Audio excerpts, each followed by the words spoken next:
just me. Jeff, why do you insist on doing this dumb internet shit on TV? I look and see, it's not just me. This place is a fucking joke, man.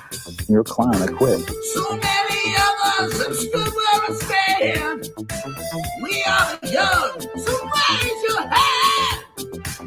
So many of us have stood where I stand. We are the young, so raise your hand. They call us problem child. We spend our lives on trial. We walk an endless mile. We are the youth gone wild. We stand and we won't fall. We're one and one for all. The writing's on the wall. We are the youth gone wild. No. It doesn't make logical sense, but it makes. Well, yes, of course. But it makes wrestling booking sense. Of course, this makes no sense. Of course, okay, it makes no sense. However, in pro wrestling booking, which often makes no sense, you would do that. It's about making money. It's not about anything else. Wrestling's always been about making money first and foremost. I look and see, it's not just me. Last weekend was the greatest weekend in AEW history. This is the greatest week. I look and see, it's not just me. Security, my safety, my life was in danger at a wrestling show. So many of us have stood where I stand. We are the young, so raise your hand. So many of us have stood where I stand. We are the young, so raise your hand. They call us problem child. We spend our lives on trial. We walk an endless mile. We are the youth gone wild. We stand and we don't fall. We're one and one for all. The writing's on the wall. We are the youth gone wild. They call us problem child. We spend our lives on trial. We walk an endless mile. We are the youth gone wild. We stand and we don't fall. We're one and one for all. The writing's on the wall. We are the youth gone wild. Get wild!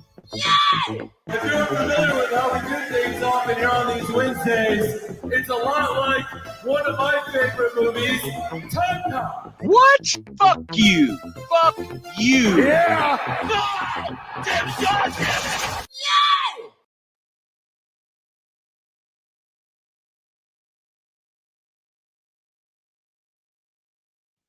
Sunday, Monday, Tuesday, Wednesday, Thursday, Thursday, Friday, Saturday, Sunday comes again. 毎日 Sunday, 毎 Monday, 日 Tuesday, 日立の Wednesday, 細長 Thursday, な Thursday, 静 Friday, か Saturday, サラサラ Sunday comes again. きれいな空気体には細長が気持ちいいです日立のビッグフローウェルネス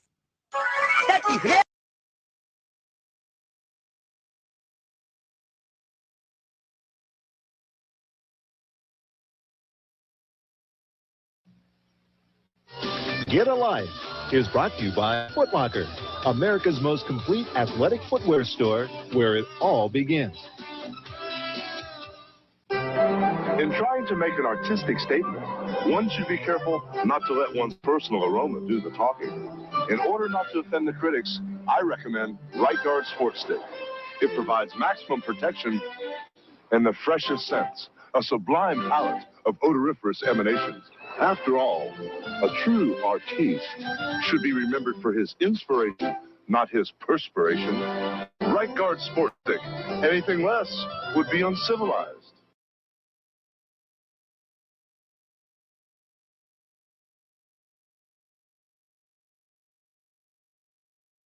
If I have to hold one more box, I'm gonna snap. Did you say snap? Stab into a Slim Jim! You know a little excitement? Stab into a Slim Jim!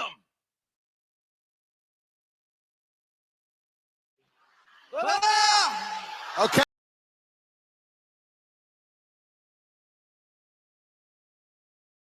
もっと暖かくなるエアコンに変えてください。細長だから快適ゾーン4倍。 What's your next desire? 熱が高くなるエコンがいい。細長だからパチン速弾、静かでパワフル、日立の Big Flow。暮らし刺激人。日立。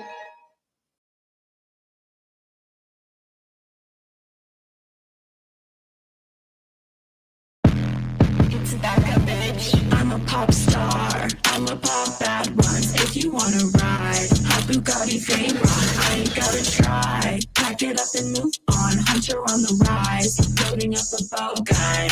You can see me in the streets with my rays on. I'd be like, dating ain't for me, but he's handsome. How do you see a couple guys at the same time? I've been trying to figure out the name of my star sign. I feel it in the beat like, wow. Do you wanna hang out? No. You can catch me at the basement show, like a Malo when I say so.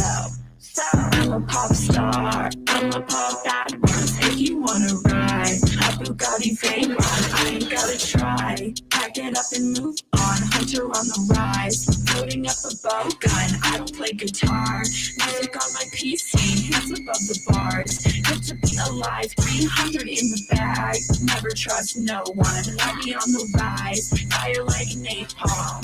You can watch me go to space, but you can't come. I'd be like living for the gram and the income. How do you know a thing about what it feels like? I've been out here looking this good with my hands tied.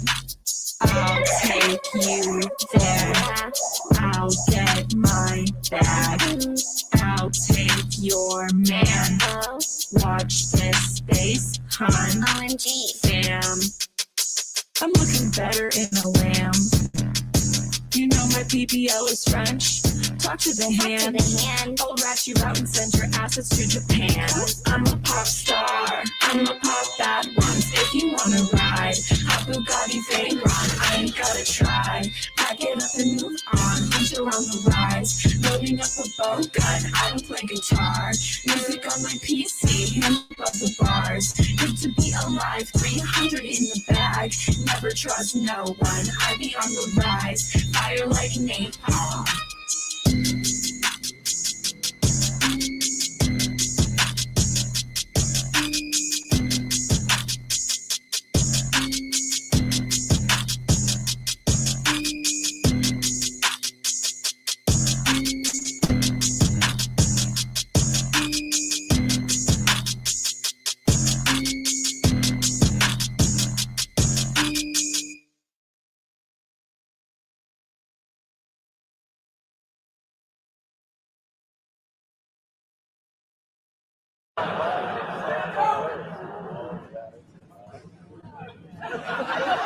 And now to the man of the hour. Can someone get him a vodka with Metamucil? Blonde, great in-ring wrestler, great on the mic, a womanizer, 16-time champion, but enough about Kurt Hennig. Ric Flair has been paid millions and millions and millions of dollars by Vince McMahon, and he didn't have to fuck him.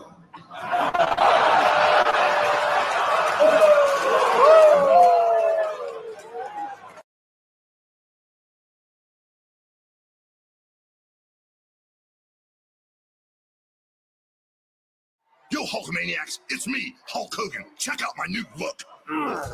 Brother, I was at Arby's scarfing down a chicken cordon bleu. That natural chicken tastes righteous. That's because it's not all pumped up with phosphates and fillers, which gave the Hulkster an idea. Maybe I don't need to be pumped up either. Who needs to be doing bench presses and deadlifts all day? Now all of Arby's chicken is made with 100% all-natural, all-delicious chicken. Try our chicken cordon bleu with ham and melted Swiss. It'll have you saying, I'm thinking Arby's, brother. Hey, B, no way a little dude like you is gonna change my ways. It's time you were tempted with a taste of nuts and honey. Hulk Hogan doesn't eat nuts and honey. Take this. An unbeatable part of this nutritious breakfast. That's better than a body slam. Undefeated. And still champion. It's a honey nut, it's honey nut Cheerios. Tonight on Down to Earth, can it be true? I am adopted. I'll buy that. Then on Safe at Home, the gang's New Year's plans are up in the air. Dan's plane is circling. It can't land. And on Rocky Road, guess who's coming to dinner? Wait till everyone hears about this. Will Sandy have his heart burned again? No problem. It all begins at 6:05 Eastern, only on Superstation WTBS. Tonight.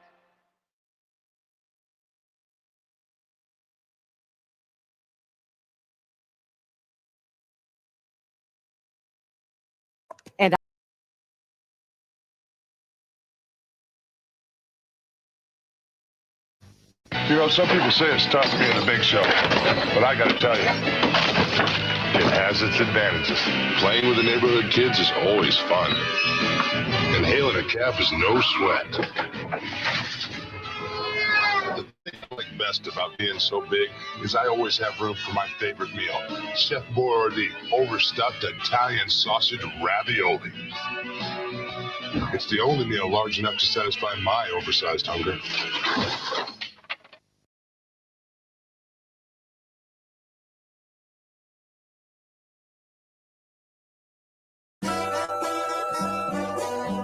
Can you give me a beat? Sight, subliminal, lyrical, rap megastar, cynical. Here's Johnny Cornette Lamar, Jungle Jack, son of a TV star. Who the fuck do you think you are? I'm hearing those jungle drums. Used to hang around with chimpanzees. What is his gimmick? He's a homeless bum, poo flinging, swinging in the trees. He's going to sit in one of those little kid seats. Jungle Jack wanted to use broken glass, real glass. The medical staff said, we don't think you ought to do that. This is where this fucking clown's head's at. Little Jack got his panties in a bunch, so it was brought to CM Punk. He said, we don't do that on Saturday night. They're going to Wembley. He grabbed him by the goozle pipe. Real glass. You, dick lick. He did not punch a person. He choked one little nitwit. Curly-headed, entitled little prick. What you think he was going to do, dipshit? Ride me a river. Mine for wrestling of a slug in a sewer. You're not a TV star. You're tired. What the fuck? He looks like a minor.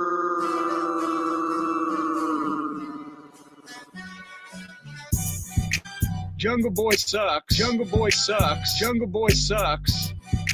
Jungle Boy sucks. Jungle Boy sucks. Jungle Boy sucks. Don't run your fucking yap. Don't fuck around and find out. Jungle Jack, what, you gonna do something about it? Yeah, apparently. Oh my God, he grabbed me. Tony ended up firing his biggest star. Punk should send Jack off a Christmas card. Look in my eyes, what do you see? CM Punk to the WWE. What's Jack Perry gonna fucking do? Tony, fire the fucking little goof. Arrogant knob, indie nitwit. Here's your contract, Jack. Rip, rip, rip. Tony went. Jack, are you with me? Another check, but don't let him come back. Jungle Boy sounds fake and like a dork. Runs and hides because he doesn't like to talk. He doesn't like to talk. Ooh, what's happening, guys? Welcome to another eclectic edition of PWT Live Show. I am your host, the infallible Phil Marks. Yeah. And today it is a hot lucha summer. It is Grand Slam Mexico. Yeah. And some CMLL ROH Global Wars Mexico as well. Yeah. Which I guess is a thing. So welcome. I hope you guys like the extra long intro there. I was just managing a few things here. And yeah, what do we have on the docket? Look at this match card here, a 2.5 hour Dynamite, only 6 matches on the card that were pre-announced, I believe. So these other ones will be taped beforehand. You know, Tony's going to do a bit of an overrun as well. So this will be closer to 3 hours. So again, I think this is the third Dynamite in a row where it's like an extra long show for us. So that is amazing. Round of applause for you all for being here.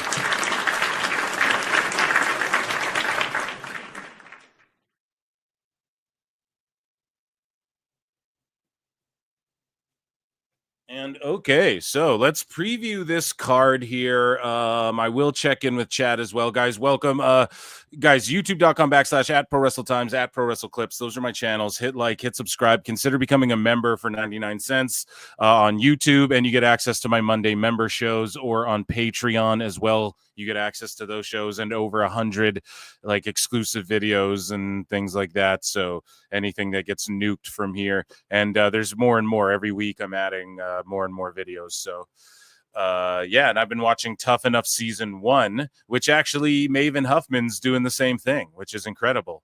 Because he's actually on the same episode that me and All Jake are on when we were watching this last week here. So it's pretty funny timing. But what do we have going on here this evening? A lot of graps, a lot of news. Also, guys, if you're a member, you get access to the Monday member shows. And we talked about Jon Moxley getting sued already. So we're just lightly touching on that. I may have somebody come in and have something to say about that as well. A notorious AEW hater possibly might come in and give his opinions on all of that, and we're going to go over it again and sort of with hindsight being 2020 as far as our first reactions. Maybe we can have a little bit more clear of a reaction. And yeah, so let's get into stuff here. And yeah, Dynamite will be on in a bit, guys. Yes, over 200 of you watching. Come on over to YouTube if you're on X as well. And vote in the poll. Do you think Tony Khan's lying with what he was saying on his boat and Yahoo Sports and all of these sorts of things? Do you think Tony Khan's fibbing about the cable numbers and whatnot? We have Dave Meltzer melting down at his own logic, like his own excuses that he's used for ratings. He's now being condescending and saying like, see, cable is up too. But like he was the one arguing, well, cable's down, so it's because of streaming. So they're all over there. So we're just going to cover all that. It's fucking hilarious. And that and more. We have lots of other news. NXT went down as well. And so, yeah, consider becoming a member, joining Patreon, super chatting in, hitting like, or leaving a comment or hitting dislike or whatever you got to do to support. Like Kenny D, who became a new YouTube member. We acknowledge you here. Acknowledge me. Okay, so Sassy Girl, hey PWT, what's happening? Lincoln Hawk, TK isn't lying. He's probably saying what he's being told. He's just being a carny. I tweeted out, I have nothing. Well, we'll get into it. I have nothing wrong with Carney's carnying, though. You guys know that. I have nothing wrong. No problem. I have nothing wrong. Sorry, guys. I have no problem with. I have a lot wrong with me. No, I have no problem with Carney's promoters being carny and promoting their shit. I have zero qualms with that whatsoever. So we're all friends in here. We are. Finally, there's another one like me, LOL. Well, I appreciate you, Pete Rocks, because you listen all the time. So even if you're trolling or if you're dead serious, it's like you're still chilling, and that's what I want here. I don't want. I'm happy you're here, actually. So anyways, we have Mark Briscoe versus Okada. Okay. I mean, that's a match. We know what Mark Briscoe's there to do. He just shows up and loses matches to people. And then we have Zeusis versus Mercedes Moné. And I hope I'm saying her name right. She's Stephanie Vacquer's like tag partner, is she not? From back in the Lucha days when Steph was out there luchaing. So yeah, shout out Zeusis and Monet. I bet they'll have a solid match. Like Monet can do this lucha shit. Like she had a banger with Vacquer, and if this Zeusis lady can wrestle any as well as Vacquer can, then I'm sure it'll be a solid match. MJF versus Mystico. Again, they're just doing the I'm a real American, didn't you forget? Even though he's in the Hurt Syndicate. So it's like, why didn't they just have a trios match in Mexico against a trio of fucking, because the Hurt Syndicate are like, we ain't going to Mexico, dog. So yeah, that's why that ain't happening. But okay, that'll be a match again as well. The Battle of the Arm Bars.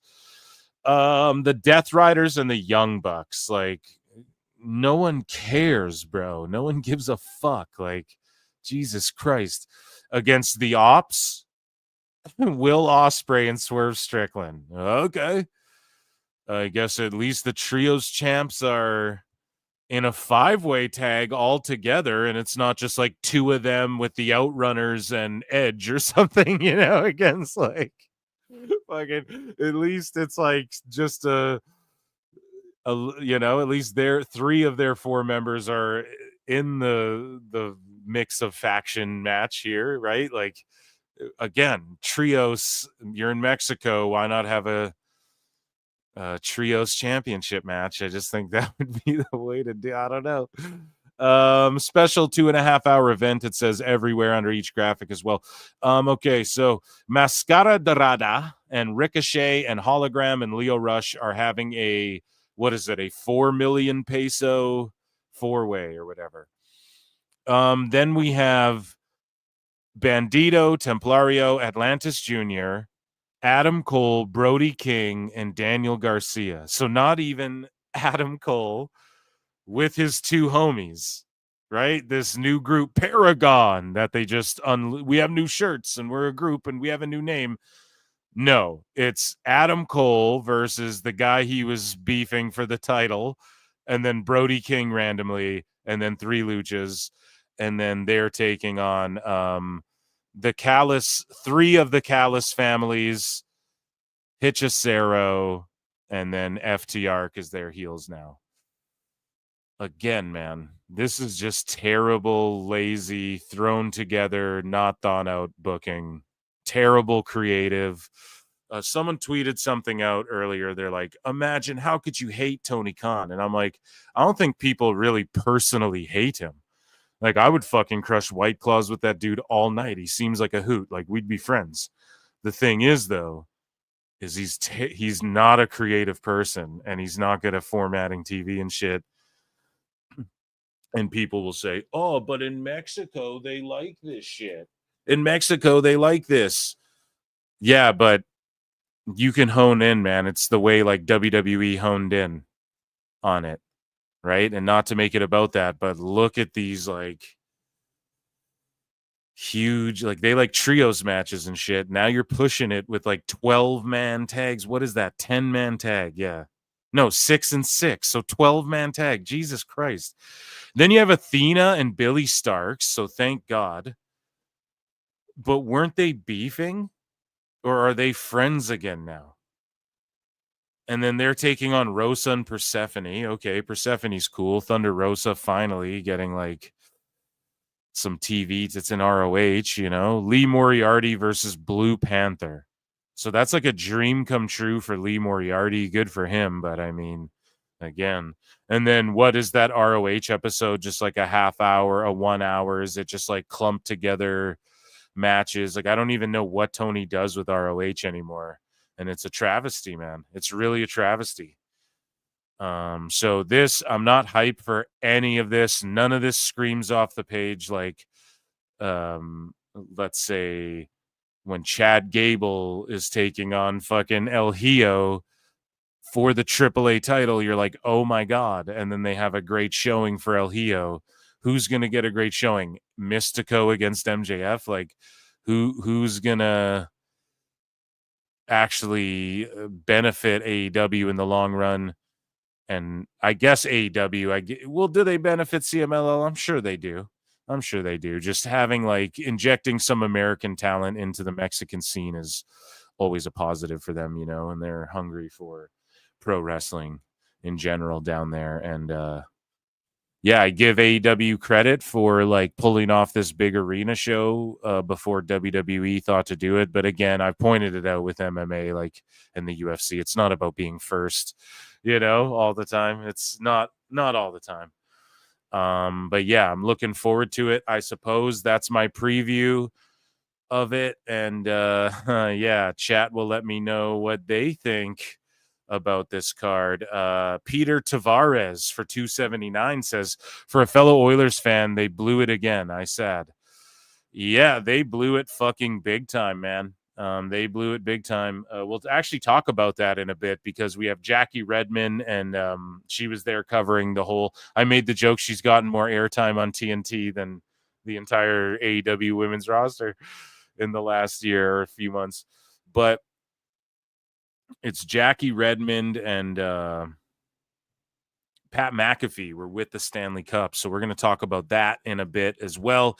Thomas Moore threw in 5. And did you ask something? It's criminal what Tony did to ROH. I'm just assuming that's what you had to say there, my friend. And thank you so much. Yeah, it absolutely is criminal what he's done to it. It could be their NXT. It could be, they could have had a rebirth as well. He just swapped out the belts for silver ones. Well, why not tell a story? Why not absorb the old ROH with your AEW titles and then fucking and then like 6 months later, bring back ROH, reintroduce it with the old aesthetic, and then have it be like a proving grounds, especially because you got rid of Dark and Dark Elevation. So why not take that approach? But instead, nah. It's just like, hey, we're here and we're on par with, if you have the ROH. I criticize WWE for the same shit. If you have the women's tag belts, you just get a shot at the women's fucking IC belt and the women. You know what I mean? I take shots at that shit all the time. Same thing here. Oh, Jericho's the ROH TV champ, so he gets a shot at the fucking AEW tag belts, or, you know, the trios champs are in a fucking 5-way and only 2 of the trios champs. I point this shit out all the time. That's the stuff that drives me nuts. Having divisions will be beneficial, like having more thought out divisions. WWE definitely does have more thought out divisions, and more established divisions, but AEW, like, that's the sports-based shit we all thought we were going to get. We thought they were going to lean heavy into that, and they didn't.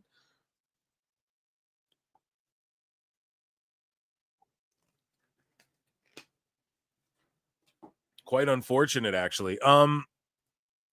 John Don Sebus 1 for 5. Sorry about your Oilers, Phil. Sports can be a fickle bitch. I hope this helps your pain.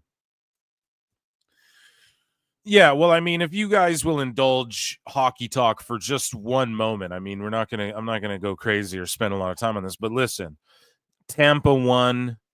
If we're going back like 5-6 years, Tampa won. Florida made the finals. Florida won. Oilers made the finals twice. It's nothing to shake a stick at to make the finals twice as well. But to not take it to game 7 even, like, or just the way, I don't know, a video surfaced of McDavid like screaming, right fucking now.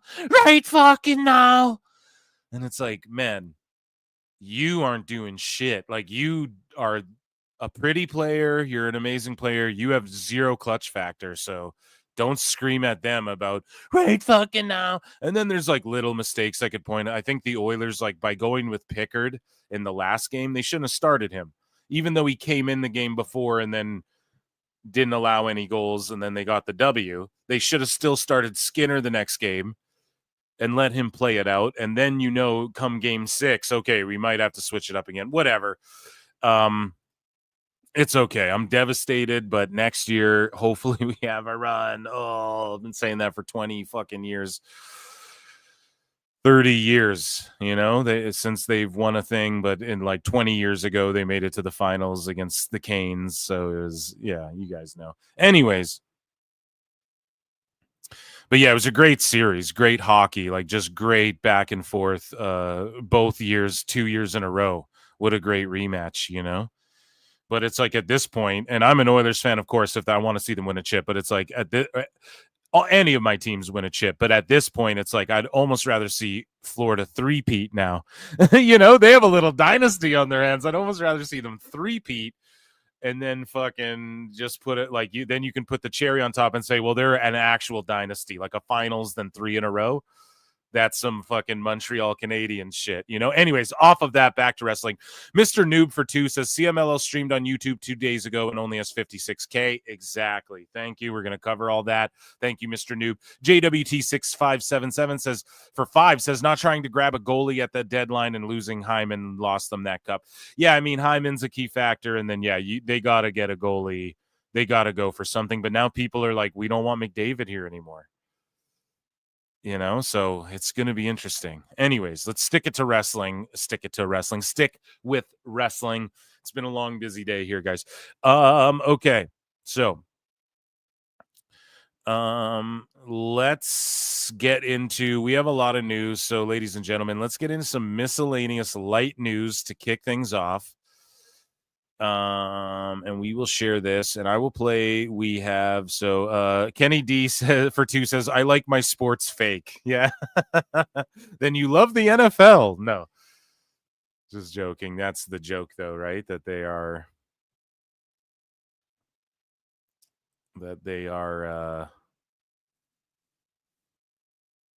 yeah.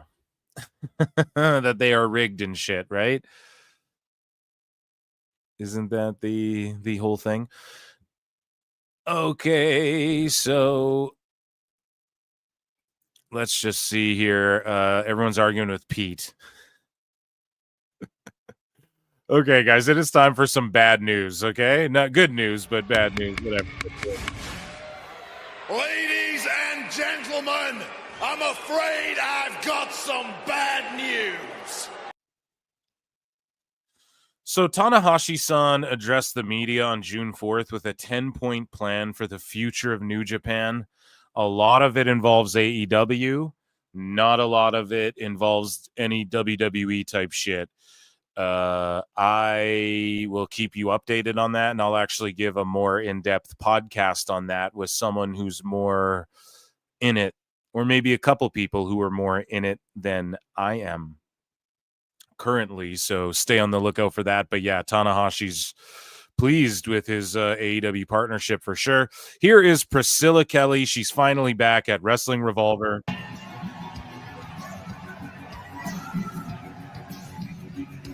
And his opponent from Blue Creek, Georgia.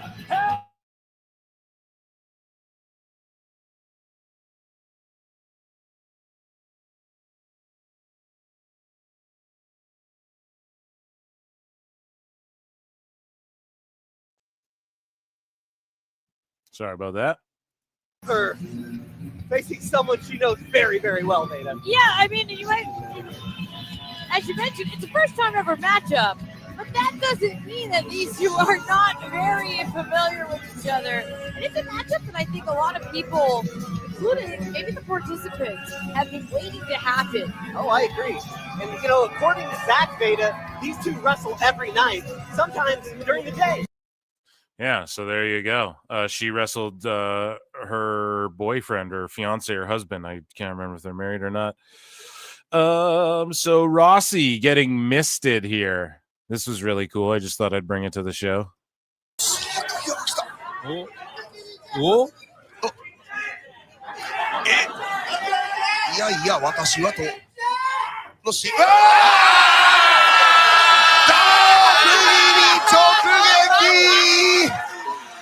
私服ですよ、これ。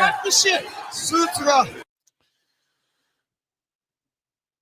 Yeah, that's pretty funny. Shout out Rossi. Shout out Noah as well. And yeah, Pete Rock saying, if you constantly criticize this show but loved Worlds Collide, then you're a hypocrite. No, that's not true. And I'll explain why. How many fucking videos hyping up Zeuxis or whatever, Zeusis, did AEW do? And what has their social media done to like promote these people or get them over? Absolutely nothing. So yeah, Chad Gable spent his whole time like doing this lucha story and everything. There was actually like characters involved like Ray Phoenix and with the crossover with TNA and Laredo Kid and all of that. Like if you're putting the pieces together, and then they also did it on YouTube. So they're trying to push this as like a fucking, you know what I mean? Now, if this show's fun, like these matches are objectively shittier, but if these matches are fun, that's great. You know, like it wasn't the best wrestling in the world in every match during Worlds Collide, but what their objective was, it was an A+. We're about to see if this is an A+. You can't say now you're a hypocrite if you don't enjoy this. We haven't seen it yet. It could be some of the worst wrestling we've ever seen in our lives. You don't know that, right? So we have to see it first. Thomas Moore for 2 just says, I fear for both New Japan, to be honest. For New Japan, rather, to be honest. And thank you. Yeah, I don't know. We'll see as their relationship goes on. I'm going to do a whole pod about that, so you guys will see. The Godfather was involved in a truck accident, and his truck rolled 3 times. He and the driver walked away without a scratch. Jesus, man. So Godfather said on IG that, yeah, his truck hydroplaned, and it rolled 3 times, and nobody was hurt. Prayers up. I mean, I guess no prayer is necessary. The Godfather's all good. The good father. You know what I mean? So I'm super happy he's all right. Speaking of all right, we covered Myron Reed's very scary KO injury where he jumped over the top rope and KO'd himself. And Killer Kelly since returned to TNA to challenge Masha Slamovich for the TNA Knockouts title. And here is the next installment of Killer Goat TV Live. I guess it's live, where hopefully we'll be able to get an update on both her aspirations since returning to TNA and Myron Reed and his injury there. Ladies and gentlemen, welcome back to the Killer Goat Show.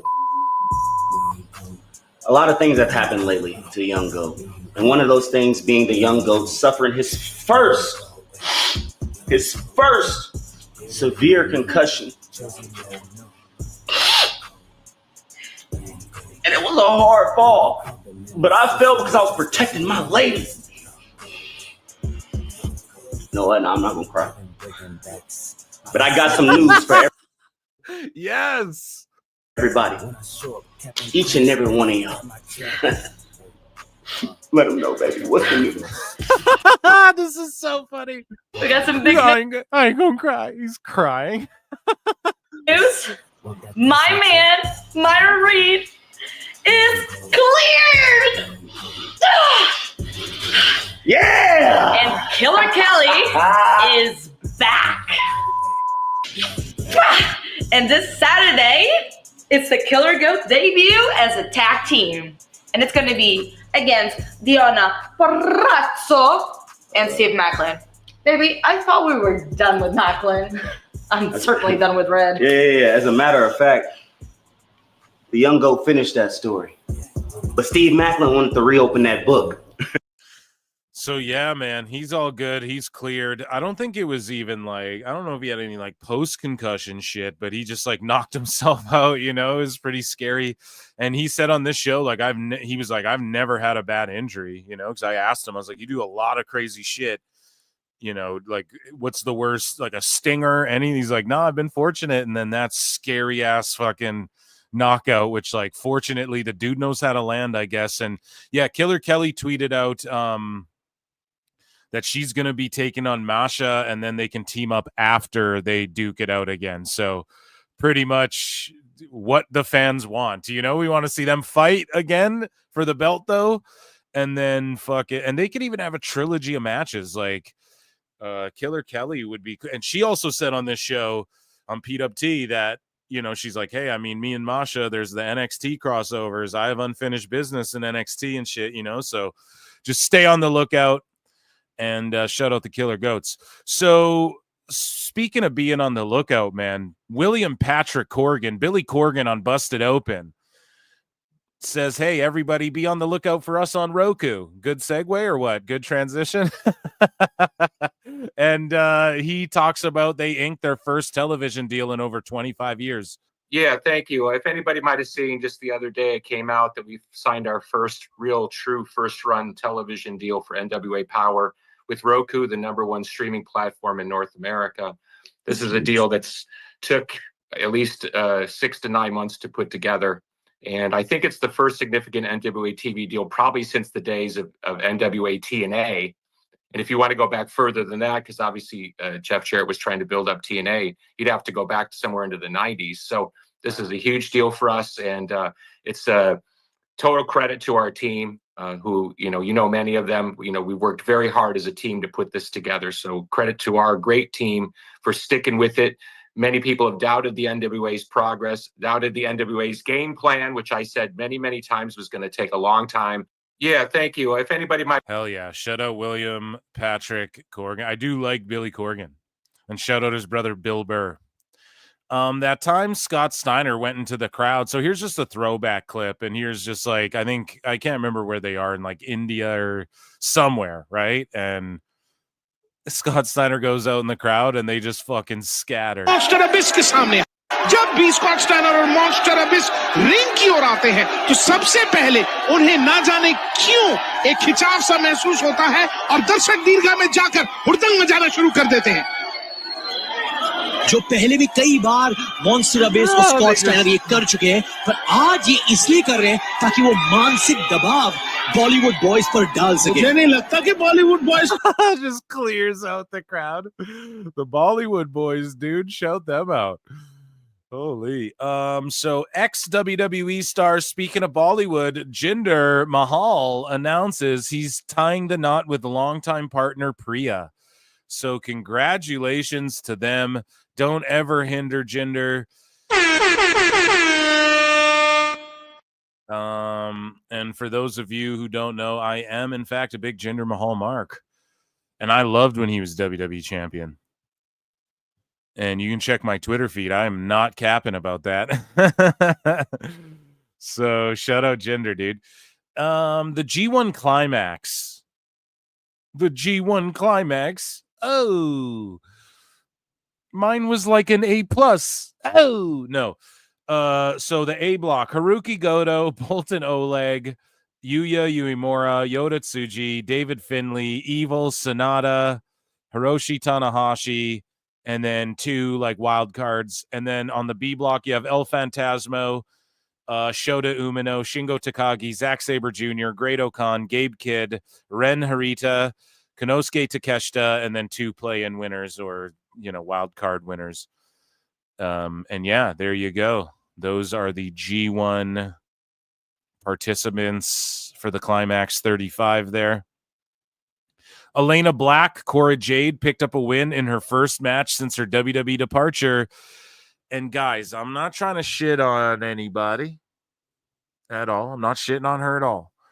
We talked about Abaddon's going to have a hard time getting booked according to Conan. We talked about Tegan Knox going to have a hard time getting booked according to her own words, right? And we talked about, oh, look, these wrestlers are all like, yeah, we'll go work for AEW. Of course, because it's hard out there, especially with how inflated a lot of these salaries have gotten over the years, etc. Here's Elena Black at her first match. Finish it. That's a wrap. Era of Elena. Let's go.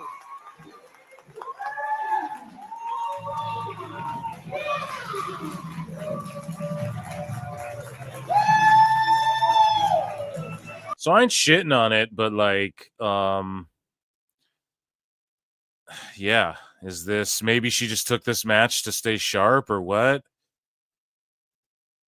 But to go from WWE, I mean, Priscilla Kelly, we just saw her roll out. It was like she had lights and a fucking big production behind her stuff. Well, not big, but, interesting to see. I want to see where Javier Bernal turns up, though, Priscilla Kelly, Gigi Dolan, says her patella came out of place during her first post-WWE match with her fiancé, Zachary Wentz, at a pro wrestling Revolver show. So we just saw that entrance, and speaking of her, she says, my patella came out of place. It does that from time to time. It's an anatomy issue I've had my whole life, and I've managed to always work through it, even sometimes continuing matches after it happens. It's not an injury. It just hurts a good bit, and I have to pop it back into place now. Now sorry guys. So hopefully she's okay. Speedy recovery for her. She's saying it's all good. Speaking of Elena Black, though, she shares a new vignette of her killing her old self off in Minecraft. Hey, I know you can hear it. The noise that drowns out their cheers and admiration. It comes when things are supposed to be full and vibrant. And you think a shot or hell even a bottle can drown out that noise? That noise has always been me. So let's make one thing clear. This was never your story. It was always mine. While you stood there and smiled for them and aimed to earn their love with that surface level mean girl bullshit. When all along I was the one who carried you. I was that brute force that you could always call on from within. So basically, it's the dual personalities, and Elena Black was behind. It was me, Austin. So the bad dude Tito says WWE ID these nuts. So good for him. Reality of wrestling, we have Chelsea Green will be part of the draft, or she was part of the draft. They're doing it WWE style where they're getting all these legends, but it's not really legends. It's like big names, you know, from like WWE and around the IWC, and Maven was one of the names. He's a YouTuber and shit, you know, nowadays. So people with names in the business are helping them out with their draft. Reality of wrestling. It is your hot mess. First ever, longest reigning, most dangerous United States Women's Champion, 2-time tag team champion, and future Hall of Famer. Hey Booker, WWE superstar Chelsea Green, here to announce the most important draft pick of them all. She's girly, she's gritty, she is oh so freaking pretty. Drafted to glory is my girl, the Pink Dream, Alex Gracia. There, so she like announced the fucking pick, and there was a bunch of people who did those. So Joe Coffey talks about how he's actually landlocked in the US after being released by WWE. So he's like fucked right now, you know? I like that sign behind you, Gala's tour. You guys are going on tour? Hopefully we will be touring. To cut a long story short, with the release and the contract, so we're in the process of going through a new visa, which hopefully won't be too lengthy, costly, but it's going to be an investment. Unfortunately, just now we have to be landlocked in the US, so it means we can't work in the US or get back to Europe or Japan or anything. So just a bit of a waiting game. It's a bit frustrating because I've been wrestling for a long, long time, coming up for 16 years now. It's what I know, and I'm just itching to get my boots on, tie the laces up, and just get back to work and get back in the ring. So hopefully it won't be too long. Or you can't even work inside the US right now, so you can't even wrestle anywhere right now. Is that what's happening? Yeah, so being like an international talent, with that contract comes a visa. Yeah. And unfortunately, the visa goes with the contract. Going through a new visa process, we cannot leave the country. It's going to take as long as it's going to take, unfortunately. I like that. Yeah, so that is unfortunate, and hopefully they get that all fucking sorted out. Hey, Rock, help these guys out a little bit, huh? No, I don't know. He probably knows the president, though. Or Triple H, whoever knows him. Call RFK. Oh, get your visas sorted. No. Okay. Moving along here. All right. So NWA, we talked about them a little bit earlier, but NWA 77 is coming to New York. The NWA celebrates 77 years of power, prestige, and unforgettable action. Friday, August 16 at the Paramount. Experience the biggest NWA event of the year, a night of champion surprises scheduled to appear. Tom Latimer, Kenzie Page and her sister Kylie Page, the Overlord EC3 with Pretty Boy Smooth, Natalia Markova, Colby Carino. Yeah, here's the thing. I was confusing Natalia Markova with this other girl who would do like backstage interviews for NWA, or I'm confusing her right now. Whatever, those two women, I was conflating them. Okay. And now someone pointed that out to me, and I'm like, oh, thank God. And one of them has tattoos, arm sleeves, and the other one doesn't. So you didn't got to fucking notice that. But either way, I think their names are similar or something. Whatever, doesn't matter. But yeah, here's EC3. No. Hallelujah. This is EC3, hashtag Overlord, hashtag Lord, Savior of the NWA, proud to announce that NWA 77 is coming to New York, August 16th. And Monday, noon, we have tickets going on sale, NWALiveEvents.com. So come see the stars of the NWA, the Overlord EC3. Come see his loyal giant, Pretty Boy Smooth. Come see Pastor CeeLo. Hit him with an amen. He's not Amen. here. Come see La Princesa Tiffany Nieves. Come see a bootleg version of me in the past. Carson Drake. Come see all the great stars of NWA live. EC3 is literally MJF is just EC3. That's what it is. 816 NWA 77. Oh, I guess Tom Latimer's the champion. He'll be there, whatever. 816 NWA 77. NWALiveEvents.com. Click it now. Ticket now. All right, shout out EC3. So moving along here, we have Masha Slamovich and Elena Black are running it back in GCW at Boss of All Bosses for the GCW or the JCW World Championship, actually.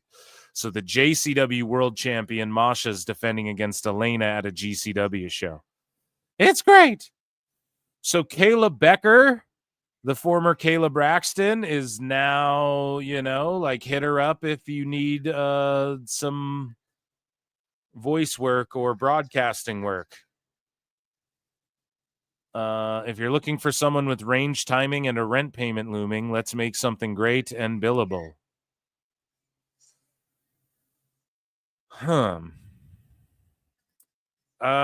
Shout her out and guys hit her up. Yeah, hopefully I'm gonna retweet that and hopefully she gets booked or whatever.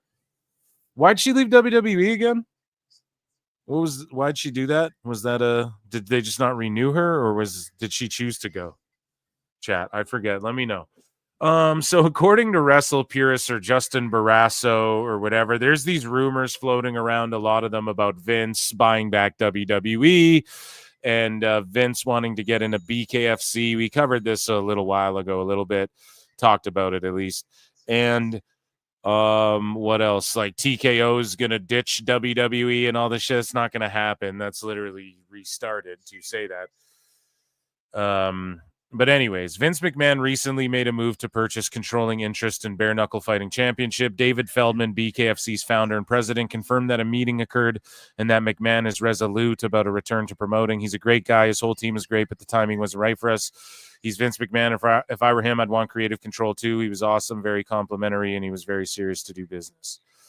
So basically, Vince, he would have come in and said, yeah, but I need to control it, pal. It's the Paul Heyman thing. It's just the wrestling promoter thing.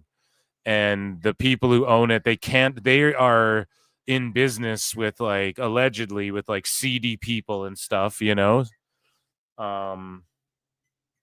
So that's more in the MMA sphere and world if you want to look into that.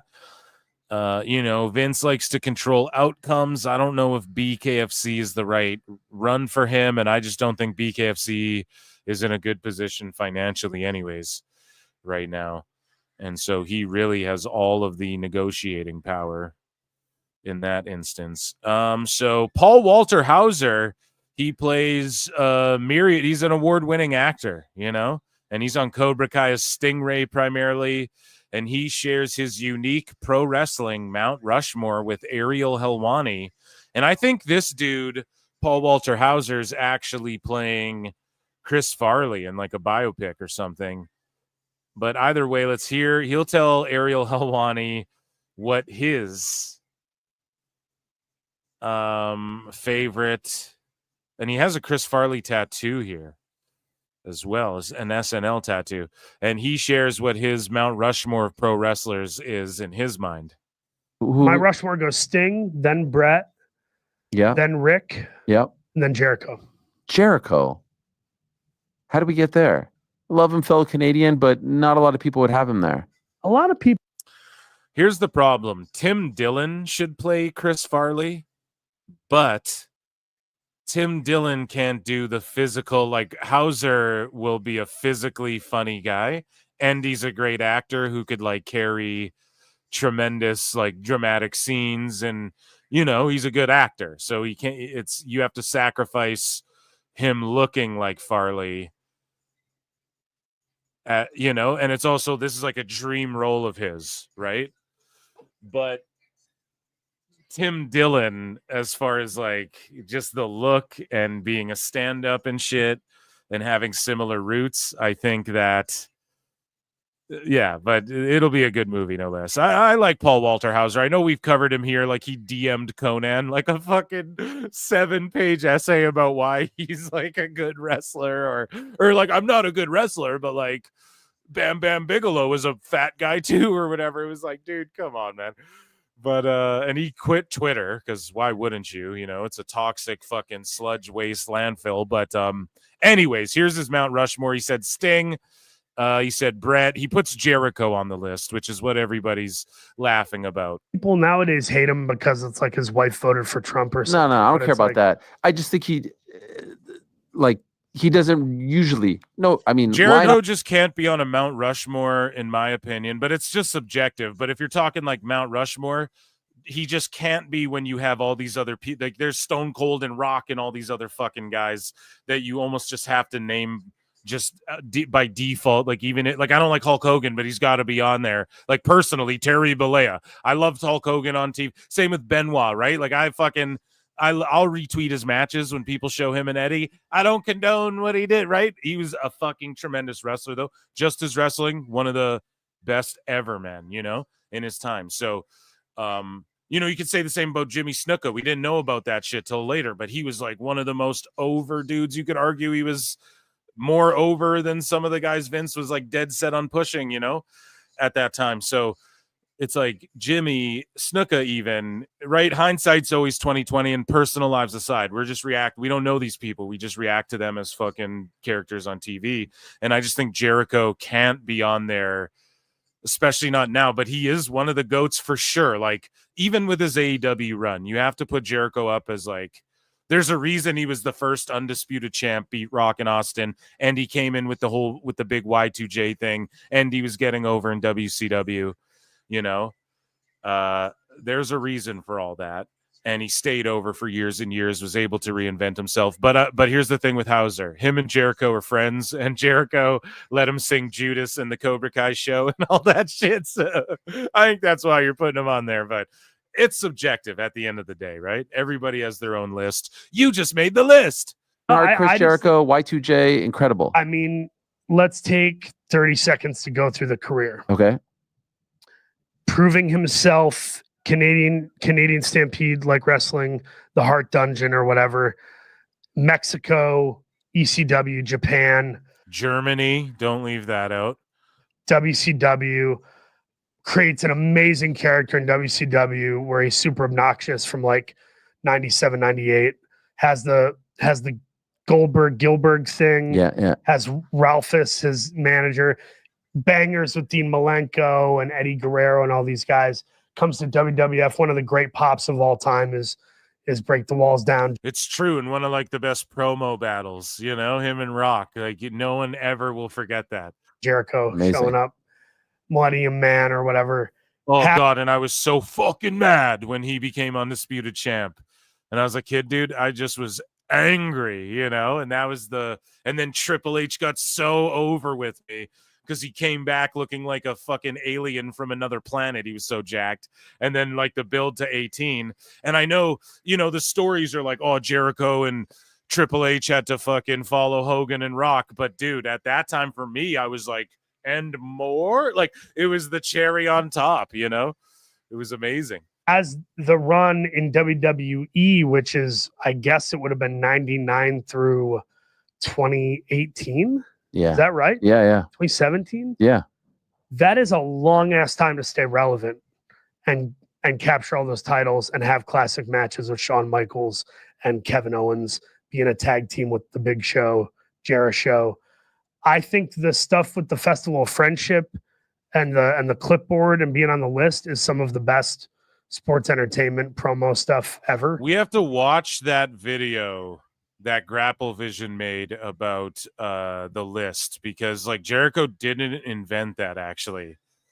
You know, it's something that I don't want to. I'm gonna fuck it up, but it's something along the lines of like someone was doing something very similar on the indies, and then Jimmy Jacobs, I think. I don't want to throw Jimmy Jacobs, poor Jimmy Jacobs, under. No, not poor Jimmy Jacobs. That dude's great. But I think like he saw it on the indies, and then he gave it to Jericho type thing. You know, some of the best stuff of the last 10 years for sure. And then he's a huge part of why AEW exists and was taken seriously.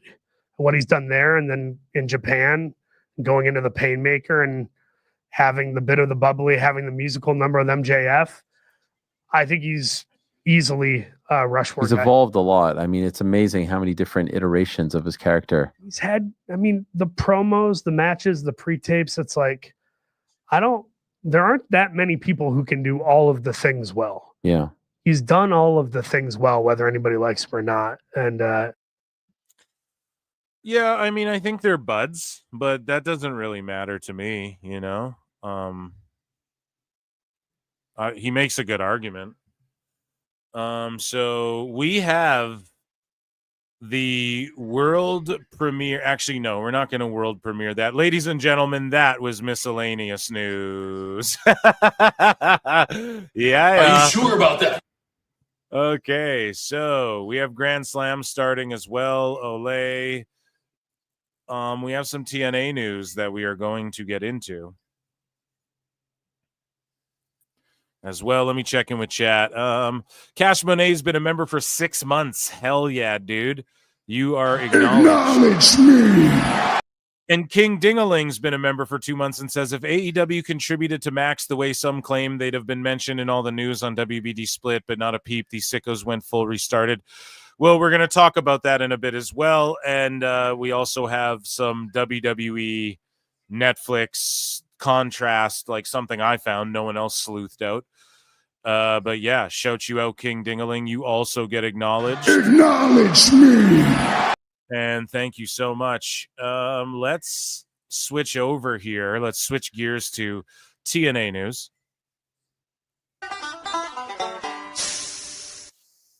Boom, boom, boom, boom, boom. So yeah, is Hangman cooking or what? Is cooking.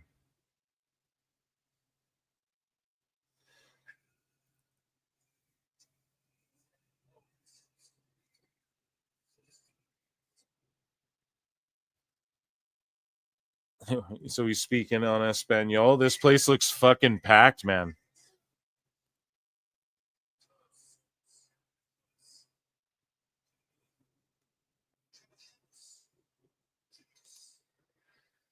Okay, so he's cooking. I don't know necessarily what he's saying, but anyways, Tessa Blanchard versus Ariana Grace match leads to a memo from TNA management about slaps and open hand strikes. We covered that on the member show. WWE star Ariana Grace has finished up with TNA Wrestling after Against All Odds, which was her last scheduled date for the company now. That's via Indy Hartwell's vlog. Joe Hendry made his entrance at Triple Mania Regia, and it was fucking hilarious because he had... Listen to the music. It's like a remix.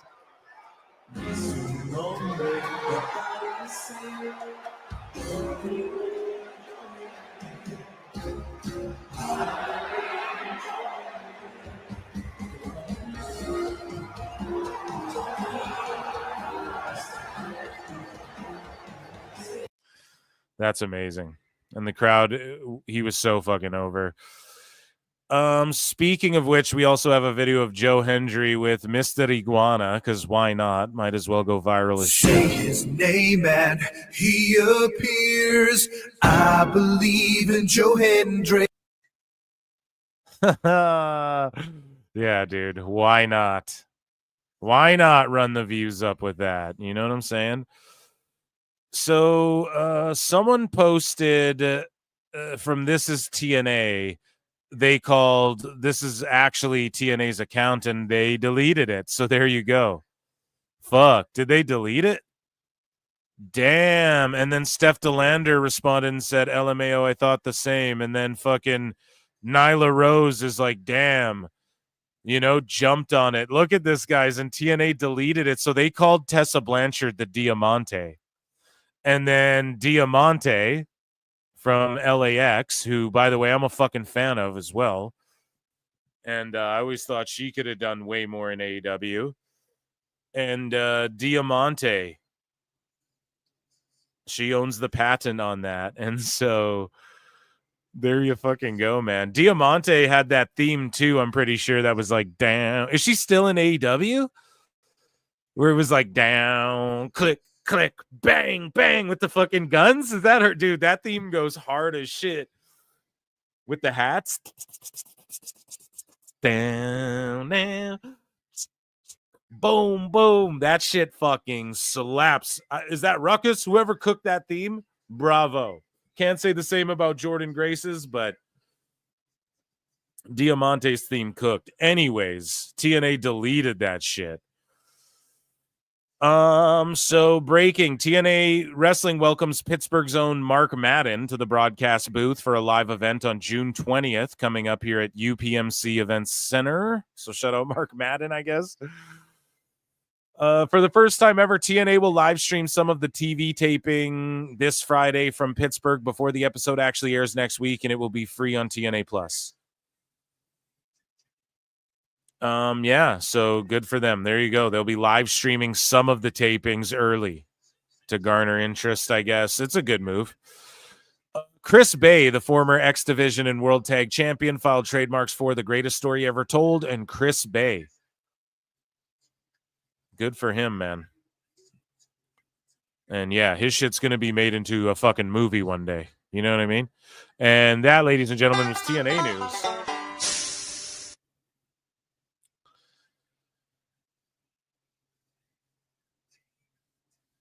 A 14-man. They added men to the match. They added people to this fucking match. Before I was like, what is it, 10? No, 6 on each side, so it's 12. Now it's 7 on each side. They added people. Holy shit. Okay, so we have some more segments to get into. I'm just going to check in with chat and also hydrate a little bit.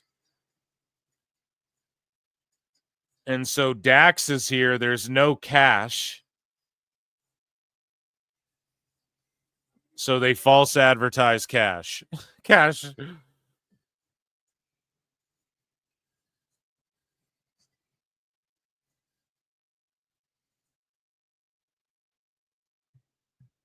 Okay.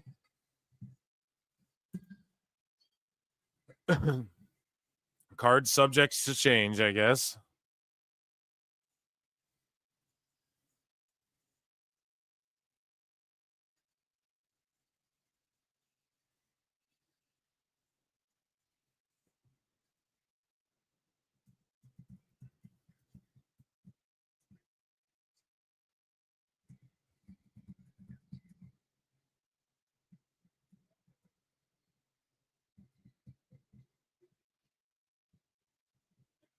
Okay, so yeah, he's just not there. Sounds gravy. We have some, we're going to get into some AEW news. We have some, but first we have here, let me chug down some coffee. And guys, there's over 300 people watching. If you're over on X, come on over to YouTube. Okay, hit like, hit subscribe, all that good shit. Appreciate you. And become a member for 99 cents for access to my Member Monday shows. Okay, do that.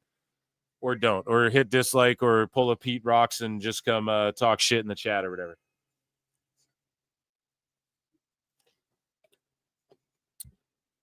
But yeah, I'm going to play a Jericho on you guys. He's going to have a run-in Mexico here. But yeah, 14-man tag. Is the ring regulation size? I think it is. They have a big stage. So far, the show's been cooking. I mean, unless this matches the shits and shits the bed. It's like the opening promo was dope. Stokely was funny. They're like, Cash isn't there. Okay. That's some Mexico shit if I've ever seen it in my life to pull that. No. But But yeah, I mean, this place is packed to the tits and this stage looks fucking beautiful. And so I'm actually interested. But then this match might just be a complete and utter shit show.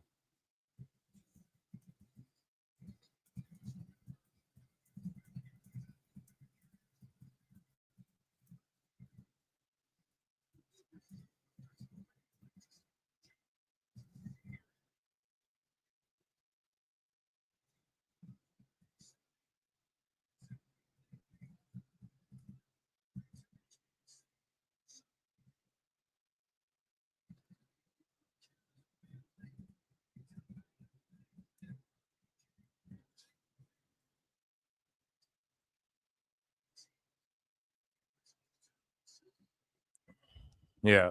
Okay. Sorry, guys. I'm just stuck watching 310 watching, guys. Okay.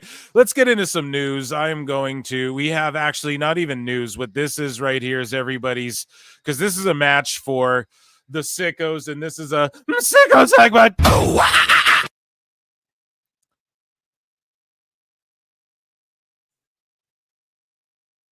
So Wrestling News Co. says, why are there always references to the women's division and never the men's division? The men's world title is called the WWE world title, but the women's title is called the women's world title. Same in AEW. You fucking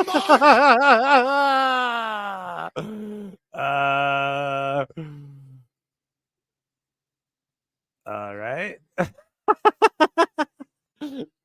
So Orange Crush says indie wrestling is full of snakes. Don't believe what you read.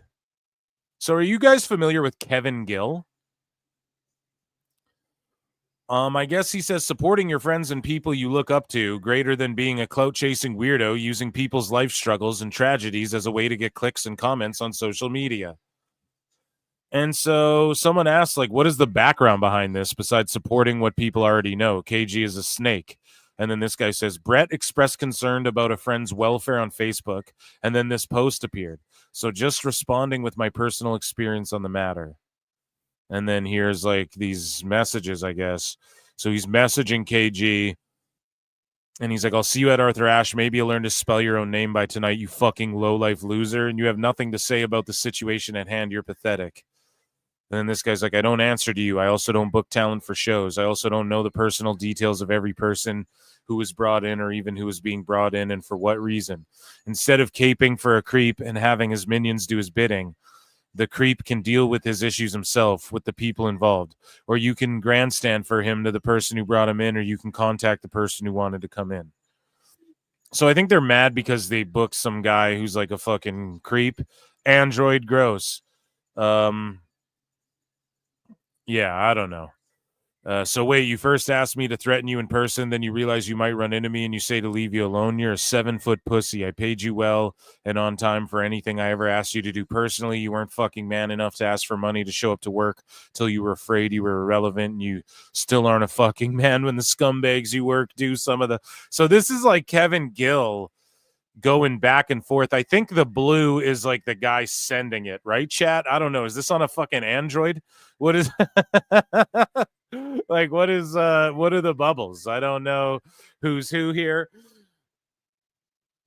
But yeah, this is just unfortunate that these guys are like gonna come throwing dukes or whatever over this shit. It happens, man. This wrestling business is lots of egos. So Ringside News says, do you agree with the remarks said about WWE stalkers can't get any action? Conan. So Conan says, orale. He says, where's my Conan here? We better give him one. Conan. One time for the sickos. So Conan says WWE women get hate from guys who can't get laid and turn to stalking. Conan! Yeah. Yep, nailed it. Ding, ding, ding. So Elboo had this to say. Crowd chanting for Goldberg during Gunther's promo. All these wrestling fans be on the internet and reading the reports. Casuals are the minority. I don't care what anybody says. And I just quote tweet this and I go, he's so far up his own ass. Casuals are the lifeblood of every industry, bar extremely niche outliers. Goldberg has been a star for like 30 years. The IWC just bitches about Yeet and Goldberg constantly, so they'd be booing those guys if it were a true reflection of the internet. They chanted his name because before Elbu was born, Goldberg was selling out buildings and rivaling the entire NWO on his own. NWO, by the way, is still the top selling fucking t-shirt in WWE. You know, Goldberg came in and was rivaling them as a one guy thing. They were also in fucking Green Bay. If all of those folks read the shit sheets, then why don't the subscription and Discord numbers reflect that? Boom. Cooked him. Someone ring the bell.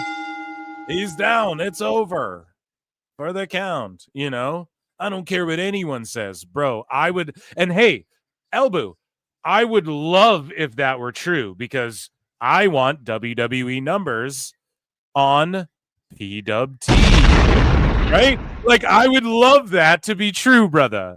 Not that even I'm a shit sheet, but you guys know what I mean? Like, I would love if everyone was a sicko and consuming, right, wrestling content, and the buildings sold out were full of sickos. I would love that. Well, maybe, I don't know, the world would probably be a darker place, but that'd be better for my bottom line too, Elbu, all right? But ultimately, dude, that is not what's happening there, okay? Shelton Benjamin and Awful Wrestling, who, unfortunately, I don't think he's going to make the show tonight. I was really hoping that was going to happen, guys. But Shelton Benjamin and Awful Wrestling had an exchange. And I don't even know if they had an exchange. Just Shelton said what he said here. But Awful said, working 1 day a week with no practice beforehand results in this. And it's just like a botch between Mike Bailey and Kevin Knight and all this shit. And then Shelton Benjamin jumps in and says, to read what you and a few others post, you would think this is a regular occurrence for us, when it in fact is just one misstep. Mistakes happen even with the best. Get over yourself. And then Neckbeard says, yet they seem to happen a lot in AEW. It's not your fault. Next time you need to follow the lead of a real pro wrestler like Speedball Mike Bailey. Oh, come on. Oh, come on now, Neckbeards. Why you got to drag Mike Bailey into? That's not very fair to bring Speedball into this, Eric. Okay?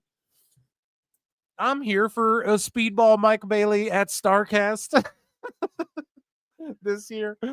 Holy shit. But then Benjamin plays it cool and he goes, I'm on it. Yeah, fuck yeah. At least he's like, he's not taking it seriously. I love that shit. And fucking shout out Neckbeards, dude. That popped me hard, dude. I like Mike Bailey. Come on, that's not very fair. No, and then Benjamin just popped for it, so that's good shit. And Awful, I mean, he grabs the attention with some of these posts.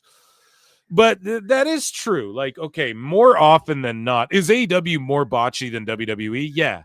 Is it happen all the time, though? No, especially relative to how crazy. Like, yes, this is what we got to remember, too. Oh, my God, he just dropped him on his head. To them, they're like, oh, well, that was dope. You know what I'm saying? So you're like, all right.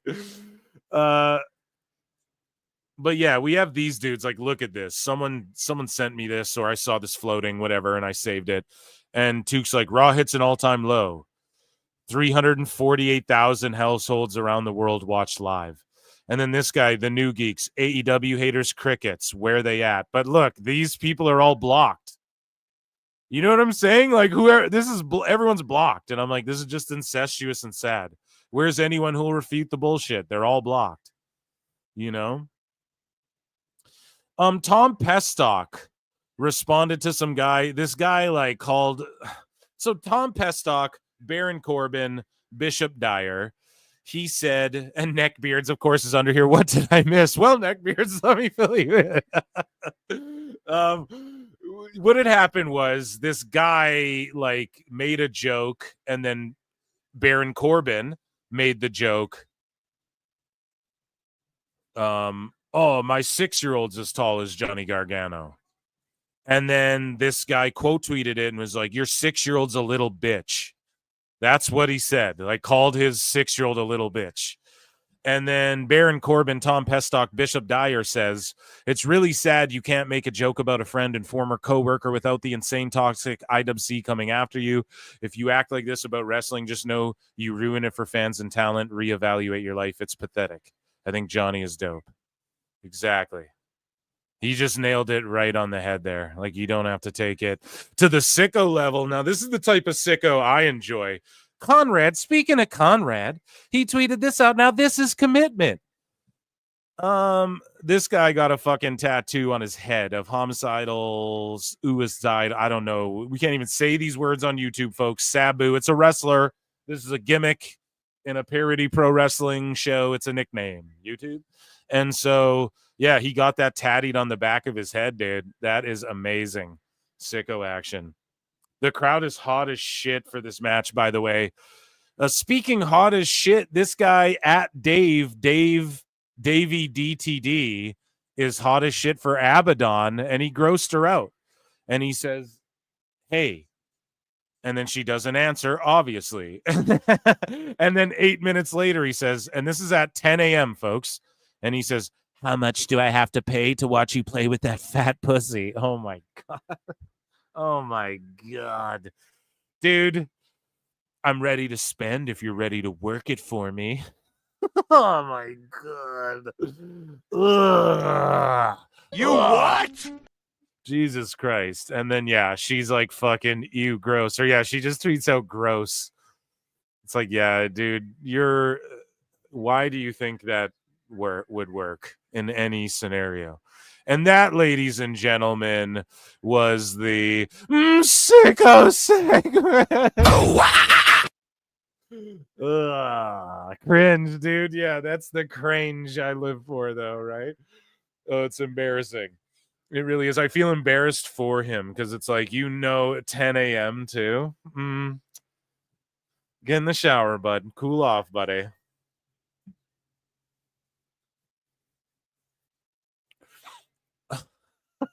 That was pretty pretty obnoxious there. So we have other news to get into. We have Dave Meltzer, of course. We'll talk about him in a bit.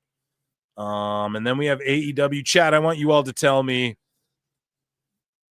as we watch this match, do you guys want AEW or WWE news first?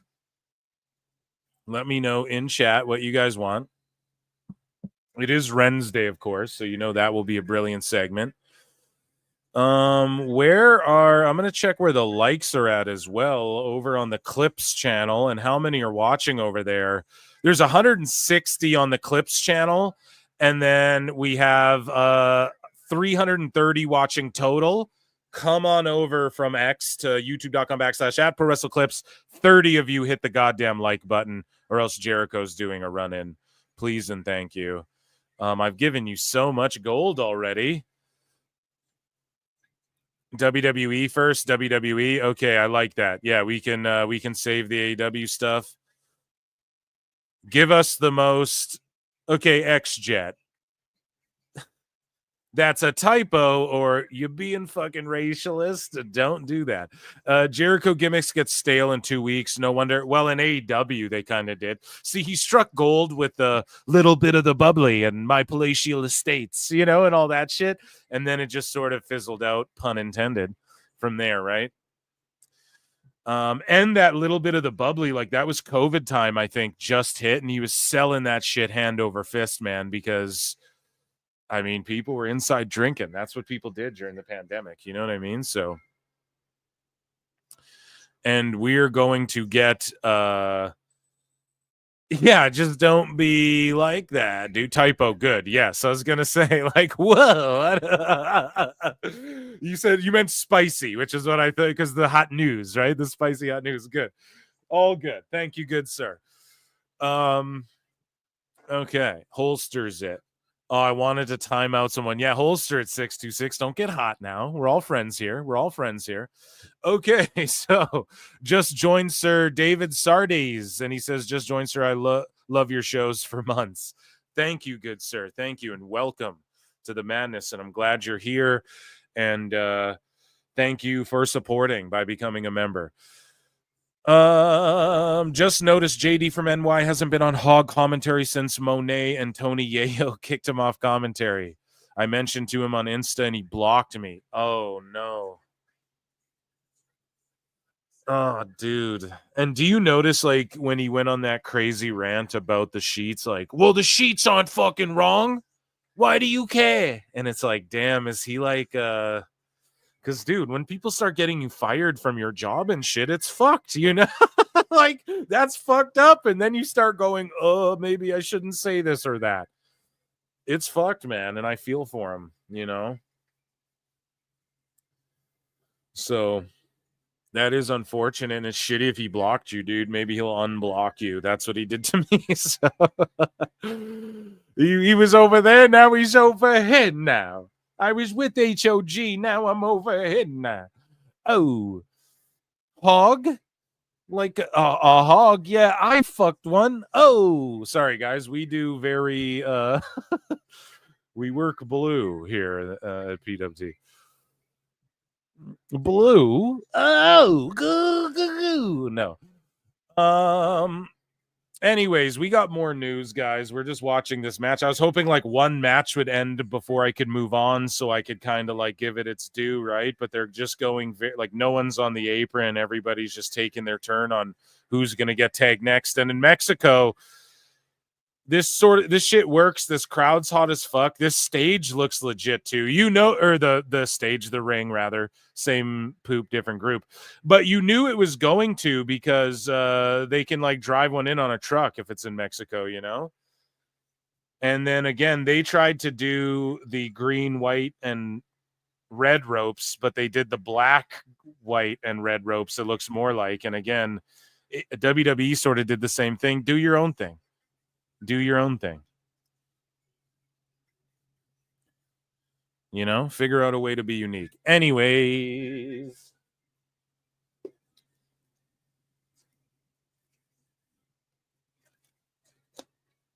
Bandito's super over with this crowd.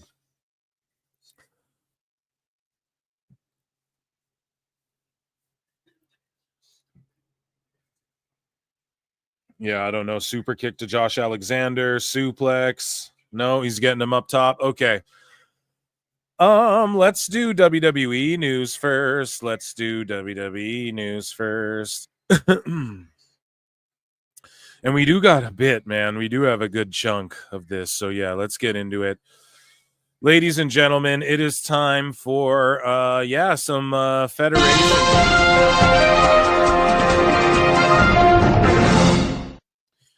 So right after Dave Meltzer and them were like, more 3-hour SmackDowns into July. And then Variety reports WWE SmackDown is seemingly set to return to 2 hours from August 15th. USA is reportedly introducing a new show called The Rainmaker, which, you guys guessed it, Dave makes about Okada. Of course he does.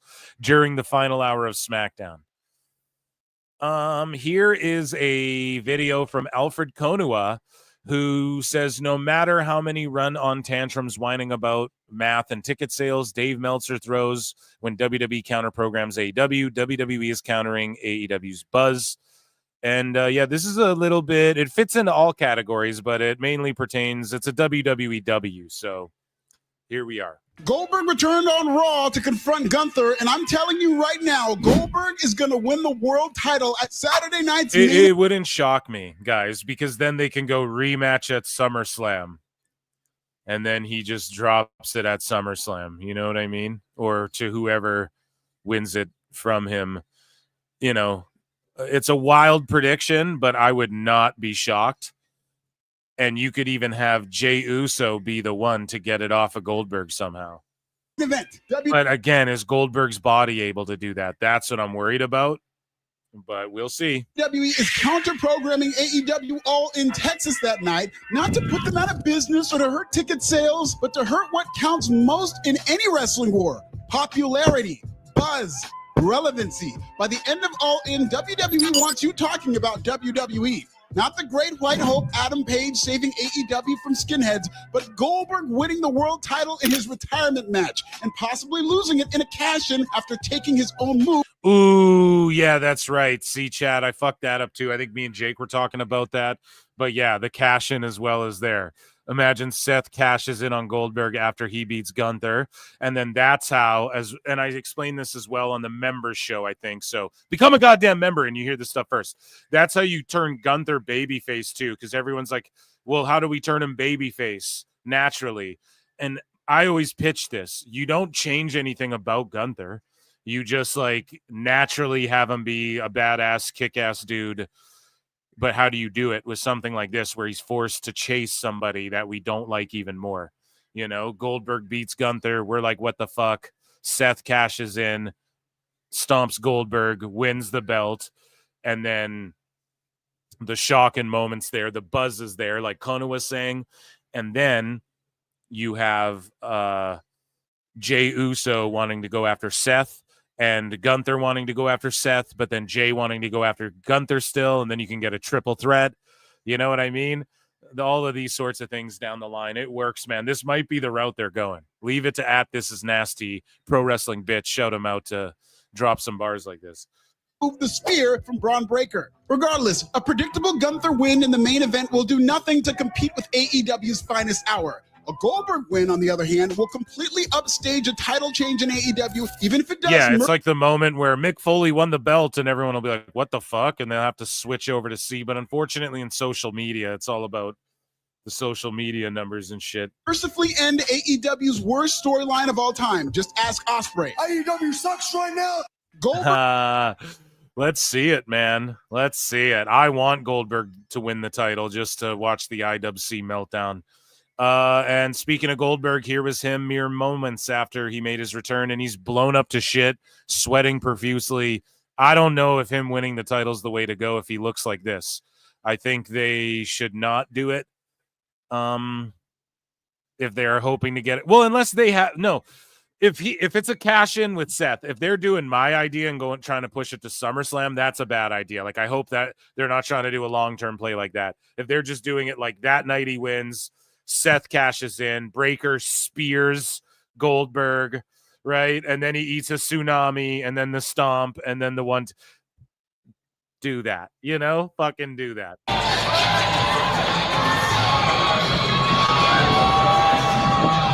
Look at him. Look how blown up he is. He's got, and his knees too. They're just bent in that way you see when the wrestlers get old and their knees start going.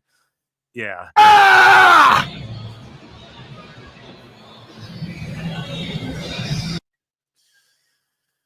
I'm here for it, Eric. Speaking of Mexico, it's a hot lucha summer. WWE today announced its return to Mexico this July with shows scheduled for Saturday, July 26 at Arena CDMX and Sunday, July 27 at the Arena Monterrey. These will mark the only WWE events taking place in Mexico. Names advertised include AAA stars Pagano, Psycho Clown, and Mystery Iguana, as well as Penta, Rey Fenix, Dominic, Cody Rhodes, Jey Uso, United States Champion, Jacob Fatu, Gunther, Stephanie. What? Everybody. And yeah. Mexico Super Show, a 2-day affair. Speaking of, no, I'm not even going to do that. Charlotte Flair says Chicago is the worst city and absolutely has the worst fans in the world. The best fans in the world are from the Northeast. I think so. They're the smartest ones overall. Chicago fans are the worst. It's the worst wrestling city in the world, the worst, and they know what's wrong with them. Okay. Shaquille O'Neal and Tyrese Halliburton and another WWE, or NBA guy were added to WWE 2K25. And they didn't even give everybody the fucking celebrity that was supposed to be in the last DLC pack. So I don't know what 2K's doing. They need to fuck around and figure this shit out. You know what I mean? Conan says The Undertaker is looking to officially join the creative team in WWE. Gee, you think? Undertaker wants... No, I love Conan for getting this out there because, I mean, he's going to be working there more. I get why he wants his wife around, especially with the heart issue. And if anybody would understand, like, good creative, it's Undertaker, you know? He got the most out of everything he did. So Undertaker wants to get into creative. He likes it a lot, and he's been... part of creative Money in the Bank. He was at the other one, Worlds Collide, and he's very interested in being part of the creative team in WWE. Again, before this aired on K100, Husey DM'd me this, and I read it on the fucking show, I believe. So you guys got to become a member. And he's very interested in being part of WWE creative, or part of the team in WWE. He do very well. I listened to some of his, his thoughts on the business, and I agree with him. For sure, man. Here's Cody Rhodes, a picture of him in the Naked Gun movie. And I legit can't wait. The Naked Gun trilogy is one of my favorites. I didn't even know he was in it. And this is essentially another sequel. And I'm just looking forward to it. At first, I thought it would be a tragedy. And then I saw the trailer, and now I'm like, don't show me anything until the movie comes out. Like, Karrion Kross defeated Cruz del Toro on Main Event before Raw, and he got another huge ovation.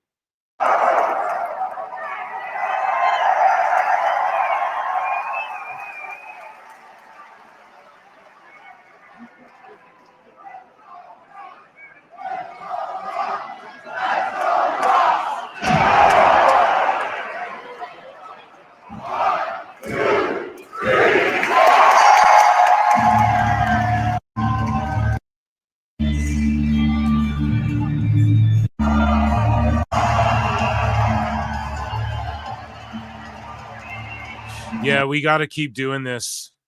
Okay, we got to keep getting this guy over. He needs something. Triple H, I'm watching you. I'm watching you, dog. He better get a fucking push, man. Big time this year. Conan says he told WWE President Nick Khan he believed they hit a home run with the Worlds Collide show earlier this month, and Nick Khan's response was, no, we hit a grand slam. AEW Grand Slam live in Mexico City tonight. The best guys. Best guys, Tony Khan. That's fucking funny. Disco cleared it up too. They were in context. They were talking about like the internet numbers. If you guys watched NXT, so basically a bunch of shit went down. Blake Monroe signed her contract. Bitch slap JC Jane. Inamura pinned Trick Williams. AJ Francis teased doing the flop dollar flop, and he fucking didn't do it though, and it was amazing. And him and KC and NXT are fucking mwah. And Inamura's pinning Trick Williams, and we got just madness. It's just madness in NXT.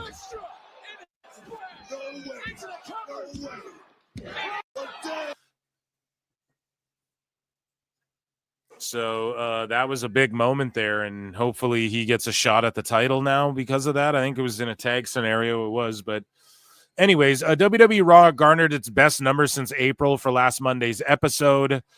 The show scored 2.9 views globally for the week per Netflix, up 7%. Worldwide was up 22%. The house viewed were the highest since post WrestleMania.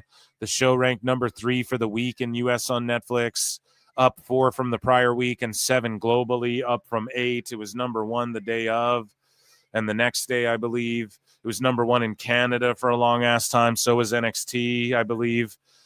So I think NXT was number 1 in Canada there when I looked today. If not, it was high up there. And so good for them. Dave is sitting there saying only 300,000 people watched it. So the high school sports reporter BJ Bethel caught spreading misinformation again. Okay. From the Yahoo Finance interview with Tony Khan today. This came from exec editor and story author Brian Sawsey on TKO interest in selling WWE.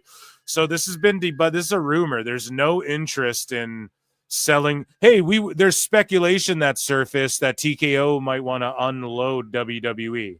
That's why they bought AAA.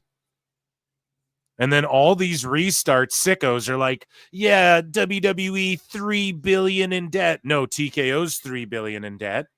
And they just spent shitloads of money, and the UFC rights are up at the end of 2025. So what do you think they're going to make just on that? And UFC's talking about we might spread out to multiple we might work with WBD and Netflix, and we might work over here with Disney, and that's the luxury that UFC has. And that's why they're hanging on tight to that John Jones. They're not stripping Jones of the title. That's why they're hanging on to, Connor might come back. Connor's coked up in the club, punching people in the face and shit. If you guys have seen that, he ain't ever coming back. They're just hanging on to these, because TKO, at the end of the day, man, they're a soulless billionaire corporation. They fucking are. Okay. But these guys are making shit up. They didn't invest. And I have more evidence of this as well. Why would TKO do all this fucking work and get involved with Netflix?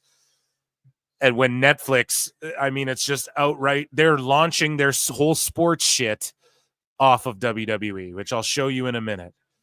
But it's just crazy to me that and I heard rumors too that they're fucking trying to buy a Japanese Fed. Okay. And that's not just that New Japan shit with The Rock from a while back, right? You guys, if you watch this show, I got DM'd fucking live and in the flesh going fucking with someone going, no, the Noah shit fell through, but they're still cool or whatever, but they're looking at other feds now, just like they were looking at CMLL. They weren't only looking at AAA. So, those ropes are green. It's just with the lighting, it looked very dark there. So, yeah, that's my eyes. I need glasses. No. So the return of Goldberg, here's David LaGreca's tired-ass fucking take. I just think this is a tired-ass take. Well, what's the story? What are they going to do with it? What can you do with Goldberg? Well, it's just the time-honored tradition.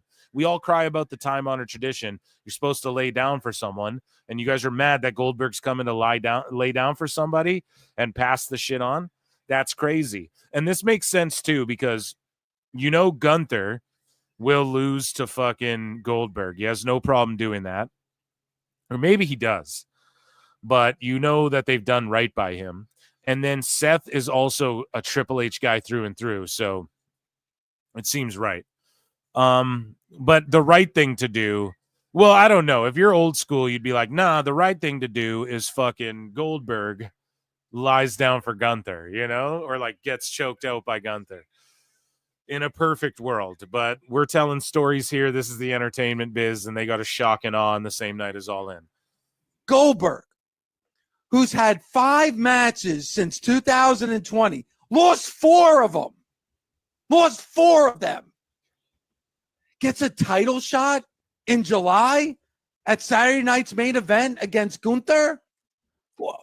Where is the logic here? Where's the logic? John Cena had to sell his soul in order to get a title shot. Goldberg just walks in, says who's next, and gets a title shot against. It's just his retirement match, and so it's just like when Ric Flair and Shawn Michaels fought. Why did Shawn Michaels get to call his shot, or Ric Flair, it's his final match and he got to choose Shawn Michaels rather. And then Shawn Michaels is like, you don't want to choose me. Like, if you do this, I'm going to come at you with my best. I'm not going to phone it in. And then boom, he super kicks Rick, turns fully heel. Why was the story Rick got to pick his retirement match? Why is the story Dustin Poirier in UFC right now basically got to pick his retirement match, and he's coming out with Lil Wayne? He's saying they're talking to Lil Wayne, and Lil Wayne might walk out with him. It's just a matter of like, he's ultimately going to lay down for somebody and pass it on. And it's Goldberg, dude. So I get it. It's just a sports entertainment-y thing. The UFC does shit like that. John Jones got to pick his fight and fight a retired Stipe. Stipe didn't fight for 3 fucking years or whatever.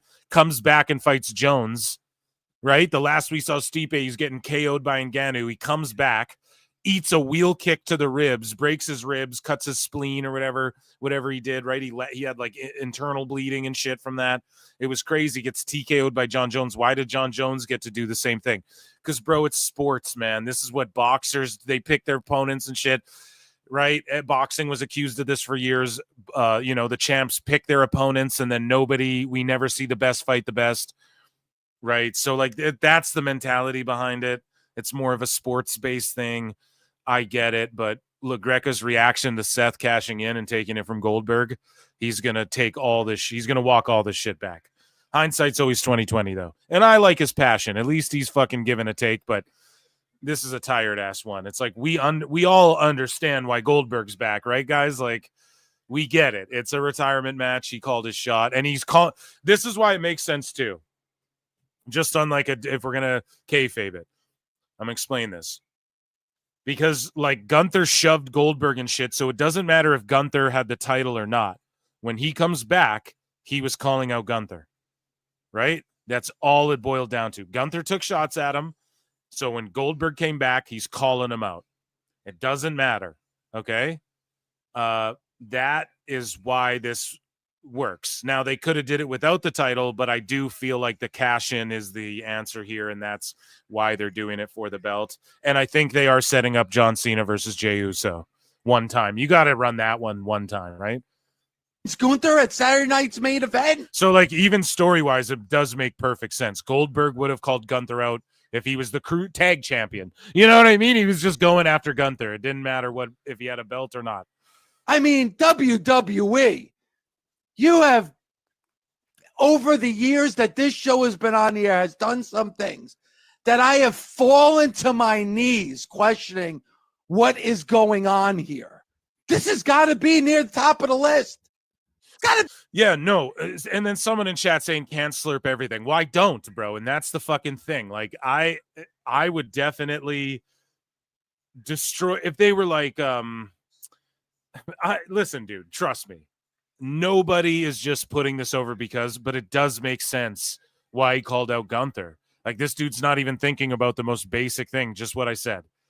This is more like, this is what people do in fighting all the time. And we talk about what's more sports-based and how they're sticking it to AEW. To me, this, maybe they're not even breaking it down. Maybe that's me adding a layer to it, but I think it's obvious. Just in hindsight, will Gunther talk shit to him? Like, if we thought he was going to wrestle anybody else, and the whole time on this show, I was like, I'd prefer if he wrestled like a Logan Paul or AJ Styles, who will make him look good. But the obvious thing is Gunther. Like, Goldberg isn't a guy. He has an ego. He's not going to let Gunther just talk shit to him without getting his comeuppance, you know? And then how do you sell Goldberg on him dropping the belt to someone like him? This is his one and done. Seth's got to come out and do his thing. So it makes sense. Just Gunther. And would you rather Goldberg beats Jay? Fuck no. You know, Gunther can take the loss. His list of losses, there's like 3 guys who've beat him. You know? So I'm not like glazing this. I don't think Gunther versus Goldberg is the match I want to see. I don't want to see that match. I'm going to be honest. Like, if Goldberg eats a chop, I'll be fucking impressed. Okay? And this isn't I don't think Goldberg is going to get him up for the jackhammer. I hope he just does the spinny neck breaker he'd do in Japan, you know? And this is not the match I wanted to see. But story-wise, no. LaGreca's just not even actually thinking. He's just being faux outraged here, which is fine. But if you're actually considering the last time we saw Goldberg, he's coming out to attack whatever Gunther's doing. It doesn't matter what Gunther's doing. He could be feuding McAfee. He's coming out to help him. You know, he could be a tag champ with Ludwig. He's coming out to call him out, you know? Be near the top. I'm sorry, Bully. I know it's professional wrestling, but man, this is just incomprehensible to me. I don't get it. Guys, Tony Khan loves Goldberg and wanted Goldberg real bad. He did. And Goldberg was like, no, I just can't. This guy doesn't have a vision, you know? He said it. We covered it like a year ago, the interview Goldberg gave. He talked with AEW. And Tony loved his shit in Japan. Tony loved his matches in WCW. Tony loved that shooter style. And Tony loves Goldberg. So this is an ultimate, like, fuck you to him at All In. I'm telling you right now. And because Tony let Goldberg fumble. Or not let Goldberg fumble. He fumbled Goldberg. Tony let, sorry guys, I'm watching a wrestling show too. He fumbled Goldberg through his fingers. You guys get what I'm saying? Like, he should have been able to sign. Why couldn't he have signed Goldberg? Goldberg just loves money. How did he not get a match out of Goldberg at All In? Like, how did that not happen? At least one time, you know? It's crazy to me. So And it's because like Tony was probably like, I respect wrestling and I love wrestling and I loved your match against Kojima in the fucking, and you know, and you have Goldberg's like, great. So like how much we bringing in? So who's like your most over biggest, nastiest guy, you know? And then they're like, well, here's Swerve. He's our top heel. And Goldberg's like, you know what I mean?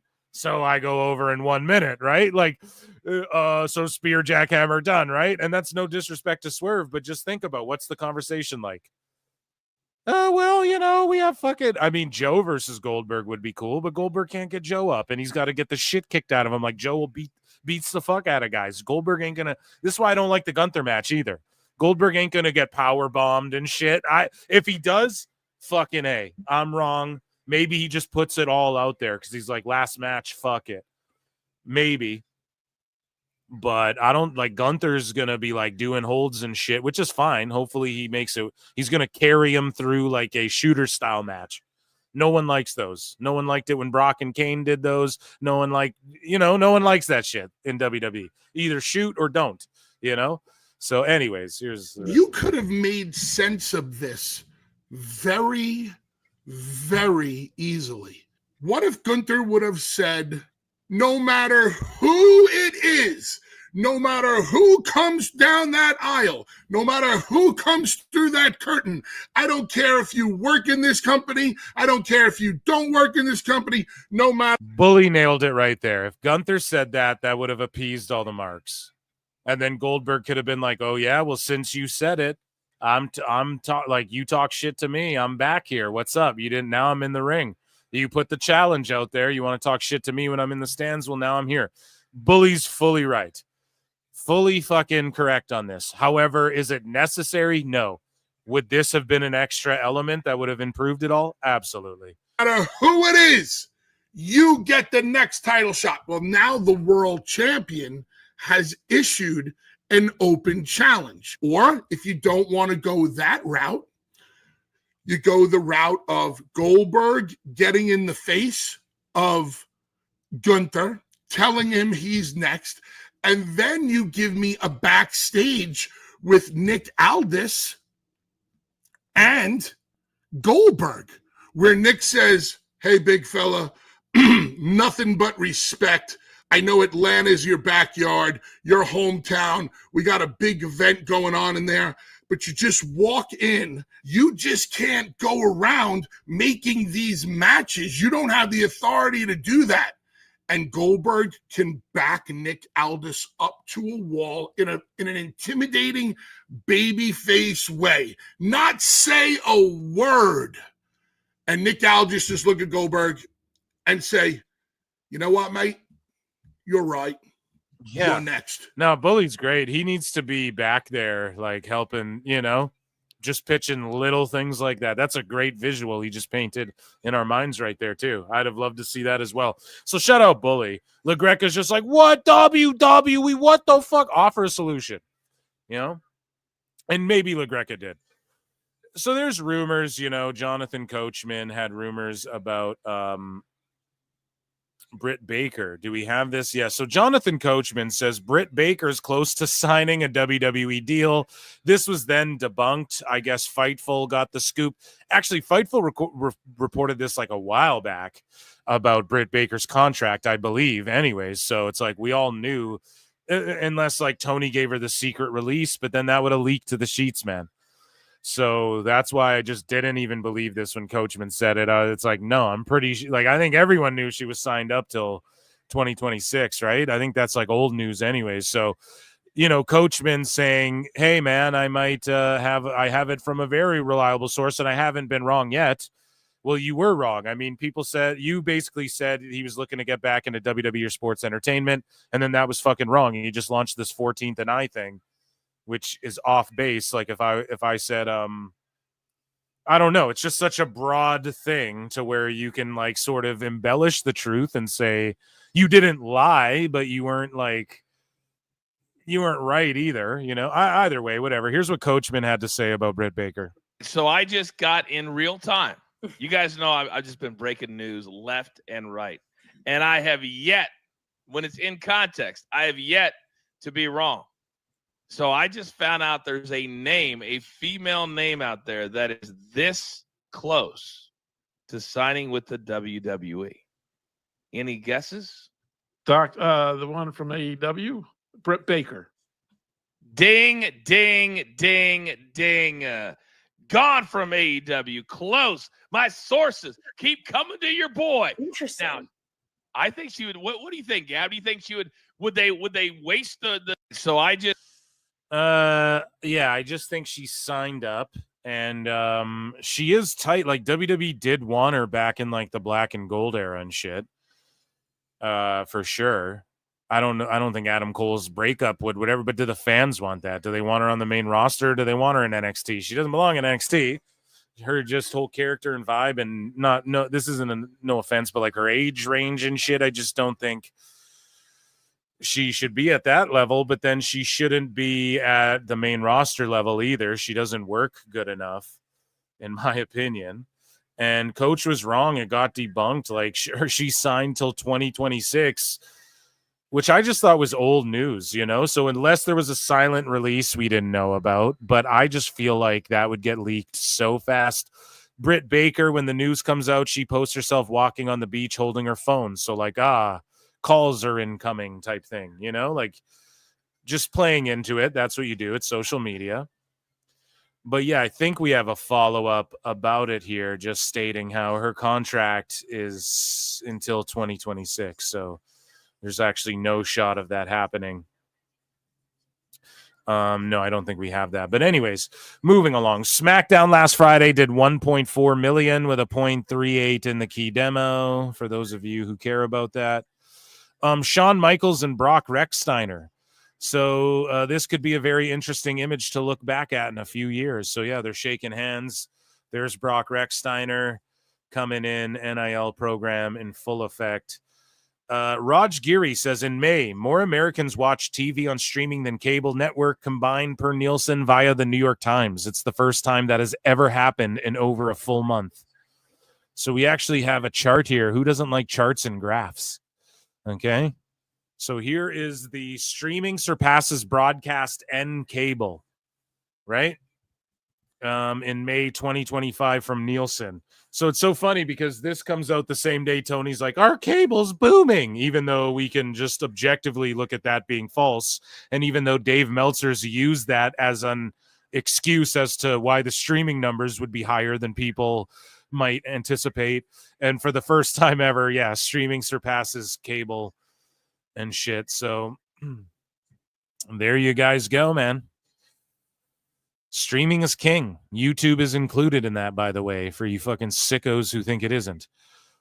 Hulk Hogan. So there was a rumor that floated around he was on his deathbed. That turns out to be false. But he was hospitalized over the last several days. It is not a heart issue. He was having some adverse reactions from the trauma of all the back and now neck surgeries he's endured at 71 years old, and that led to his hospitalization. The expectation is that Hogan will be released to go home later today.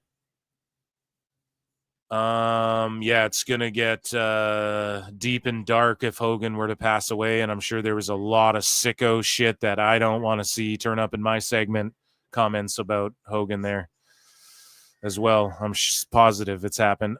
So Bayley talked about the complicated relationship with the Four Horsewomen, and she says that she has never been close to Becky, you know, and they were just sort of dubbed that. Whereas the Four Horsewomen, like Rhonda and them, they're actually really friends. When people say, oh, they're a faction, they're a stable. Some people say that the Four Horsewomen are a faction or a stable in WWE. They never were. Okay, they were that's just the moniker, like the Clique. The Clique was never a faction in WWE. That's just what people called them. Except for the Four Horsewomen were never really tight. They were more like the Four Pillars, is maybe a better moniker for them. When you look at the Four Horsewomen, are these grudges that have kind of existed and been, I don't know, bubbling under the surface for years, or is this something that comes with success, or how does this happen? It's a very, I feel it's a little complicated. It's a very like sisterly family type situation when it comes to the four of us. And if I'm being quite honest, I've never really been close to Becky, where it's like I've never rode to shows together with her, and I've never been close to Charlotte. I've never, we never had that relationship of like, oh, let's go out to dinner after the show. It was different. So I can understand where this is coming from Becky, because it was never really there. I thought there was some type of unity there, though. I thought there was some type of, like, with the history and everything that we had gone through, all the training and all the matches that we've had together and everything that we fought for and stood for in such an important time in women's wrestling in the WWE, to come up and do this together to make change in the women's division. I thought that was a bond strong enough, but apparently not. After all these years, she still has some. So I love how she sort of peeled the curtain back, but then still worked it in kayfabe. And I know some people might think it's all entirely kayfabe, but no, that's real shit. She's like, we never went out to dinners and shit, but like we trained together and stuff. So got to remember that too. So on Evolve, Jordan Oasis and Marcus Mathers are having an ID showcase match. So Meltzer said posted this. Yeah, we laughed about it. Hey, before we sell off WWE, let's go purchase that secondary Mexican lucha promotion. Like, people thinking WWE's selling are so restarted, man. Conan says WWE's end game is to get AAA a TV deal. Well, TKO's getting rid of them. No, they're going to try and get them a TV deal. And that will fucking eventually happen. So, we talked about the Stanley Cup earlier. Congratulations, Florida Panthers. It was a bittersweet loss. It's easier, I think, to lose in Game 6 than if we had taken it home to Edmonton and then lost. That would have just been like a dagger to the soul, back-to-back Game 7s. But I don't know, man. Just the way Florida played. And then I saw this video surface of McDavid being like, great fucking now. Like, he's just freaking out on his team. And it's like a little bitch, though, not in a motivating way. And man, that would not be. And then you see how they play on the ice, a little lethargic, and you're like, yeah, it's hard to fucking get motivated for a kid like that who, like, where's your clutch hat trick? Why did Sam Reinhart have fucking 4 goals? Where's your 4 goals, McDavid? Like, don't even fucking say shit. So yeah, man. Here's McAfee and Jackie Redmond, who were in his house. I've been in nightclubs where Lordo Stanley was. Have you drank out of Lordo? And no Taylor Swift. Stanley. I've had a beer out of Lordo Stanley Cup. Do you know how many beers fit in Lordo Stanley? 3? No, 6. keep climbing. Keep climbing. 12. Keep climbing. 20. Okay, lower. 18. Lower. 13. Higher. 15. Lower. 14. Nailed it. We got there. He nailed it. Hot Nailed pull. it. 14 cans of beer fit in the top. You've obviously, you've had some time with Lord Stanley already. But I'll still... There you go, 14 beers. What? Lord Stanley's Cup. What? So, Jordan Grace comes out, her new theme. It's pretty bad. Blake Monroe's is chill, but Jordan Grace's is pretty bad. And Fire Def Rebel chants broke out during her fucking match. Brand for the entire globe. I want to build off what Corey just said, Booker. Is Jordan Grace at a crucial point in her NXT tenure? Definitely, I think she's at a crucial point, but this match is more crucial than anything, I think, for Jordan Grace. Correct me if I'm wrong. This is the first time these two have met in the ring. They need to do like an NIL WWE program type shit with their music where they set up a system in place. I'm just giving freebies here, chat, where you like contract music for wrestlers and you let them go find their fucking themes. Now, it's cheaper to do it all in-house. I get that. And try and do as much of it in-house as you can. But it's getting bad. Now, Def Rebel's either hit or miss. Their shit's either like good or it's bad, I feel like, Whereas, Hurt Syndicate are in Mexico. Let's fucking go. Yeah, Jim Johnston, I just don't know why you wouldn't bring him back when you're making all this fucking money. So Netflix Sports, they launched their new X account. It's verified with a check, and they have the little Netflix thing next to it. So this has to be legitimate. And if you can't get this Netflix badge next to it if it's not legitimate. And if you can, and someone just figured out how to do that, then fuck me. You know what I mean? Then this is a tremendous troll. They have no followers, but actual Netflix follows them too. They have 251 followers. So this is a new thing, right? Their new Twitter. Everyone go follow Netflix Sports right now.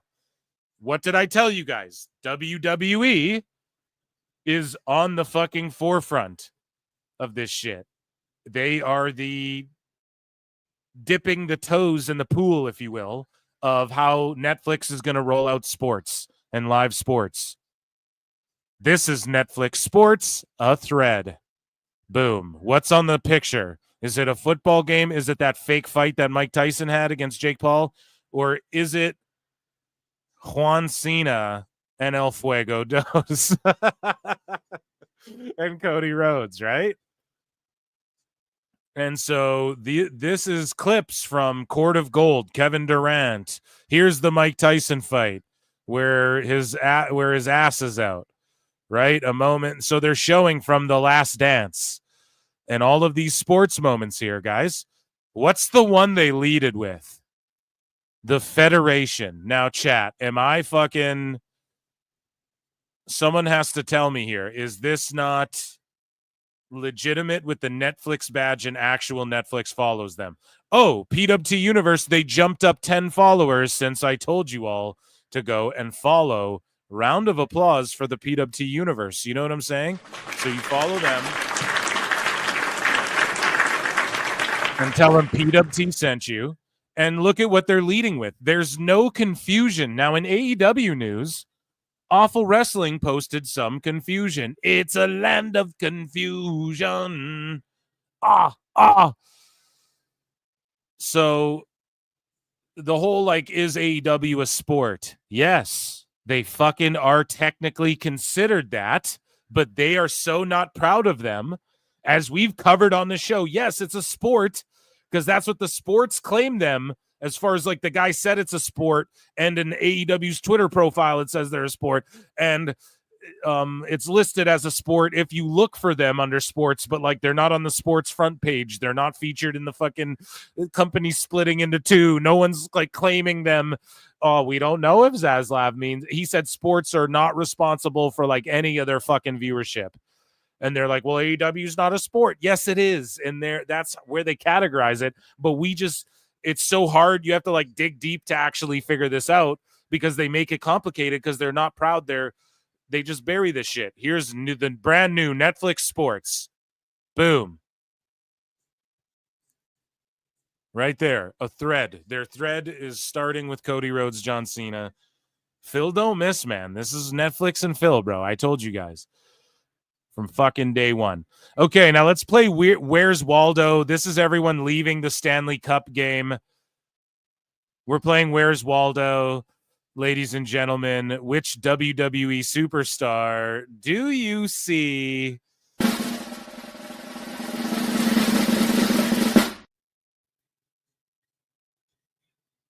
Who do you guys see in the crowd? Steen, yeah, you fucking nailed it. KO, yeah. He's there. He just got caught on the broadcast, so there we go. He's the only guy not wearing red or the Florida Panthers colors. Jordan Grace responds to the criticism of her new theme music. She says, I know what the streets are saying, but y'all better suspend that disbelief and vibe with it. Got it? So again, you just have to lean into it and not ignore the noise. Former WWE star Joe Coffey has said that he heard for a long time that Gallus would be moving to the main roster to work alongside Drew McIntyre. And he notes that they were only NXT talents featured in the programs for both Survivor Series and Royal Rumble, but the call-up never ended up happening. Terrible. That would have been sick. Gallus with Drew, and he had his own fucking faction. That'd be amazing. Liv Morgan's dislocated shoulder will require surgery, so speedy recovery on the members show. We covered it live and in the flesh. She fell, dislocated her shoulder, and they were trying to pop it in during the commercial break, and on the Canadian feed, I got to see that, buddy. And just like right in the nick of time before they come back from commercial. They're just like, no, we can't get it in. So I think she was willing to continue if they could get that shit in there. But if it requires surgery, it's worse than you think. There could be, who knows, a fracture. There could be muscle torn. We don't fucking know. Likely something else was torn. Now, I'm not wishing anything. Like, I really hope she comes back full force. There's a UFC fighter called Johnny Walker who knocked a guy out, and he was like the next big prospect that everybody was getting behind. And then to celebrate Johnny Walker, and he's a Brazilian guy named Johnny Walker. How fucking crazy is that? And he trains in Ireland and shit. But he went to do the worm as a victory dance, and he blew his fucking shoulder out just like Liv did, right? With the same type of fall. And he's never been the same since. And he got a shoulder. He fixed it. He still fights.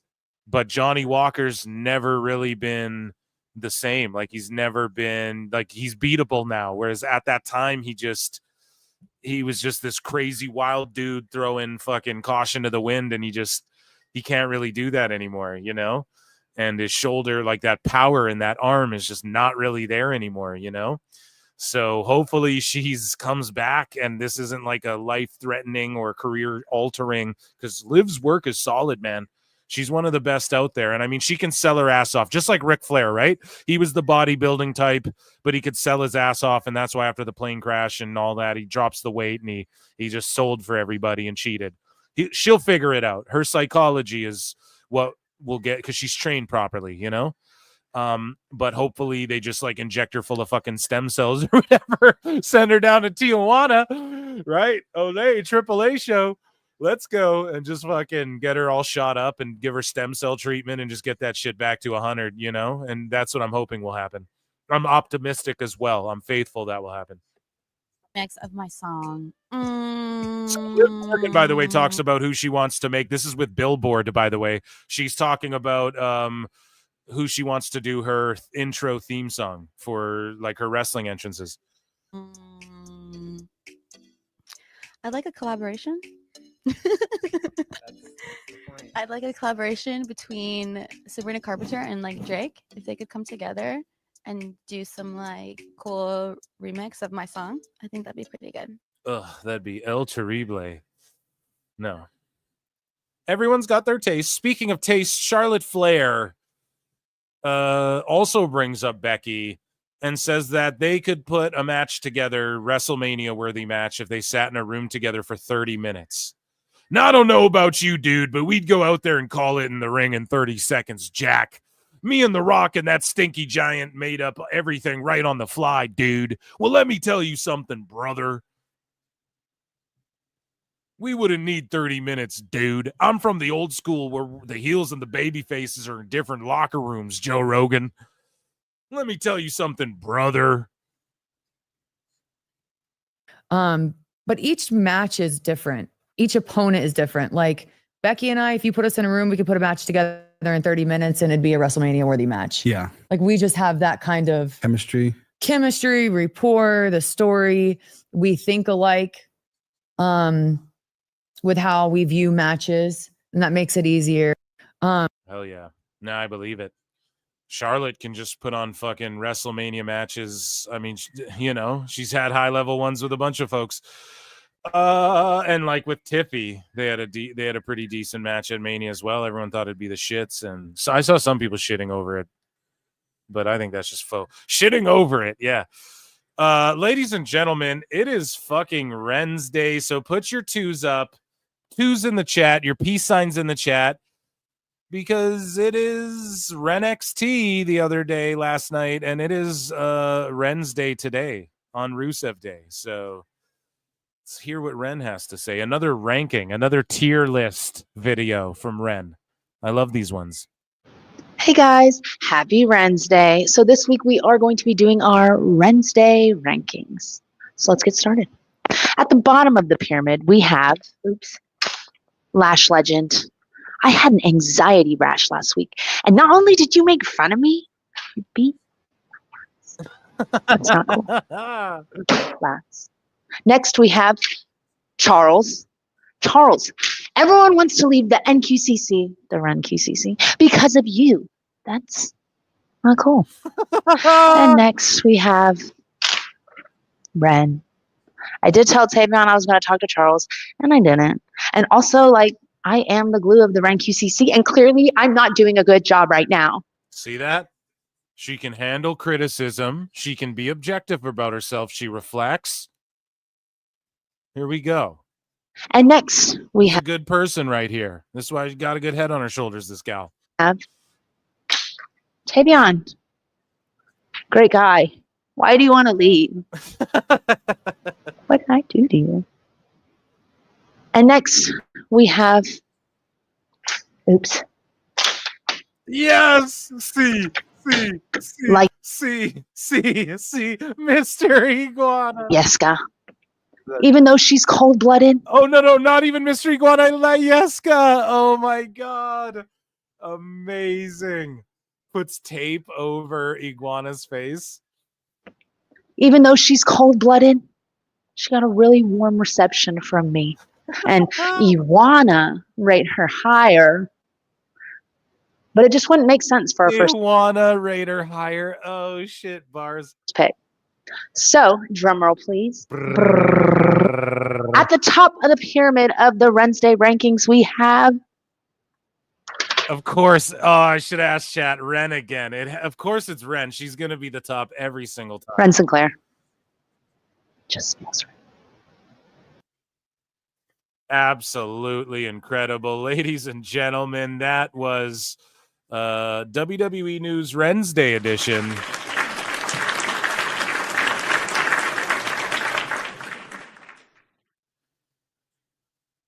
Okay, so let me check in with chat here. What's going on? George Capture for 5 says SNME and SummerSlam are 2 weeks apart, so your idea works.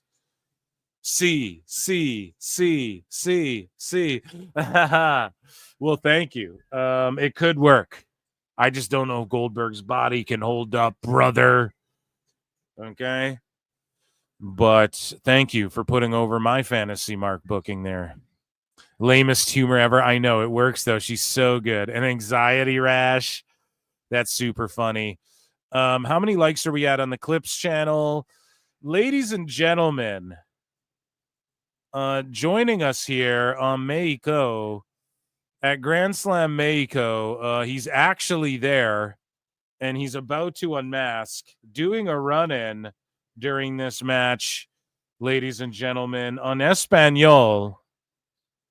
La Corazón de Leon, Chris Jericho. I look and see it's not just me. So many others have stood where I stand. We are the young, so raise your hand. They call us problem child. We spent our lives on trial. We walk an endless mile. We are the youth gone wild. We stand and we won't fall. We're one and one for all. The writing's on the wall. We are the youth gone wild. Let me get wild. Yay!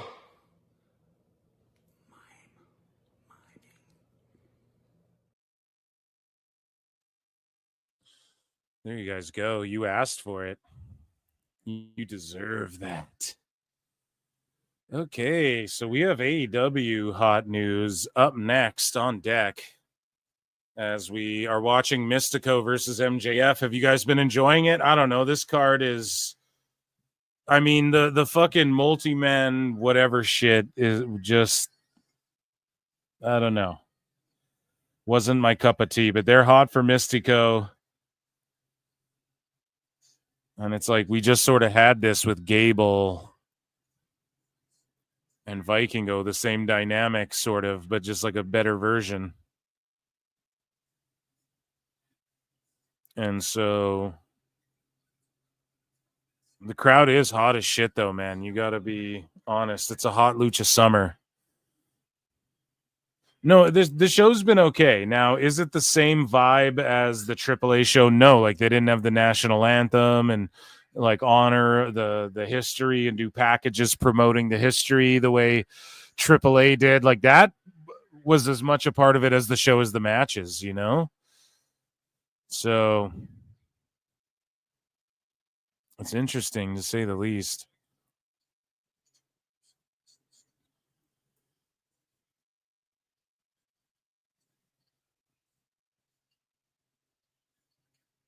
Hope he doesn't break his finger. Mystico, yeah. MJF went DQ. I think Rick Knox is worse than Aubrey. I agree. Dunn did what? I was saying that shit before anyone. I was calling that shit out before anybody, man. So I think I have a video. He's Bryce Remsburg worse than Aubrey Edwards. I think that's a video I made. I'm telling you, bro. Like, it's just the way he counts the 1, 2, 3 and shit. Dry, because she's been less egregious. Like, clearly it's gotten through to her, you know? Okay, so MJF's tapping, but the ref doesn't see it, so they get the visual win, but then MJF's going to win in Mexico. I might be a minute behind you guys. Yeah, look at how Bryce counts the 1, 2, how he jumps like 7 feet in the air. Dude, I'd be like, please count better than that.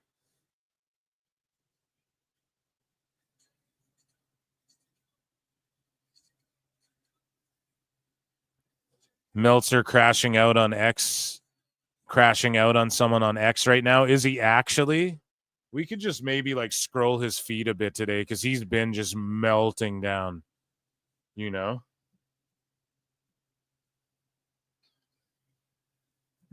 I'm just going to like look up his Twitter and we'll just like see it on the show when we do the segment. If there's some interesting shit.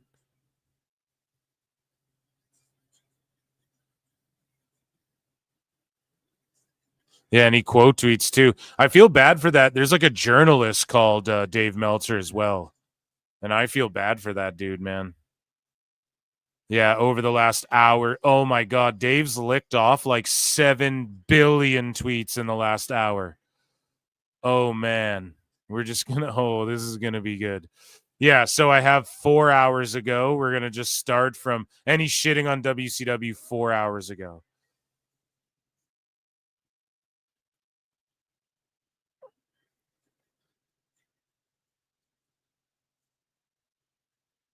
Yeah, we're going to get into that. That's going to be amazing.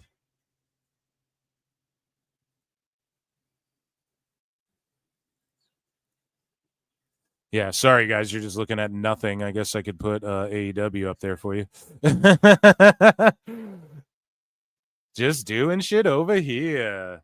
Yes, bring on dog shit for brains. Who's that? Take that, Bischoff. This is 30% better than AEW than AAA did. We need flutes. Flaunt the flutes. Flutes. Yeah, we're gonna get flutes in here. Don't worry.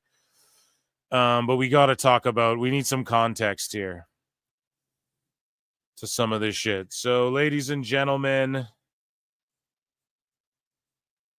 Yeah, wow. What a shitty not like this isn't a fun ending for the Mexican fans. Do you know what I'm saying?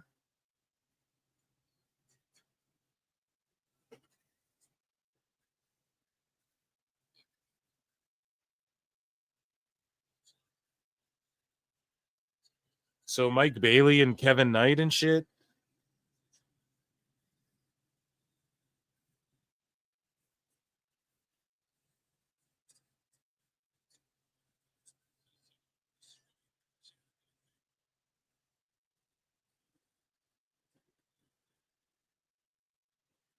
Yeah, I don't know, man.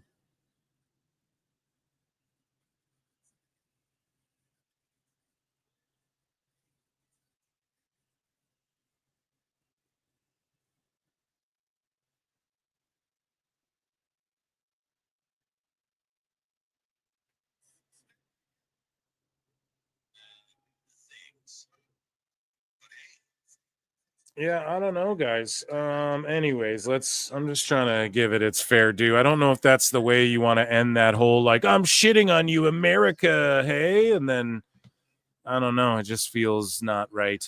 It is time, and Ichi Nissan da, because it is time for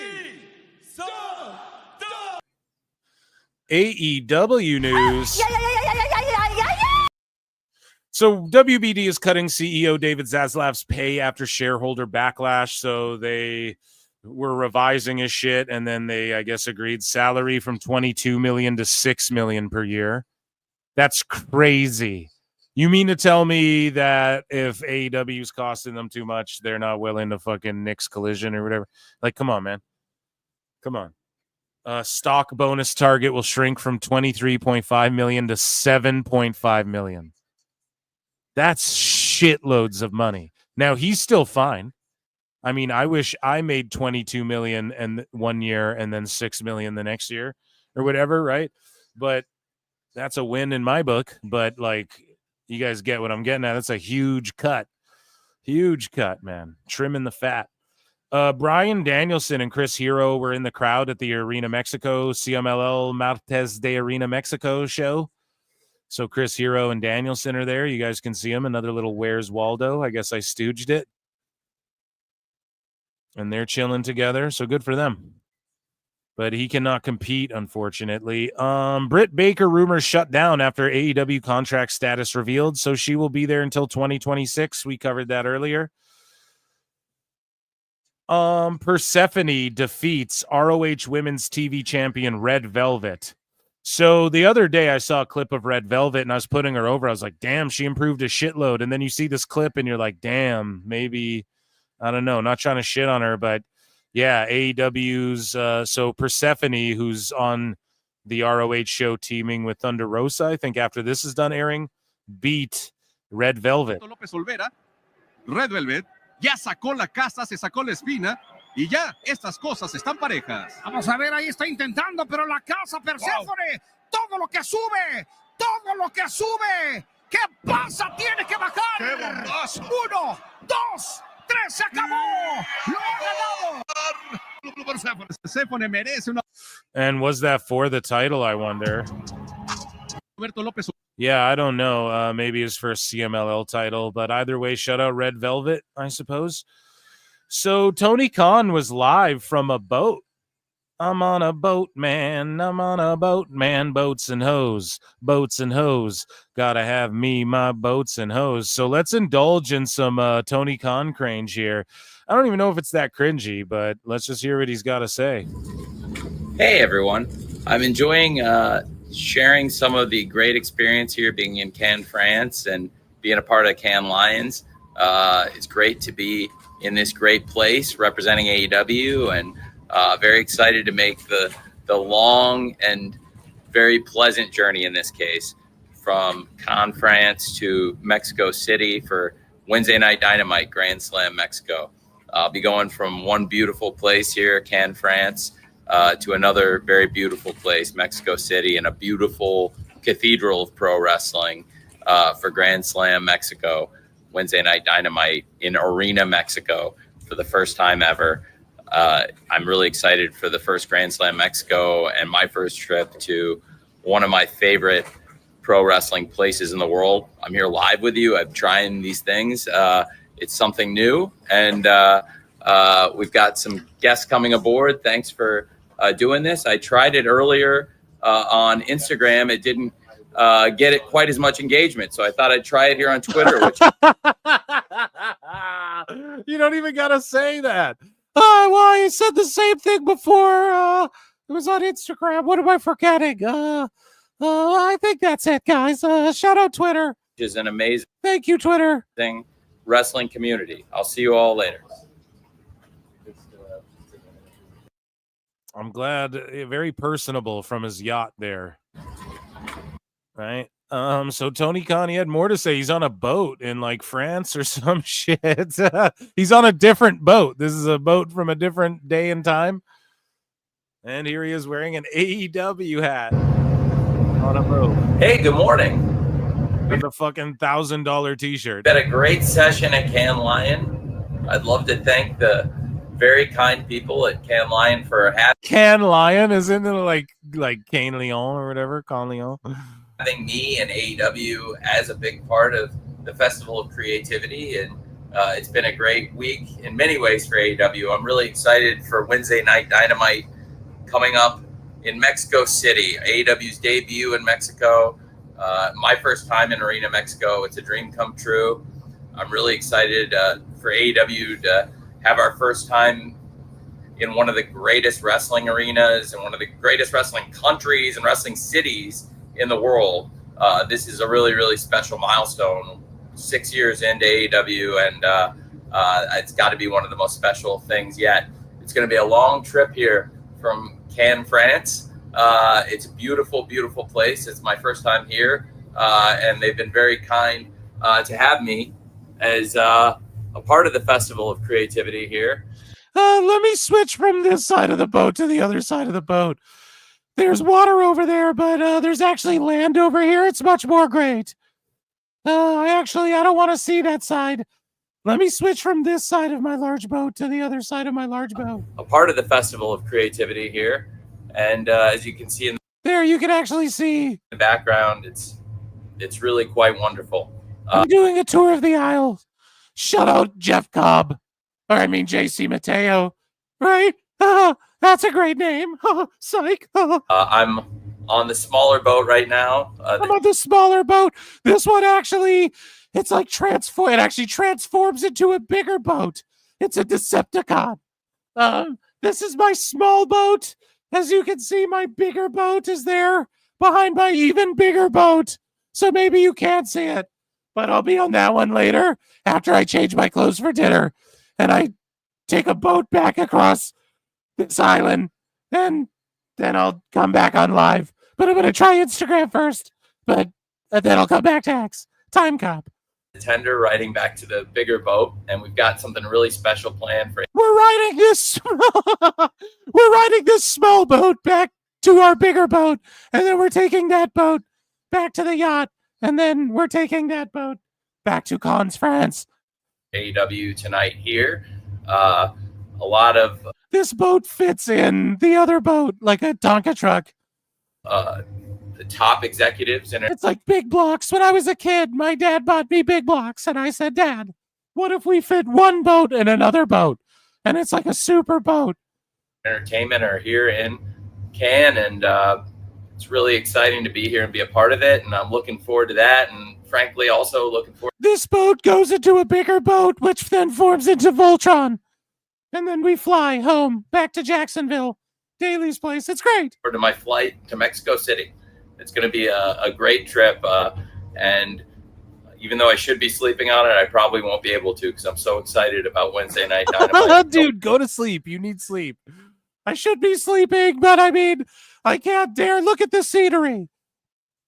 But like, I driving the small boat to the big boat, I can't sleep a wink.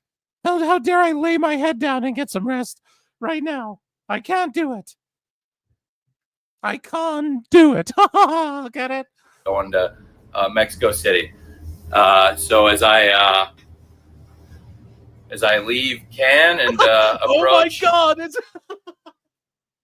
So as you can see here, I actually own this ferry. So my boat will go into this boat to my bigger boat, which will then enter this ferry, and then we will be submerged underwater like a submarine. As you can see over here, my giant boat. And this boat is actually Optimus Prime. The Kismet here. I just wanted to say thank you to all of you. Does this boat actually like ride up into this other boat? Dude, what kind of rich person shit is this? What the fuck? We got people in chat paying fucking car notes, dude. And you're driving boats into boats. Who make AEW possible, because it's really just such a dream come true to come to a new country, and it's my first time representing AEW in France. There's great wrestling fans. Steamboat Tony. Steamboat Tony. It's great. Oh my God. Holy shit. Here. I need an AI picture of that Steamboat Tony. Oh man. And a lot of people really excited about it. I gave a great presentation yesterday, frankly. It was really good. And it was largely in part to the AEW production team and staff who did a great job putting together the video package and the presentation and made it a slam dunk for me to go in. So thank you, wrestling fans, and everybody all over the world. You're going to want to watch Wednesday Night Dynamite. for the great wrestling fans in the U.S., which I'll be coming back after Mexico City for some great shows around Seattle. Can't wait to be in Kent, Washington on Saturday as I'm about to deboard. Let me sit on this side of the boat. Now we'll show you this side of the boat too. Look at all the great sides it has. The tender and go back to the Kismet. He's about to deboard a boat and get on another fucking boat, bro. Thank you for supporting AEW. You're the greatest wrestling fans in the world, and thank you for making it possible for us to reach these new milestones as we approach 300 episodes of Wednesday Night Dynamite. And I'll see you all very soon.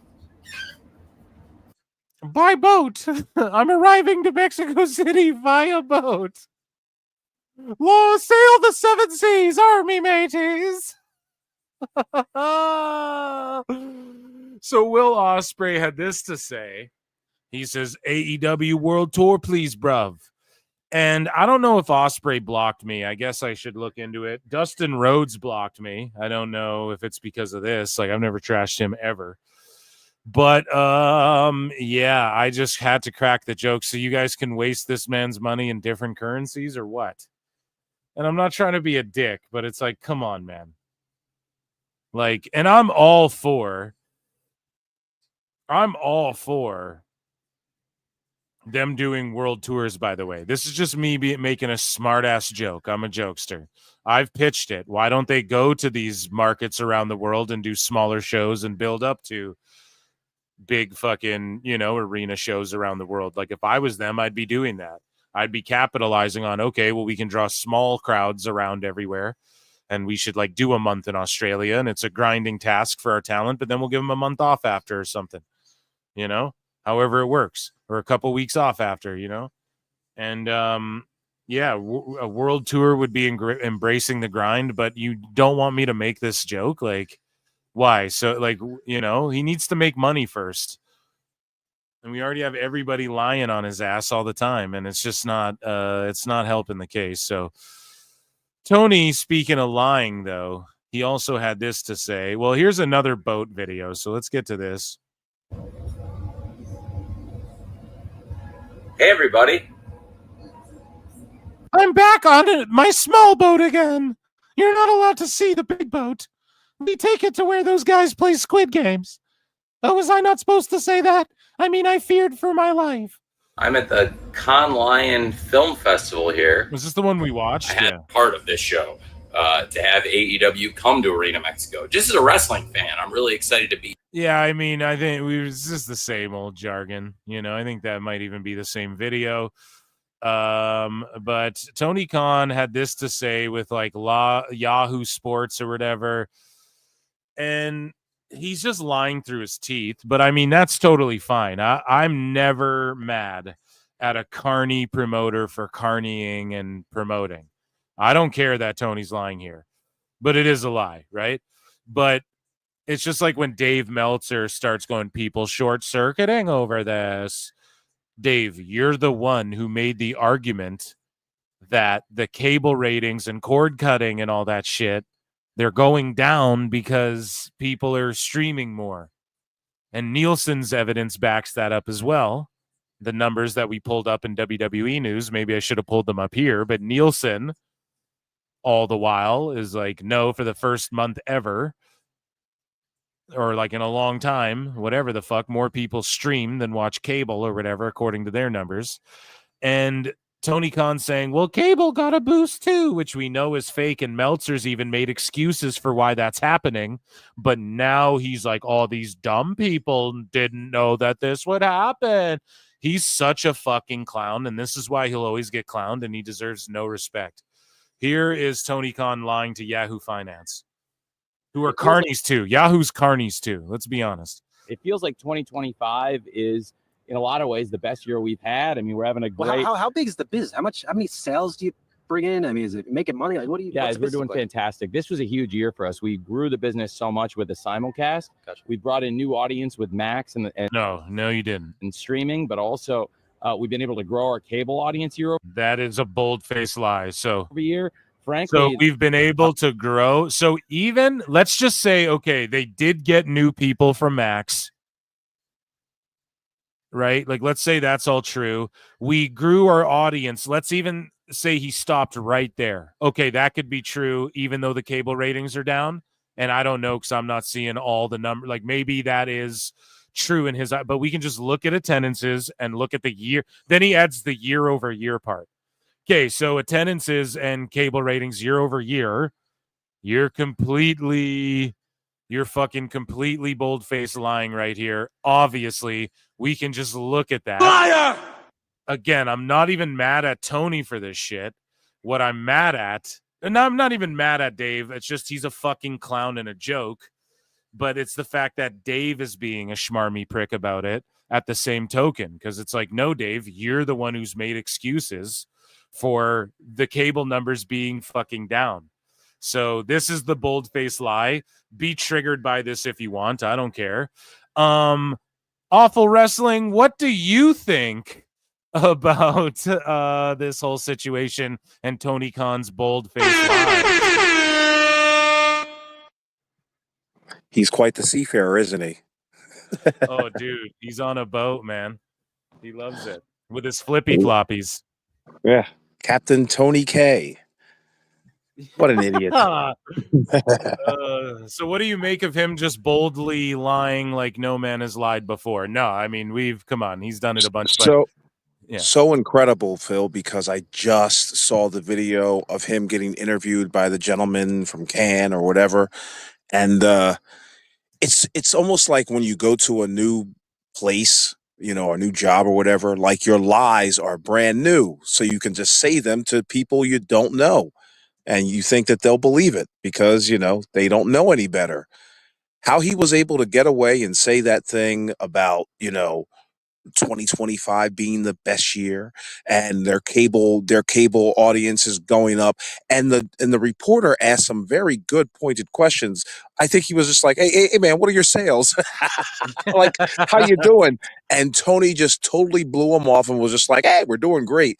And the guy really wanted to get into like the financials of the whole thing, of course, because I assume it's a financial event happening over there or whatever. But yeah, what a buffoon, man. And he thinks that no one's going to realize, no one's going to make a video, no one's going to call him out on these bullshitting lies that he's told an entirely new country. On a boat, by the way. Piracy. Yeah, dude. On a boat, fucking sailing to another boat. That's literally what he was doing. Unbelievable. Let's listen to this whole clip here. Fantastic. This was a huge year for us. We grew the business so much with the simulcast. We brought a new audience with Max and streaming, but also we've been able to grow our cable. Funny though, too. Sorry, not to pause it at the exact same spot, but it's like, dude, the guy asked, like, well, are you making money? Like, do you have good numbers? Oh, we're doing all this great shit. Okay, well, what numbers? Like, what do you give me an example? Like, we've been able to grow our cable audience year over year. Frankly, that cable and satellite and growth in cable. Who's doing that? Well, honestly, us, because a lot of people thought when you start simulcasting. And look, Yahoo Finance cable, that's like a dead thing. You realize that, right? I mean, us, we're into it. We're into it. Dude, everyone's like starting to go more the YouTube route and shit. And AEW's he's trying so hard because he wants to artificially have his name like 300 episodes on cable, so that he's among the Bischoffs and the Vince McMahons and shit. And he's just pretty much bought his way there. So, because a lot of people thought when you start simulcasting AEW on Wednesday nights and Saturday nights, oh, okay, well, a lot of people, they're still going to watch the show, but people are going to migrate to streaming. That's what Dave Meltzer said. Well, that's what he actually has said to defend your lower year-over-year cable ratings. Actually, our cable audience, when we started simulcasting, went up, and we have a great audience on Max streaming every week, too. So awful. Their ratings didn't go up. That's a bold-faced lie as well.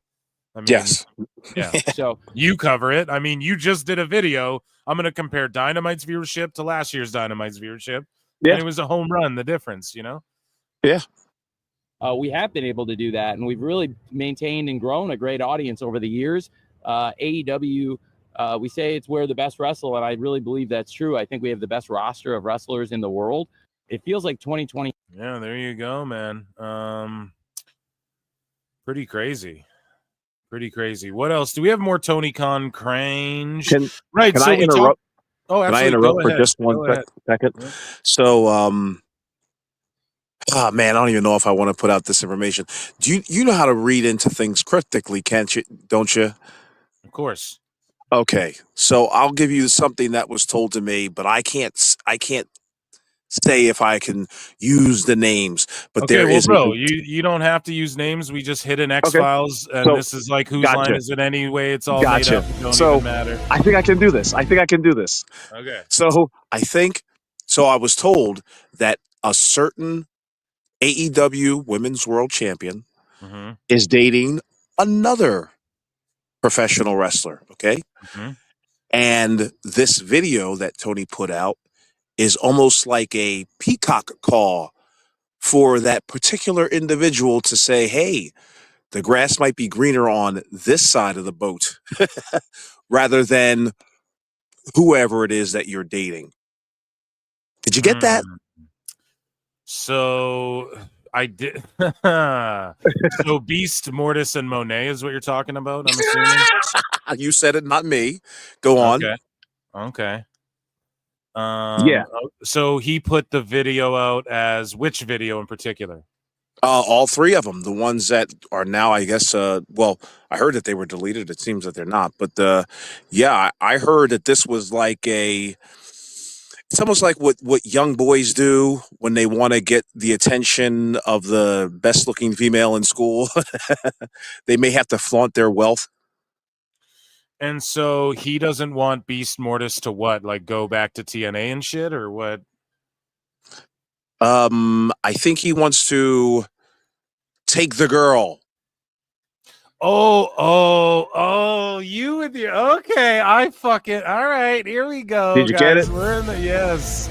Yeah. Yes, dude. I've been told by a I've been told by a source that is not too shabby, who has proven themselves over the last few weeks. Sometimes in life you know what gotta they be a say. hoe. Yeah. So Apparently, okay, I get yeah. what you're saying. Sorry, I thought you meant like a contractual with the lucha stuff going on. No, you mean like romantically and stuff. Oh, Yeah, you mean yeah. like they might want to get all romantical or something. Dude, Yeah. that is crazy, and that's a theory that I mean, I think you've brought, and I think a lot of people have brought that up before, in Right. jest a little bit. Oh, he likes Monet, that sort of thing. So him flexing a little bit, like, hey, dude, because let's be honest, she's making more money than the Beast Mortis is. Sure. So who's making more money than the both of them? Tony Khan. You know what I Yeah. mean? Okay, well, that's all speculation, and this is South Park, so Yes. none of that's even real. But damn. Right. Yeah. That's But we're just hilarious. putting it out there. See where this goes, because let's be real, Phil. Like, it's very curious that he would put out these videos, willy-nilly out of nowhere, like seemingly like a gift from the content gods. And he's like, I'm in Paris right now, chopping it up with Yep. movie people, and then I'm Indeed. taking this Yep. boat, and this boat goes into that boat, then it turns into Voltron, and then we fly to Mexico, and the ring's Yeah. in here too, so don't worry, it'll be 20 by Mhm. 20. So He looks filtered. He's got his beard shaven. He's on the boat alone. Yeah. Damn. Here's this side of the boat, and then there's this side of the Yeah. boat, and then there's Here's this where you'll side be of the sitting. boat. Yeah. Here's the Here's bigger where Jen boat. Pepperman will be sitting. She'll be navigating the okay, boat. okay. Oh, come on now, awful. So basically, well. we talked about before, or here, let's do this, chat. Let me check in with you. George Capture for 5 says, Phil, Awful said that StreamYard isn't loading for him. Okay, well, we got that Yeah. figured out.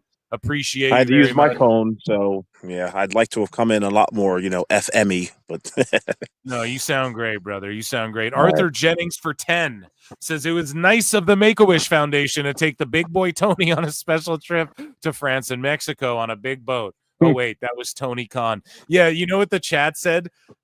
Steamboat Tony. Steamboat Tony. I need an AI picture of Steamboat Tony, an AI video if we can do it.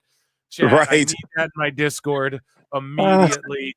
Arthur Jennings, thank you so much. I really appreciate you, bruv. And Fuck. Steamboat Tony.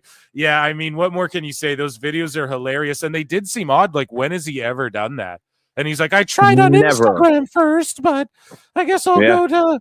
Damn, dude, because it's the same time that news broke about Mortis and Monet, and I heard rumors, too, that story only broke because they're trying to cover up from the Moxley shit, which we're going to talk about. Thank you so much, Arthur Jennings. Lincoln Hawk gifted 1 Pro Wrestle Clips membership. Guys, you can become a member 99 cents, or you can gift a membership, or you can check out Toonie Talk Wrestling and Awful Wrestling over on YouTube as well, and check out my friend's shit, and that would be awesome as well. So, thank you so much. 626 for 2 says Long Con Silver. That's another good one, dude. Oh man, that's a great one. And then 626 for 2. His lies aren't lies in international waters. Exactly. Yeah. They don't count. In fact, when I take my small boat from this island, I'm in this time zone, and then when I land in this island, I'm in this time zone. So it's kind of like Time Cop. Doesn't really count. We just change it anyways. His lies don't go under UCC. Yeah. International Matter of code. fact, I can murder someone out here, Mortis. I mean, check out this island back here. I own it. Isn't it cool, guys? Oh shit! Amazing. Killing wrestlers is not against the law. You remember Loser Brody, don't you? Yeah, really. Okay. Chris Benoit was a conspiracy.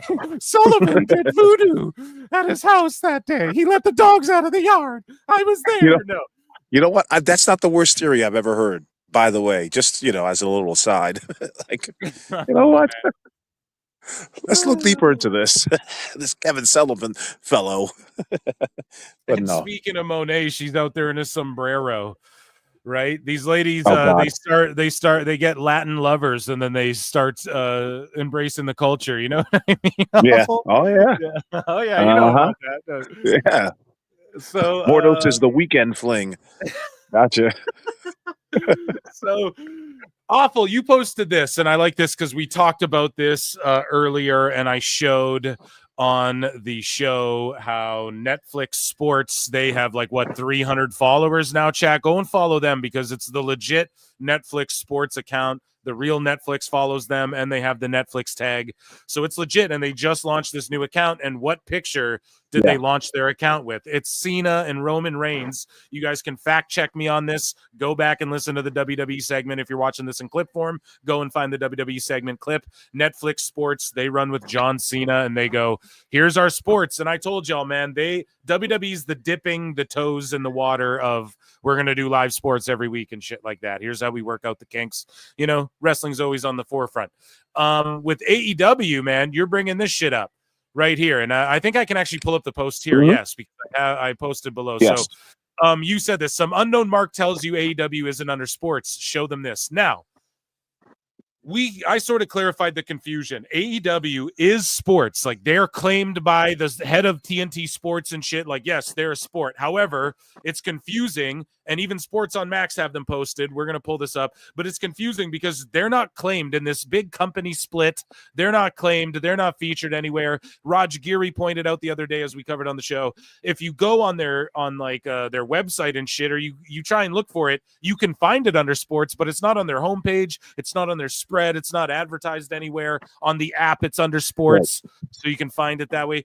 But either way, you're pointing out here, AEW, they tag Sports on Max. They are under sports. So when Zaslav says, hey, our sports don't account for shit, basically is what he said, for a significant whatever. He And wouldn't have they're said doing that this big 2 years ago, by the way, Phil. Yeah. And so, again, to corroborate this more, Sports on Max, they have AEW there as well, listed right on the fucking thing, but it's sort of buried underneath everything. And you come with receipts. And then again, Netflix Sports, look at how and we verified a chat, this is the real account. Look at how they promote WWE's on the forefront of their shit.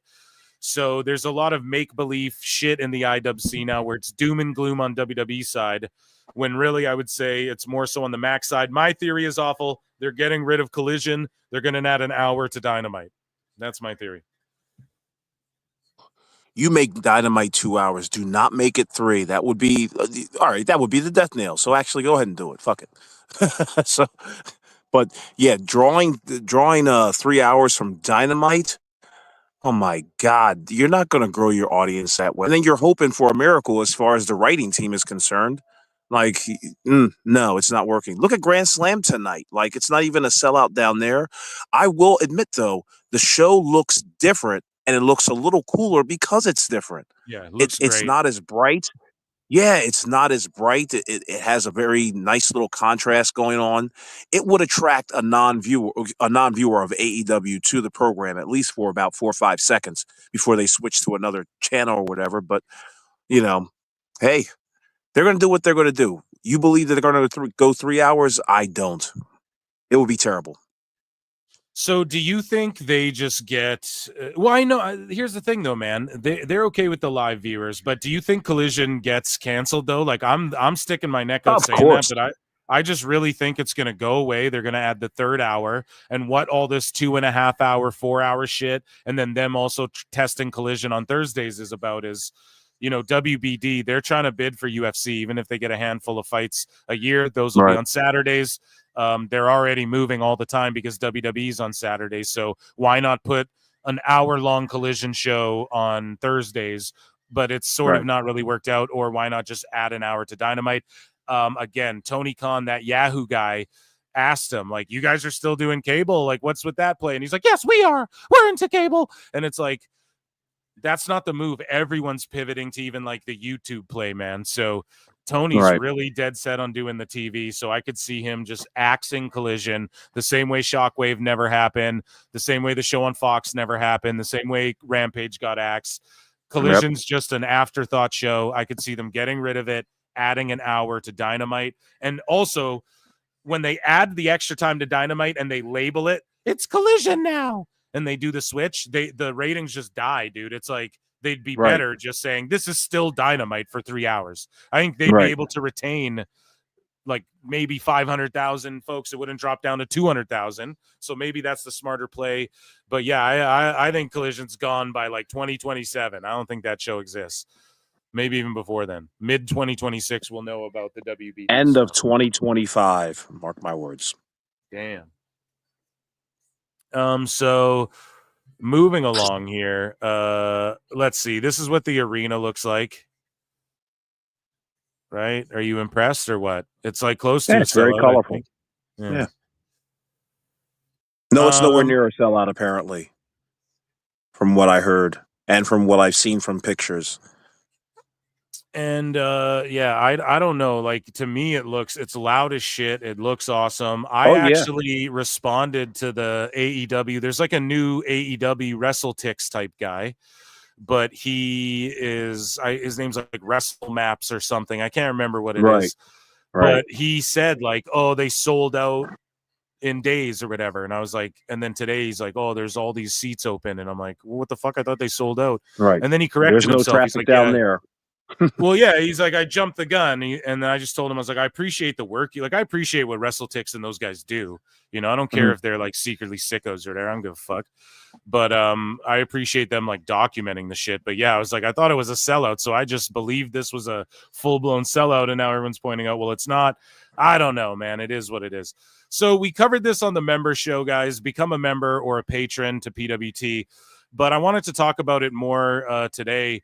A former production crew member is suing Jon Moxley in AEW. Christopher Dispenza suing him for civil battery. As I broke down on the Monday show, he's asking for $25,000. So let's say no. He's asking. Excuse me, Phil. He's asking for more than $25,000. The reward in the court case, it says the reward exceeds, or the compensatory amount exceeds $25,000. And I think a lot of people rested their hat on the fact that it was 25,000 and doesn't say like 100,000 or whatever. But go on. Right.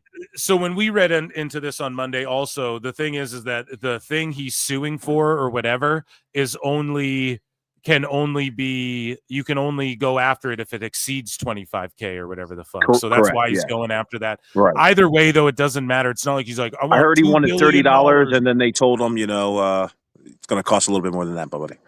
Exactly. What is the sweat off? My point is this. Let's say if a wrestler was wrestling his whole life, he got in a car accident, he went in the ring, pretended the injury came in the ring so that he could get a payday. We'd all applaud that. But let's say this camera guy, who, by the way, was hired by a third party as well. This isn't some guy that is an in-house camera guy like Stu in WWE. This is a guy who actually was hired through like a third party. You know that as well, Awful, Yeah, right? an independent contractor. How about that? Exactly. So he was told, hey, you're going to hand this guy a screwdriver. So in no way is this guy even like a wrestling mark who's an in-house camera guy. He doesn't know shit. He's just taking this gig because it's what he can get. This guy's probably been holding cameras for 25 fucking years and just takes these gigs, you know?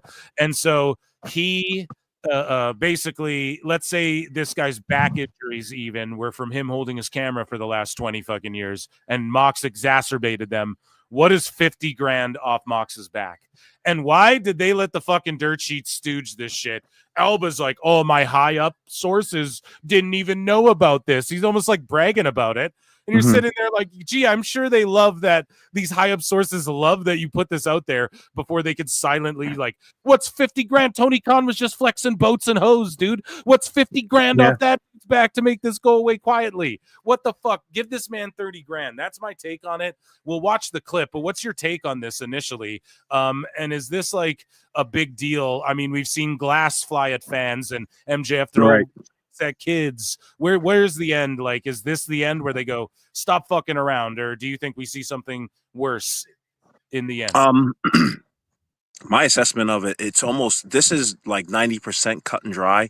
The only 10% that concerns me, well, not even a concern, but that we're missing is Moxley's side of the story and AEW side of the story.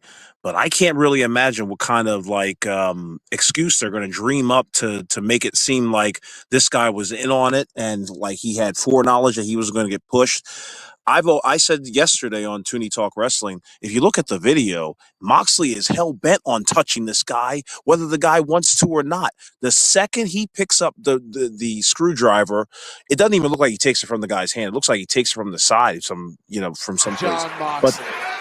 But check it out. You know, he treats Kenny Omega like he's handling plutonium, but meanwhile, this guy, he gets pushed out of the way. But yeah, he grabs the screwdriver, and it looks like he's with Moxley's left hand. It looks like he's about to go in and choke Chris. Yeah, look, he right in the neck him and pushes him, and the guy hits the deck, and he looks scared, dude. Like, look at this. Look at his face. He's looking back up like, whoa. Yeah. You know, he's looking at him. What the fuck, man? Yeah. And he's not a professional wrestler. And I saw, a couple Twitter accounts say like, what's the big deal? What's the big deal? These guys, do they forget that this is still a professional, multi-million-dollar business, folks? Like, these people are not here for their health. This guy is just trying to carry wires for the cameraman right beside him. And he was told to pick up a goddamn screw or give this man a screwdriver. Unless Moxley said, hey man, I'm going to push you. Which by the way, of course he didn't. But by the way, there's also other incidences, and it says it so much so in the court case, like, yeah, Moxley's done this type of dumb shit before. Then the guy also says in the court case, he's just like, AEW has a duty to, be responsible for these people who've got criminal backgrounds. Like, this guy is unloading the entire tea on this court case. Like, there's so much that's going to be mined and put out there. You want to pay this guy. Yeah. You cut out there for 1 second there at the end of your fucking rant. But yes, man. Did I die? Yeah, you just died for like a split second, but we caught your rant. Like, we just missed your stamp on it, but I totally agree. That's okay. Mercedes Moné just won like a 7th title or whatever. And I heard rumors that the whole Mercedes Moné Mortis news was leaked to sort of take some heat off of this lawsuit. I think the real problem is them continuously stooging to these dirt sheets. Like, who's a higher up source that told Alba this shit so he got it out there for him to then go, oh, they also didn't know about this. You know what I mean? Like Hey, Alba was bro, almost flexing that he got the news. Yeah, but why couldn't it have been Chris Dispenza? That's true. I mean, sometimes it's the most simple. The man's on Twitter, I believe. I think somebody tried to throw me his Twitter handle. Yeah. You know, this is public record. I mean, all it takes is some geek to be like AEW lawsuits, and you know, well, I guess you can if you do that every day, you're bound to hit pay dirt, I guess. I don't know. I mean, I don't think it's a Here's the higher thing. up He's that not did it, asking. but, He's not asking for like $1 million though. You know, no, he's just. it's so funny because Marv said that he would ask for $10 million. I almost fell out my chair, man. I was just like, that's an ungodly amount of fucking money.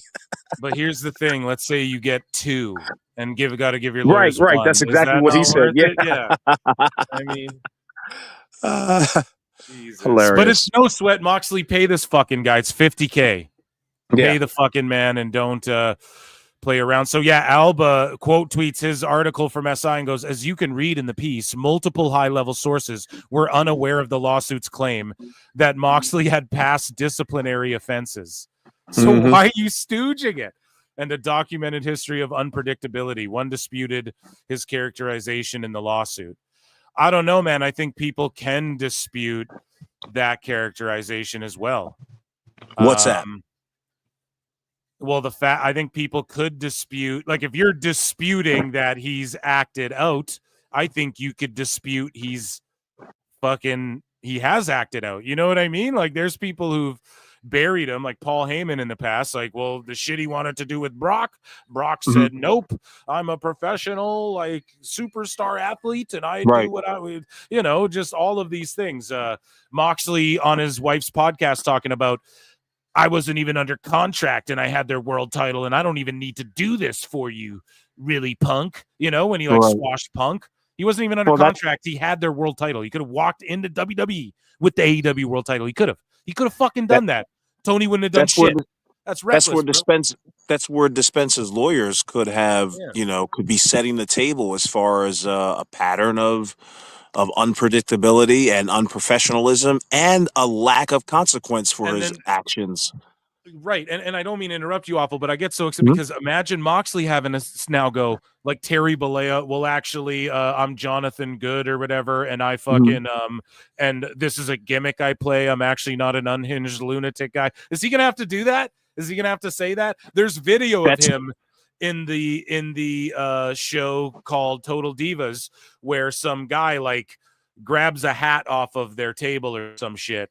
And Dean Ambrose jumps over the table and runs after the guy and grabs him and is going to kick his ass. Are they like, is this the sort of shit they're going to present? And is he going to have to go, well, my character, I'm actually not an unhinged crazy guy. I am not a lawyer, but I think that's the reason why in the initial complaint, they also have his name, Jonathan Good, also otherwise hereafter known as Jon Moxley. So I don't think he's going to be able to escape that quite so easily. And that's like really a snake oil salesman, like slimy lawyer type. That's what lawyer shit is, bro. What are you talking about? That's how who's his lawyer going to be, from the Moorish Society or something? Like it'll be fucking the constitutional Judge Judas Constitutional Party. Yeah. On this side of the court, the plaintiff. He claims this is the defendant, Jon Moxley. He says this old cameraman was worse for wear. He was ready. He called Lights, him a camera, pussy. Action. He was He ready said for the his shove was clothes. like a girl. Yeah. He was the plaintiff, Chris Dispenza. He says Moxley pie-faced him, and he wasn't ready for his close-up. Dun, dun, dun, dun, dun. He suffered 2 broken ankles. I don't know. So Ricochet responds to this, and he says, "We live in a world of pussies," and then he swiftly deleted this. What do you think of Ricochet's response to all this, and does that help the court case at all? Exactly what AEW disciplinary committee said. This is now Exhibit A, my people, because it shows you the lack of professionalism within the company. Listen, the process, the lawyers for Dispensa have got so much evidence that could. A lot of it is circumstantial, Right. but hey, it set a nice table for this incident. And as I said, keep in mind, Phil, there's more than one Dynamite episode or pay-per-view that shows Jon Moxley doing things extremely similar to wrestlers on video. So I'm sure they're gonna be exposing that. So awful. You got hijacked by Ultron, brother. You got hijacked by Ultron. But listen, let me add this to the conversation as well. Okay. You have CM Punk pushing Jack Perry in front of Tony Khan. The company sides with Jack Perry. Jack Perry shot a single leg on him. A monitor didn't even got wobbled. Tony Khan says, I feared for my life, and lawyers said he should be out of here. And da-da-da-da-da. You think they're not going to bring all that to the table too? That's a layup, dude. Now, of course. So awful. You're duking it out with Skynet right now, brother. We hear you. You're duking it out with Skynet. You'll get that sorted, I'm sure. But you cut out entirely now. But we can move along. You can pipe back in with your thoughts, though, if you get that sorted. But yeah, I pointed out many things on the member shows. So make sure you guys become a member. New arrival, AEW for once. They made a fucking tee that actually doesn't look half bad. Awful's just rejoining here, guys.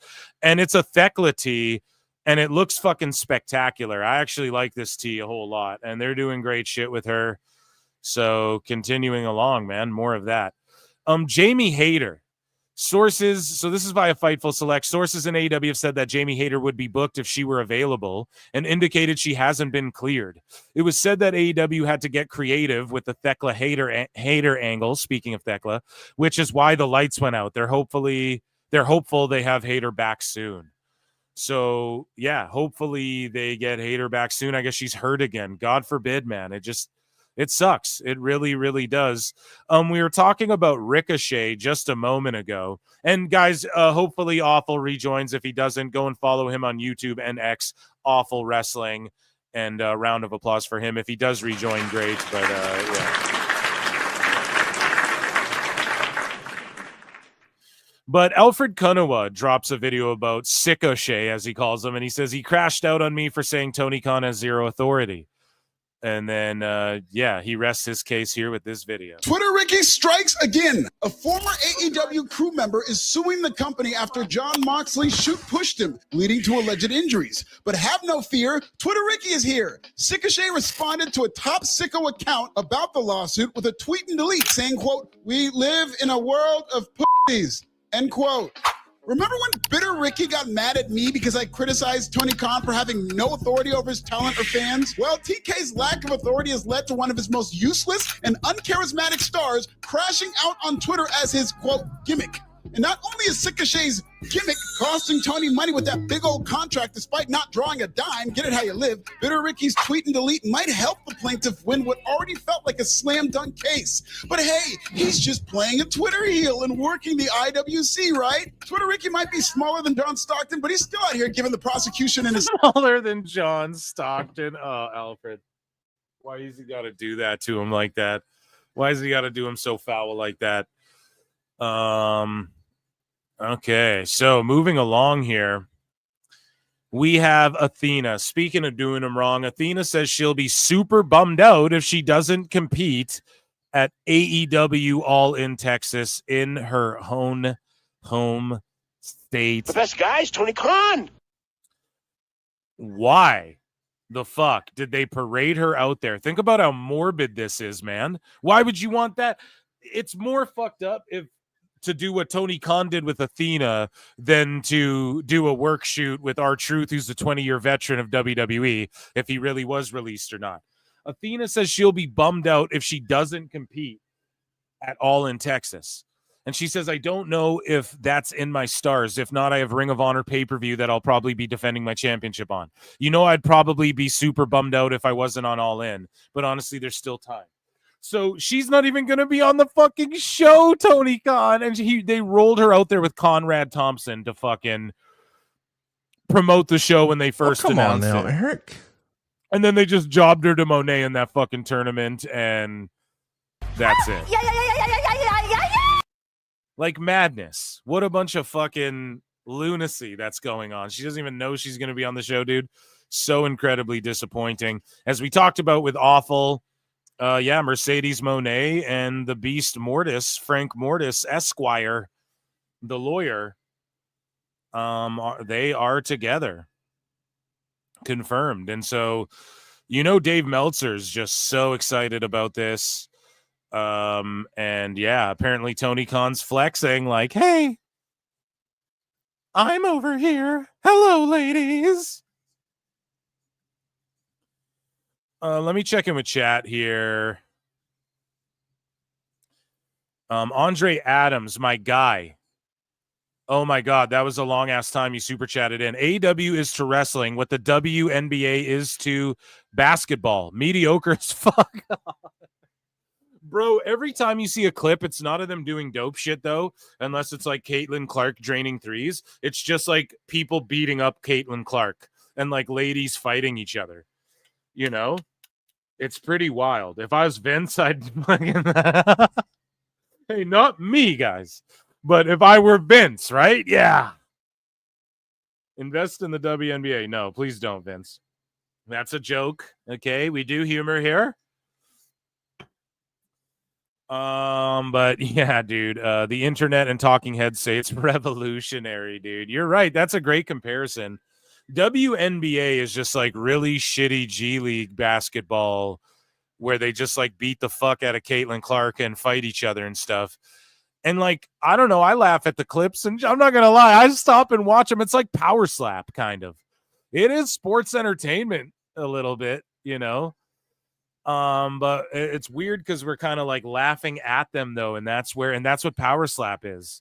It's like we're kind of just laughing at you guys, and that's where it's kind of, I mean, I guess it's kind of punching up, but like your average citizen's probably richer than a dude willing to do Power Slaps. That's all I mean. Like, I don't fucking know. Or like more money wise, depending how you determine what wealth is or whatever. You guys get it. But yeah, enough of the philosophicalist. What are you, a philosophicalist over here now? But yeah, it's funny. It's funny how that's the thing. Okay, back into the news here. Dave Meltzer talks about Goldberg's return, and I don't know why this is in here. Let me fix this. This is supposed to be in Dave Meltzer's dumb moment. Phil's dumb moment of the week. Behind the scenes. So that'll go in Dave Meltzer's there. Okay. So we're not even going to talk about that.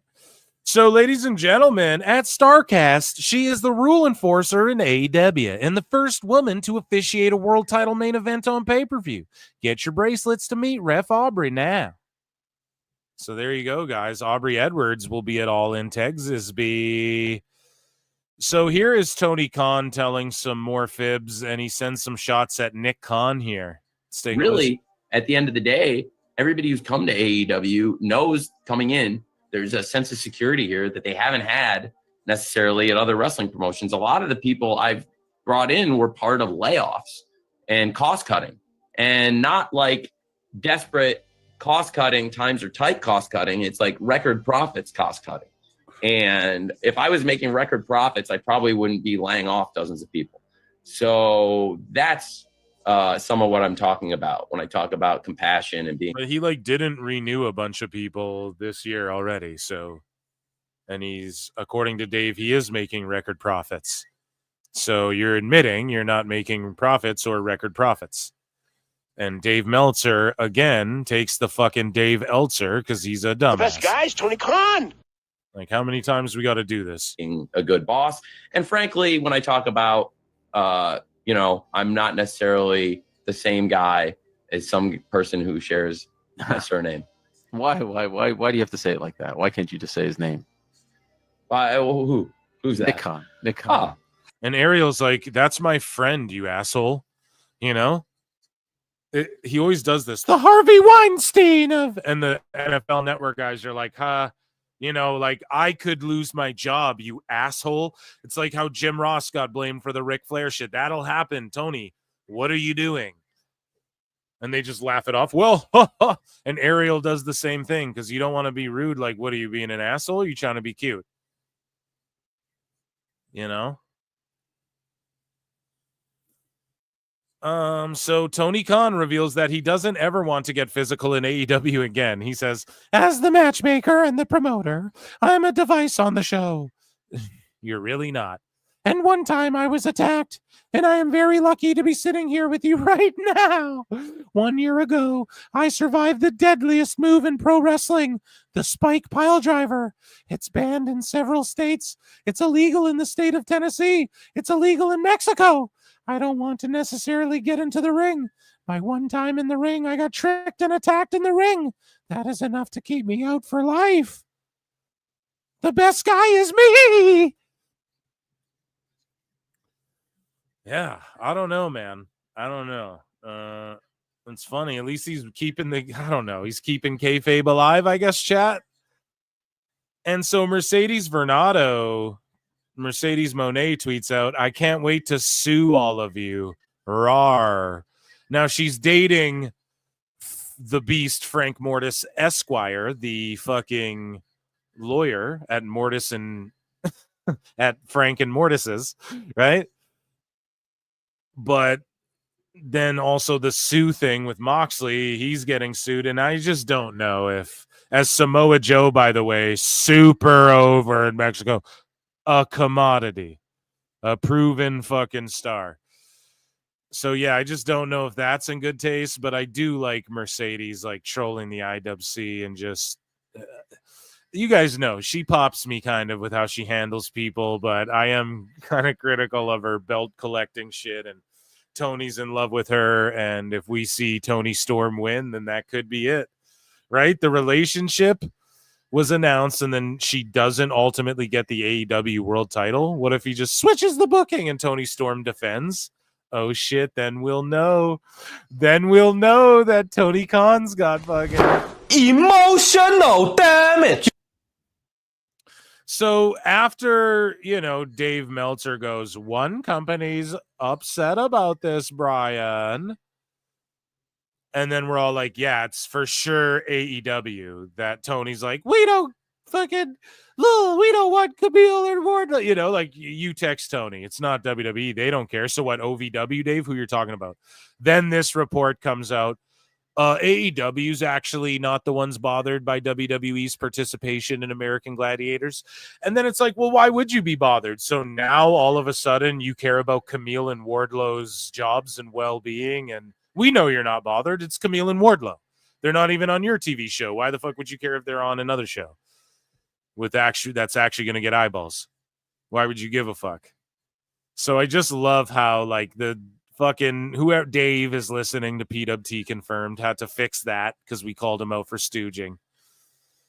And that, ladies and gentlemen, was AEW news.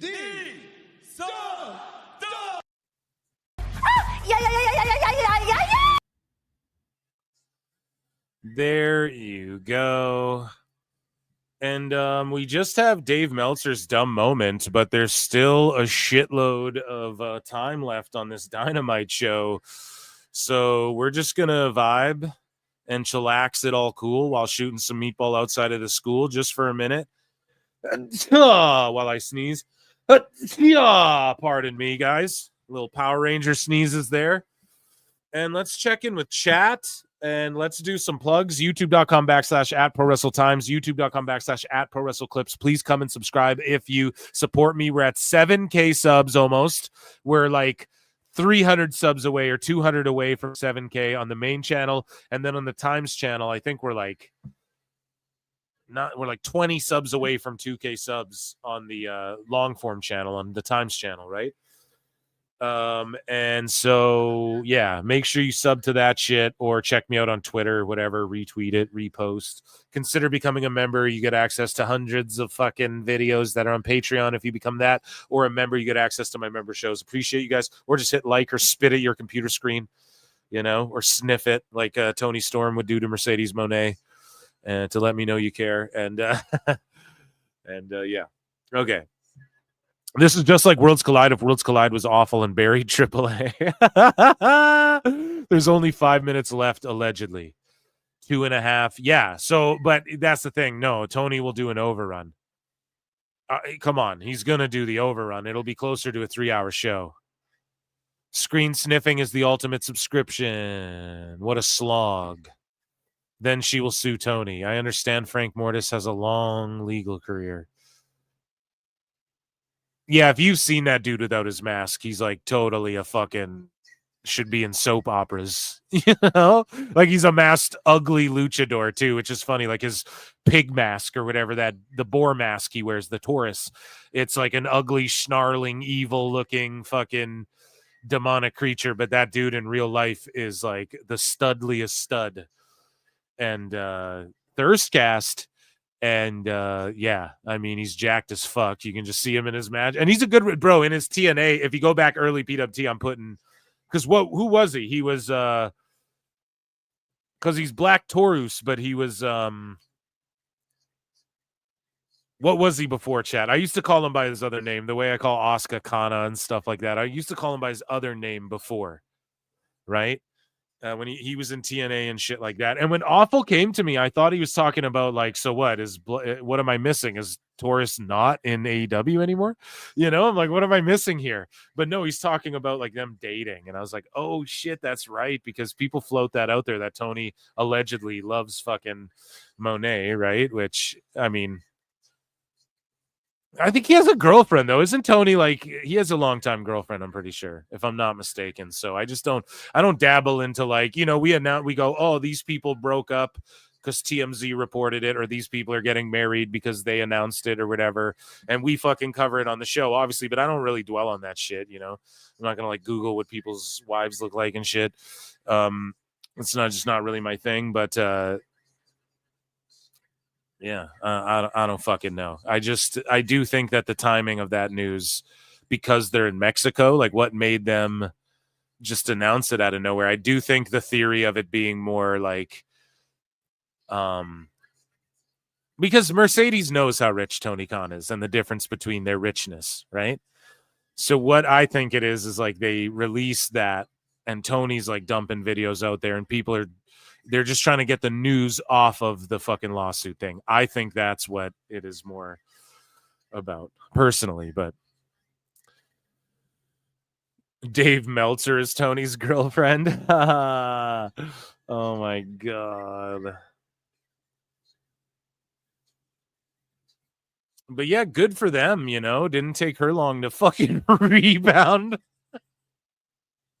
from that gear maker to fucking Mortis. The guy who looks like he should be in like Marvel movies and shit, you know? Pretty funny, man.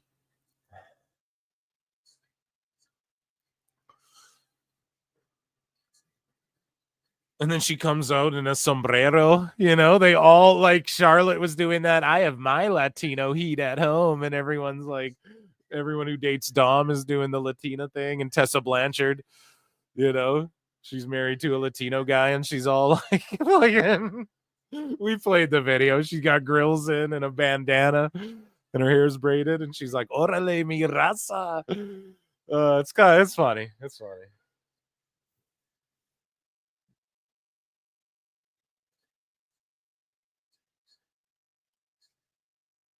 I get it though. Yeah, we have some Dave, but we're looking at Hobbs here just snapping, just going off, dude.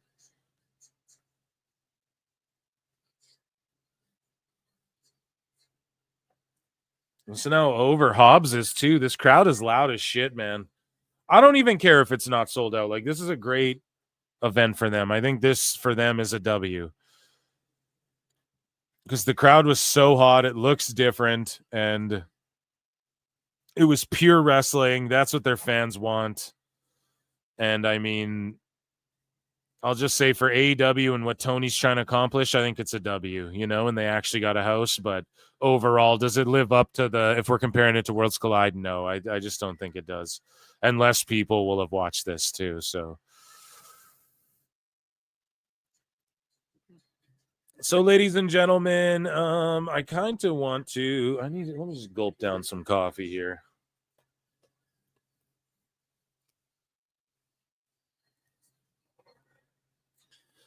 So, ladies and gentlemen, let's do a Dave Meltzer's Dumb. This is a Dave Meltzer's Dumb scroll moment of the week.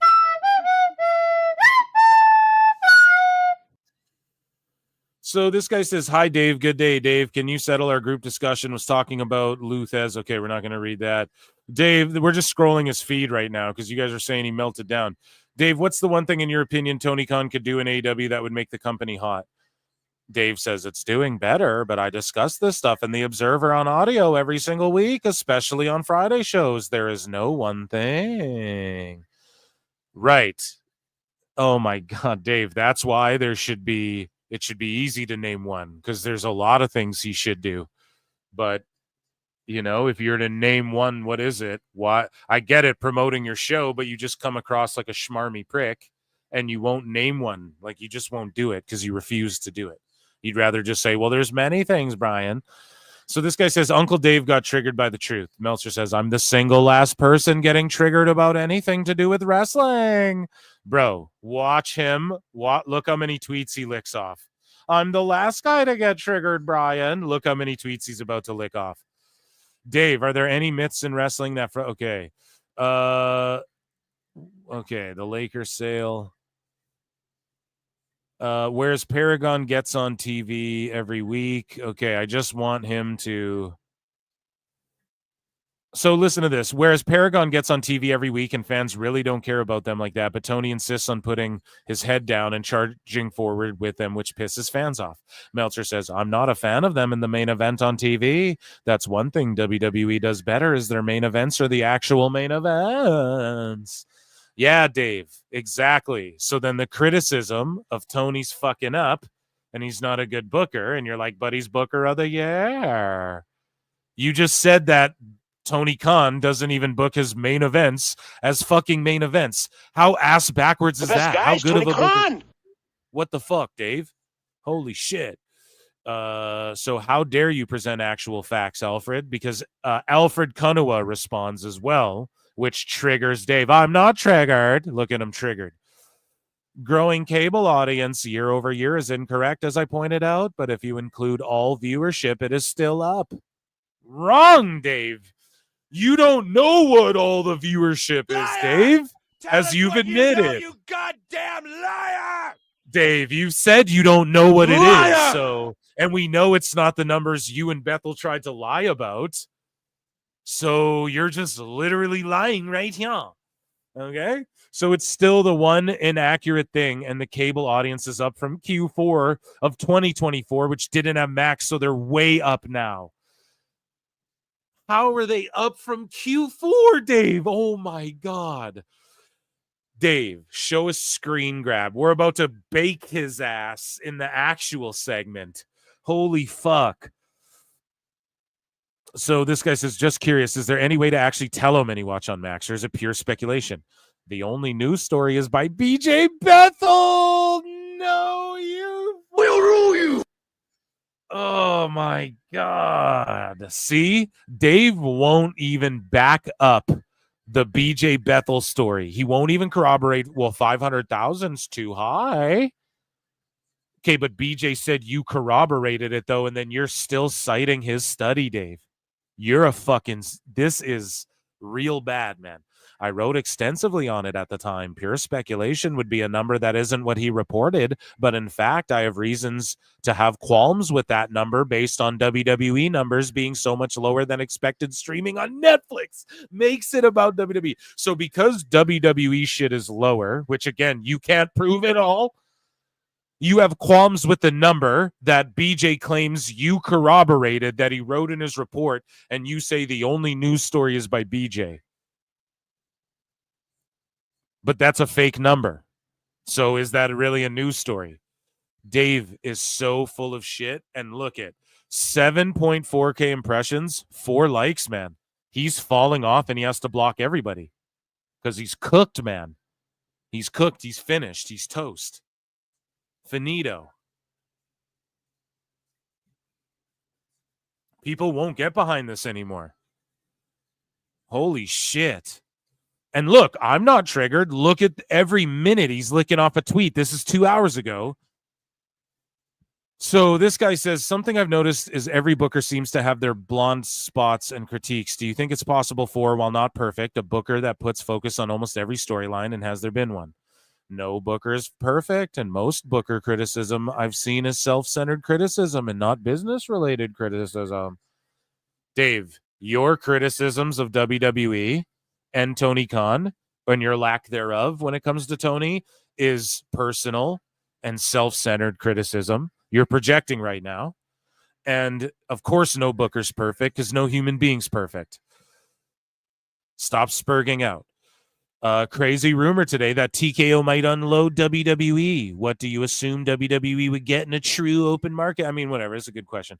Meltzer says, why would they do so? Thank God.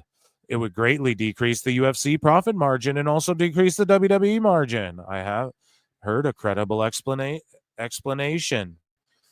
Yeah, thank God, Dave, for actually saying something sensible there for once. See, I give people their due. Viewers down significantly, average viewer, but he can't bullshit when it comes to UFC because real journalists will go, Dave, you're talking shit. That's why he can't actually do that. Viewers down significantly, average viewers per month. January 628, February 586. We've gone over all that. Meltzer says, I've already pointed this out. He was incorrect. Also, the significance of this is only valid with max numbers factored in. He never factors in global Netflix numbers, though. There have been numbers out. You can speculate they aren't accurate, but they have been reported. No, Dave, this is the numbers out there. Ready, Dave? From BJ Bethel, who says you corroborated this, 500,000. Which isn't true. That's been debunked. Then there's the numbers you can deduce from what Zaslav said, which means AEW, the way I understand it, gets 250,000 viewers on everything they do, live and app and weekly, like their back catalog and everything. Okay? And the max numbers that they put out stating that their highest NBA game, Lakers, Mavericks, was like 100 and whatever thousand. So those are the numbers we can go with. I'm going to trust Zaslav and WBD Laker numbers and not your faker numbers, dude. You know? There's numbers that have been out. The ones you made up, that you and BJ made up. Dave, this is really wrong. WWE shareholders didn't get crashed. They got stock, which can be exchanged for cash. Vince has exchanged his TKO stock for billions.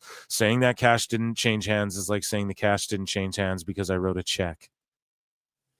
Exactly. See, like this is a motherfucker who's just like, dude, no, you don't know what you're talking about. And Dave says they didn't get cash unless they sell, just like they didn't get cash when they were WWE shareholders unless they sold. Endeavor did not pay $9 billion to stockholders of WWE. They did a stock exchange for almost no cash. Another company could have spent cash to buy it as opposed to a very little cash merger. This guy says, get off his dick. If he was Booker of the Year, he would never put that belt on Moxley. Business has been up with Moxley as champ, and he's also anchored the best-rated shows and biggest video numbers. Tops also in searches, and PPV is up as well. Dave. Liar!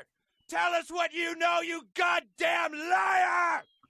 The pay-per-views are only quote-unquote up in Dave's mind because of the magical 30% that he adds, which we've covered here extensively on this show. So he's making that up. Okay? Also, the social media numbers, here's the thing. When you nitpick social media videos, yes, your world champion should be getting the most views. It doesn't matter who it is.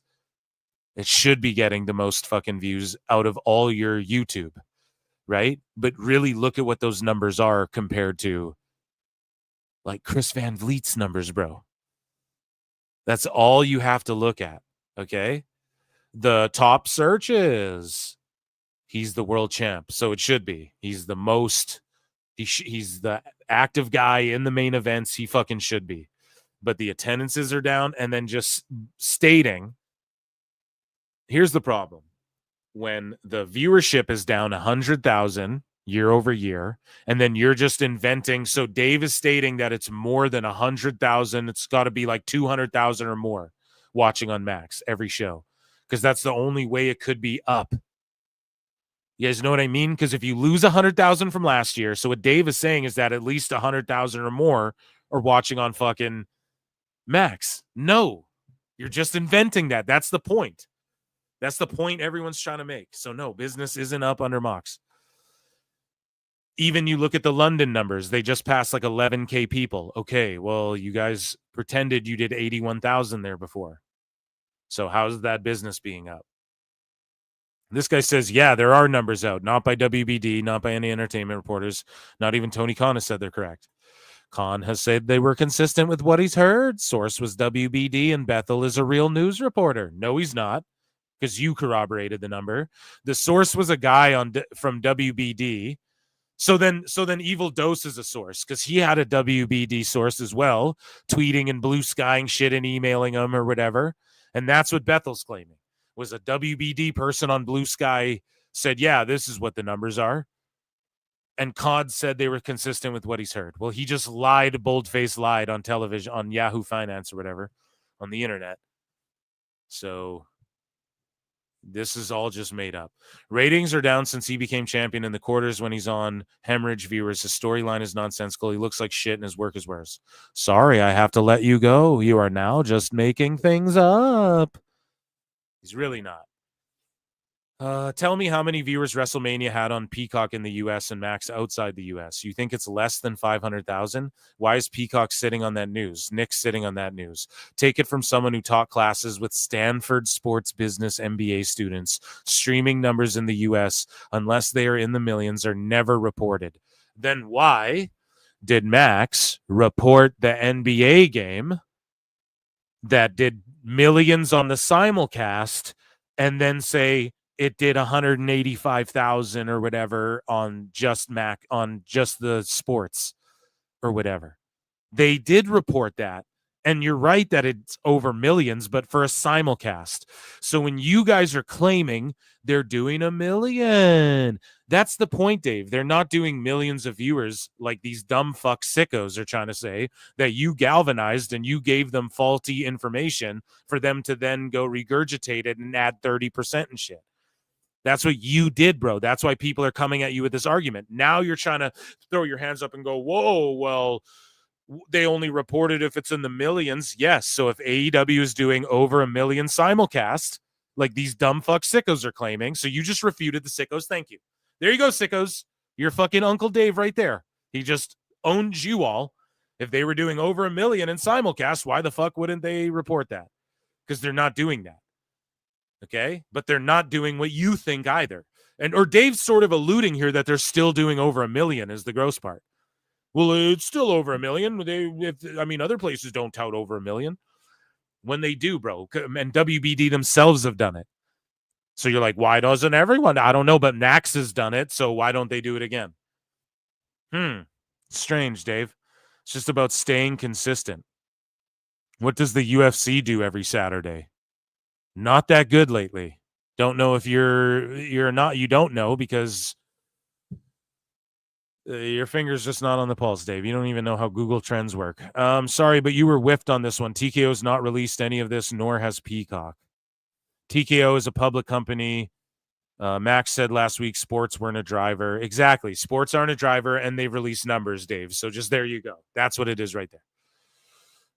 We're not talking about what about WWE? I don't give a fuck about what TKO and WWE do in this instance. I'm talking about Max and AEW and what they've done in the past for Lakers Mavericks games and what they don't do for fucking AEW. Is that so hard to understand? ESPN averaged 15 million for Monday Night Football in 2024. They had an ESPN Plus game that drew 1.8 million or 12%.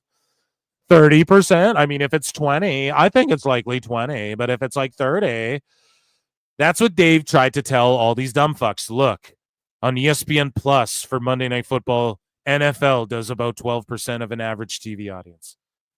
Well, AEW does about that too. Like, this is what he's peddled out there. And then he wants to go, well, I mean, it could be true. And look, this guy pulled numbers. Why don't they post numbers? Well, he just pulled some right there. It would make sense to assume Dynamite's max number is less than 10% of normal cable viewership. I'd be shocked if 60,000. Me too, right there. That's what I've deduced too. Can't be more than 10, Dave, because now we're talking, you're starting to fuck around with real sports now. It's just that simple. That's all. You don't need all the other stuff, all the other noise. You just need that right there. Phil, don't miss. I come to you guys straight, okay? This guy right here, Travis Creans or whatever the fuck your name is, shout you out. Amazing tweet. That's all it boils down to. Okay, let's say there's about 600,000 watch Dynamite. I'll give them 10%, 600,000. I'll even give them 100,000, maybe, like right underneath that, even 80,000. I said I'll get, we'll give them 30 to 80,000. I think I made a tweet of that. But once you start talking like 100,000, 90 to 100, you're talking real sports, dog. You're not doing that. I'm sorry. You leave out it was head-to-head with a far bigger game. Why did you do that? Dave, you want to talk about all the shit you leave out, buddy? Talked about it on Monday. Okay, so he's asking you right now. Why don't you talk about it? Mario CK says overall TV is down, but popular live sports are still getting eyeballs. There's nothing about AEW's trajectory that supports the claims that they're doing better numbers than the NBA on streaming. Boom! This is where Dave's just caught in a corner. Nobody has ever suggested that, and no NBA numbers have ever released on Max. Yes. Oh, my God. We're Switchblade. Yeah. Dave, you don't know because you blocked everybody who posts those fucking numbers. You block everybody who posts them. Okay? Stupid idiot. So now you're caught up. He's so caught up. They're feeling it. Caught up. Where's Switchblade at? He'll just show them to you. This guy says, and that's irrelevant to you, Clay. Remember, Dave's like, I'm not triggered. He's arguing for hours with people live on PWT. And that's irrelevant to you claiming Tony was talking about viewers that you can't prove. It's lazy whataboutism. It would be up with half of the reported number, even if I'm suspicious about the total. And the report was detailed. If you read it, I am hardly, I'm actually suspicious of it, Brian. Dave, no one cares that you're suspicious because you're an idiot. You're like Elmer Fudd. And that's irrelevant to you claiming Tony was talking about viewers. He says, at this point, I've answered all your questions and you haven't been able to answer any counters. Why do you care what Jimmy Bracken? No offense, Jimmy Bracken. Love you, bud. But like, you get it, right? Like, why would you even care about him answering your shit? There's live. See, it just updated live here, dude. Oh my God, Dave. So Arena Mexico, hello. He's just defending it. Jimmy Corderas is like, why call it a 14-man tag when it's obvious that making a tag is not necessary? Oh, yeah, never mind. Arena Mexico, hello. He is kind of right, though. Like, that's what they like over there. It's kind of went head-to-head. Baltimore versus Tampa started 45 minutes earlier than Dave. All polls, and many have been done, range. All had streaming at last year 40% of total viewers. Now he's pulling up 40%. Oh, man. The other difference, and a key one, is virtually every home with a TV can watch the Super Bowl on TV. He's arguing about the Super Bowl. It's like, well, we're talking about Max and AEW, bro. Crazy. Fucking crazy madness, ladies and gentlemen. That is a Dave Meltzer's dumb moment of the week right there. Where the fuck is the flute? Here we go. And my word, I don't even know if, God, am I going to do this whole other one I had laid out here? So Here's a throwback Dave Meltzer where he was bitching about work rate. This match was hopeless to begin with. Hogan Undertaker wasn't ruined by booking, but the lack of work rate. This was in like 91. He's like crying about work rate.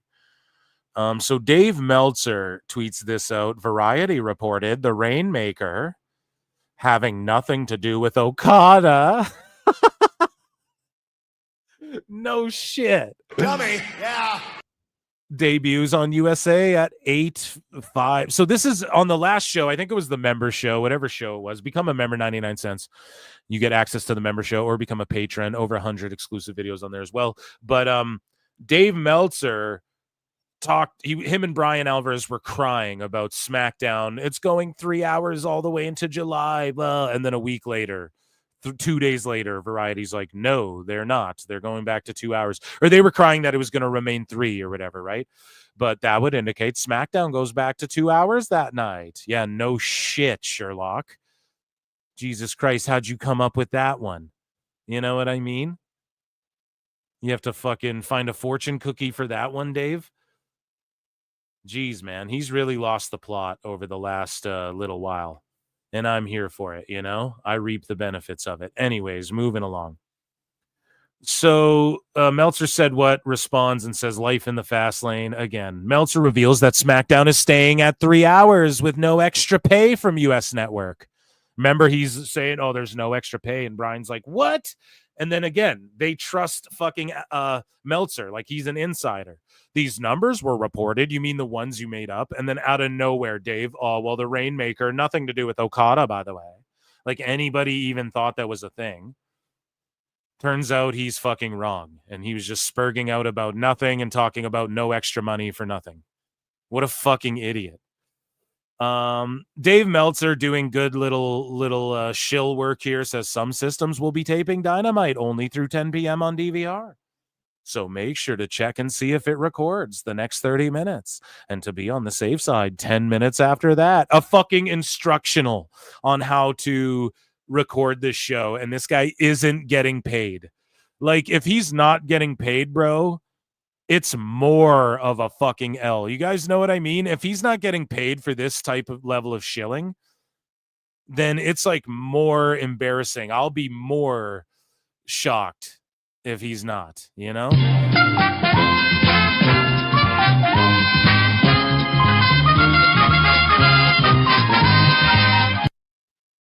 The length of tonight's show is scheduled as 2:30, but they often do overruns. He's preparing people for an overrun. People call me a shill. Imagine if I tweeted that out about Raw. Holy fuck, man. And then Meltzer, like in the arguments, in the midst of the arguments we just read, but this guy says what Dave's saying is lies. And then Meltzer says, point one out, I'll help you. AEW Dynamite is not up on cable compared to the same period last year, but is up from Q4 2024 before Max. Other than that, point out anything misleading or incorrect. And then he says, that's what I was leading to, Dave. Like, that is, bro, you're trying to mislead people. Like, year over year, it's down. Q4, it's up. Okay. So far, thus far. But what about the years before? And then here's what Raj has to say, owning him. How is it up from Q4 2024 when Dynamite averaged a 0.19 in Q4 2024 in their normal time slot and averaged a 0.17 in Q1 2025? Not to mention, they said cable numbers were up year over year. Not that they were up from the end of last year, Dave. And also, Dave, you're just magically adding streaming, and we're not playing that fucking game with you, or else add how many people watch NXT worldwide on Netflix. It's destroying Dynamite, bro. It's craziness. And then Dave Meltzer saying very calmly short-circuiting people's brains about this Tony Khan lie. Meanwhile, it's a lie. Meanwhile, Dave, you're the one who makes the exact arguments Tony is refuting. And now you're being a fucking douchebag about it. Like, Dave is the one saying, well, cable's down because more people are streaming. And then you have the audacity to be this fucking ignorant and this rude to people when you were glitching out on the last show or on the other show literally glitching out in Skynet like Awful Wrestling, okay, like the Lawnmower Man, and you were arguing with fucking Grok, bro. So you can't talk about short-circuiting. You've already done that. And you just argued with all those fucking marks on your timeline that we just covered for 2 hours instead of enjoying the CMLL show. You were arguing the whole time on Twitter. How can you even rate it highly? You're going to give everything 12 stars. Meanwhile, you didn't even watch it. So Meltzer melts down on useless positivity. This guy says, I don't defend anyone. So he's making fun of Dave Meltzer. I don't defend anyone, least of all him, Tony Khan, unless it's something factually incorrect. Freudian slip, you'll only defend Tony when he lies. And Dave says, sorry, Tony Khan ruined your life by creating a non-WWE company and not failing like you spent 6 years insisting. What's not failing, Dave? What's success, Dave? And again, he's just inventing that and applying it to this guy's life without actually knowing anything about this person. That's what a sicko does, Dave. You're a clown. If you had listened to me, you'd have read my article in November 2019 looking at the cable landscape in AEW, and you'd have at least not gone in denial for so long or be made every week. Mad every week. Nobody's mad, bro. You're mad, Dave. You've literally gone mad. You know what I mean? He's in denial over the ratings. And when Collision gets canceled and they add a third hour, just what's going to happen? You know? So I got sent this by Meltzer Said What, who's like, dude, just remember this. Like, here's Dave freestyling fake max viewing numbers out of thin air. Here's where he invented the shit. Right? We covered this back in the day. We've covered it a couple times. Especially Nation where I absolutely was alarmed. And I mean, if it cuts in half again, you know, if it goes from, you know, whatever these numbers are now and it cuts in half like you know, like it did in Agent Report from last year. Unless I get some good max numbers, I would say this isn't good. But if it just slowly dwindles down, I'm going to say that it's exactly what I expect. You know, slow. You know, people are going to switch to max, and that's fine. You're not losing. So just hey, yeah. That's fine. You know, he just already put the built-in excuse. Yeah, you know, the less people who watch, it's not because year over year over year, they're losing 100,000 people every year since this shit started. More than that even. But it's because they're all just floating over to max. And now they're back up over 1 million, guys. 1.2 million again, like when they started. What an asshole. And then again, we went over this clip. It's just Collision number overall, all things considered, has to be considered successful, especially with that lineup, because it was not, you know, it wasn't like the lineup like today's show where you had a pretty good lineup. And, you know, if the number's up, you could go, well, look, they put a world title match on TV and they had a lot of long, good matches. So if it's up, you know, and again, with the Collision thing and also with the Dynamite thing, we're still not getting the full story because without the max numbers, you know, I like, again, the older viewers watching Collision, it was, it tells me that the younger, you know, there probably were a lot of younger viewers. See, there probably were a lot of younger viewers. They probably were watching on Max. And they were probably watching on Max, even though the key demo's dying down. But then Meltzer goes, oh, a spike in the key demo after the NBA game. But then he takes credit for AEW. Oh, I mean, their overall average, they maintained it through this and all this shit. He doesn't realize people don't switch their TVs off and shit. You know, it's craziness, man. It's crazy. Or like bars that just leave the shit on after the fucking thing's over because there's no other games. So fuck it, this wrestling show's live. You know, he doesn't account for any of that. Oh, yeah, all the young people who didn't tune in, they were just on Max, I assume. He just makes the shit up, man, as he goes. So Alfred Kunawa drops a bomb here. He goes, please enjoy and study the simple math of AEW Dynamite's average year-over-year viewership on cable since 2022. So 2022, they were at 961,000. The next year, they were at 858,000, down 10.8%. 2024 is 698,000, down 18.7%. 2025, 626,000, down 10.3%. And Dave wants us to believe that that what is my quick maths here? Just over 40% of people or 40% of people fucking roughly all are tuning back in on Max now or whatever. 40%. That's what Dave's trying to tell us, right?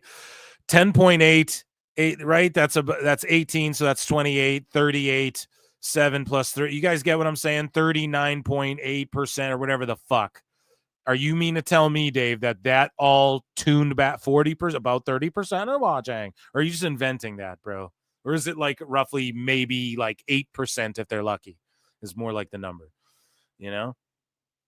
So Dave Meltzer had this to say about Goldberg, and he just, again, freaks out about Goldberg. Bill looked old. He looked small, too, next to Gunther. Bill was always this big powerhouse guy. I've met Bill many times, and Bill's roughly, when Bill was younger, he would be roughly the same height as Gunther. And he won't call him Goldberg. He just, Bill. I met him several times, Bill. I'd say both 6'2", 6'3", and he looked a lot smaller than Gunther next to him. Bill's 58. He's had shoulder problems for a long time. I would say at least 10 years, and shoulder injuries are a total bitch to have. I went through that forever and ever. A lot of wrestlers have that. A lot of people who do a lot of heavy lifting when they get older have that. That's what pretty much, yeah, I do. I feel that too. That's what pretty much does in most of your heavy lifters is their shoulders goes is what he meant to say, but it says does here. Typo. The bodybuilders, I'm dyslexic. This motherfucker can't spell and everything like that. And it's just too painful to try. Okay. And to be the old Bill Goldberg at 58, it's next to impossible anyway, no matter what you do, but it probably requires some pretty heavy lifting. And I doubt he can do that now with bad shoulders and everything. Good luck to him. It's his farewell, but I really did notice. I think for one day it'll be fine. I don't think if the match will be fine. I don't know if the match will be fine, rather. I'm not worried about Gunther hurting Bill, but I'm worried about Bill absolutely, getting too fired up and trying to do more than he can do, figuring it's his last match and everything. But the thing is, for Bill to be Bill, he's got to do power shit. What else has he got? He's got the hard spear and the jackhammer, and he has to do both, right?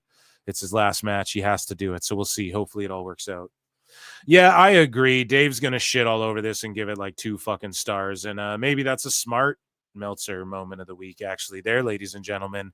And that was Dave Meltzer's extra long dumb moment of the week, I guess. Some smart action in there, too. We give credit where it's due.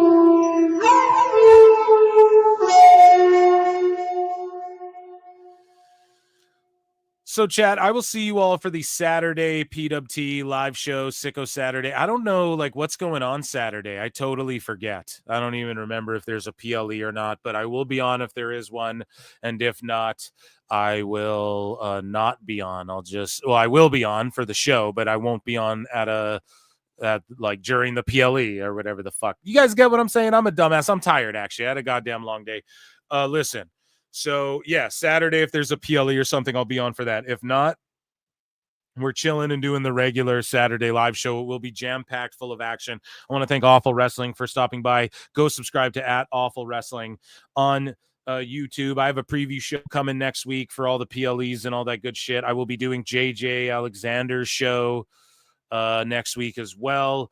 Tune in. Become a fucking member. You're missing out if you don't. And what is tomorrow's Thursday? So if you like Phil Marks Out and my pop culture stuff, stay on the lookout for some new content over there tomorrow as well. And I appreciate you all. I bid you all adieu. I hope you enjoyed Grants. Nothing notable, just a shitload of wrestling like we thought, but the aesthetic was nice, and good on them for getting a good building. Okay, there you go. Stranger Things, I won't see you until winter, but until then, I'll see you in the Upside Down, I guess, guys. Peace and love. Take care of each other. And guys, Sicko Saturday. Be there or be square. Peace. I look and see it's not just me. Jack, why do you insist on doing this dumb internet shit on TV? I look and see it's not just me. This place is a fucking joke, man. You're a clown. I quit. So many of us have stood where I stand. We are the young, so raise your hand. So many of us have stood where I stand. We are the young, so raise your hand.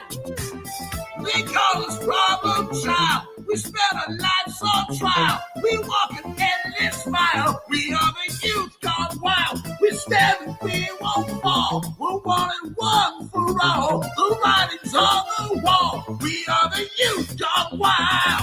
No. It doesn't make logical sense, but it makes. Well, yes, of course. But it makes wrestling booking sense. Of course, this makes no sense. Of course, okay, it makes no sense. However, in pro wrestling booking, which often makes no sense, it would do that. It's about making money. It's not about anything else. Wrestling's always been about making money first and foremost. That's it. I look and see, it's not just me. Last weekend was the greatest weekend in AEW history. This is the greatest week. I look and see, it's not just me. Security, my safety, my life was in danger at a wrestling show. So many of us have stood where we stand. We are the young, so raise your hand.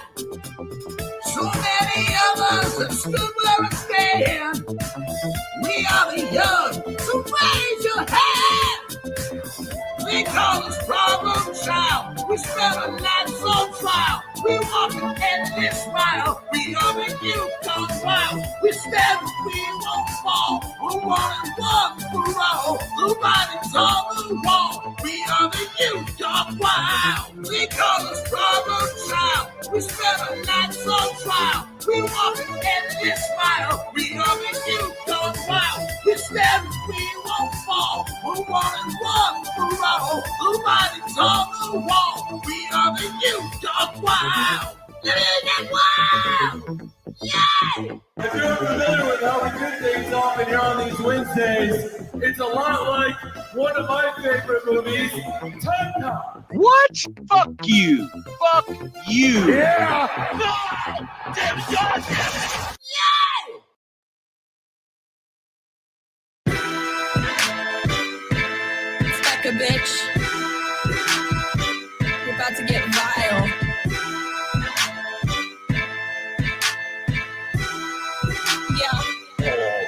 I'm a prom queen, but I keep to myself, stacking high green. You're in debt to your health, AARP. Ain't shit old but my wealth, and my oppie's getting dumber every day. Ha! Up in the gym, but I never need a witness. Tonic and gin, when I'm working on my fitness. On Becca, on God, I'll make you wish you had this hot bod. On Becca, on God, I'll make you wish you had this hot bod. On Becca, yeah, on God, I'll make you wish you had this hot bod. On Becca, on God, I'll make you wish you had this hot bod. I be flexing like the dudes high on tread, all natural. Better give her tens. They say, Blondie, how you getting those abs? Hey, Bobby, let me call you a cab. Long legs, I'm a woman instead. My eggs, fertile, healthy, and femme. My trades, flowing free like the Thames. And my haters getting madder every day. On Becca, on God, I'll make you wish you had this hot bod. On Becca, on God, I'll make you wish you had this hot bod. On Becca, on God, I'll make you wish you had this hot bod. On Becca, on God, I'll make you wish you had this hot bod. Yeah.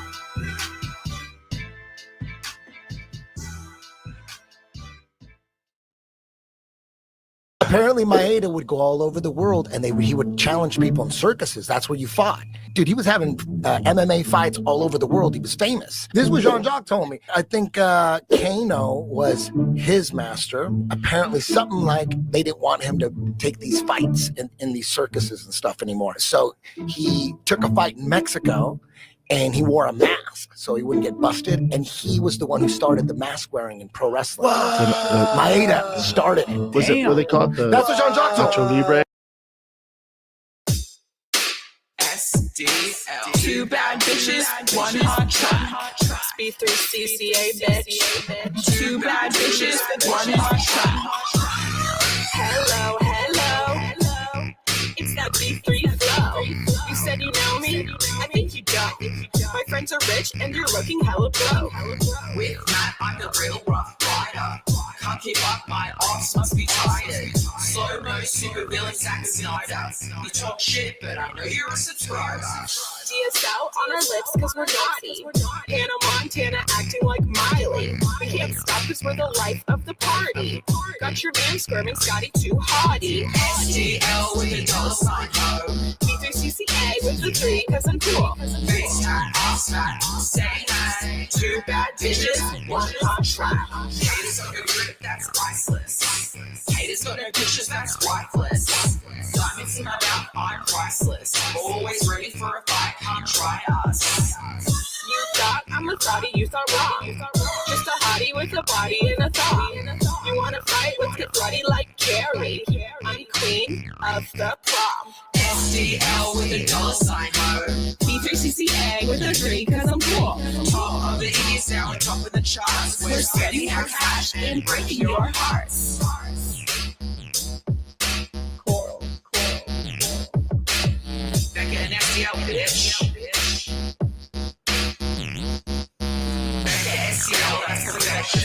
Me and Steph are the dream that's inception. Face fast, big money, stay fast. Two bad bitches, one hot track. It's two bad bitches, one hot track. Two bad bitches, one hot track. B3CCA with a 3 cause I'm cool. Top of the Indies now on top of the charts. We're spending our cash and breaking your heart. Two bad bitches, one hot track.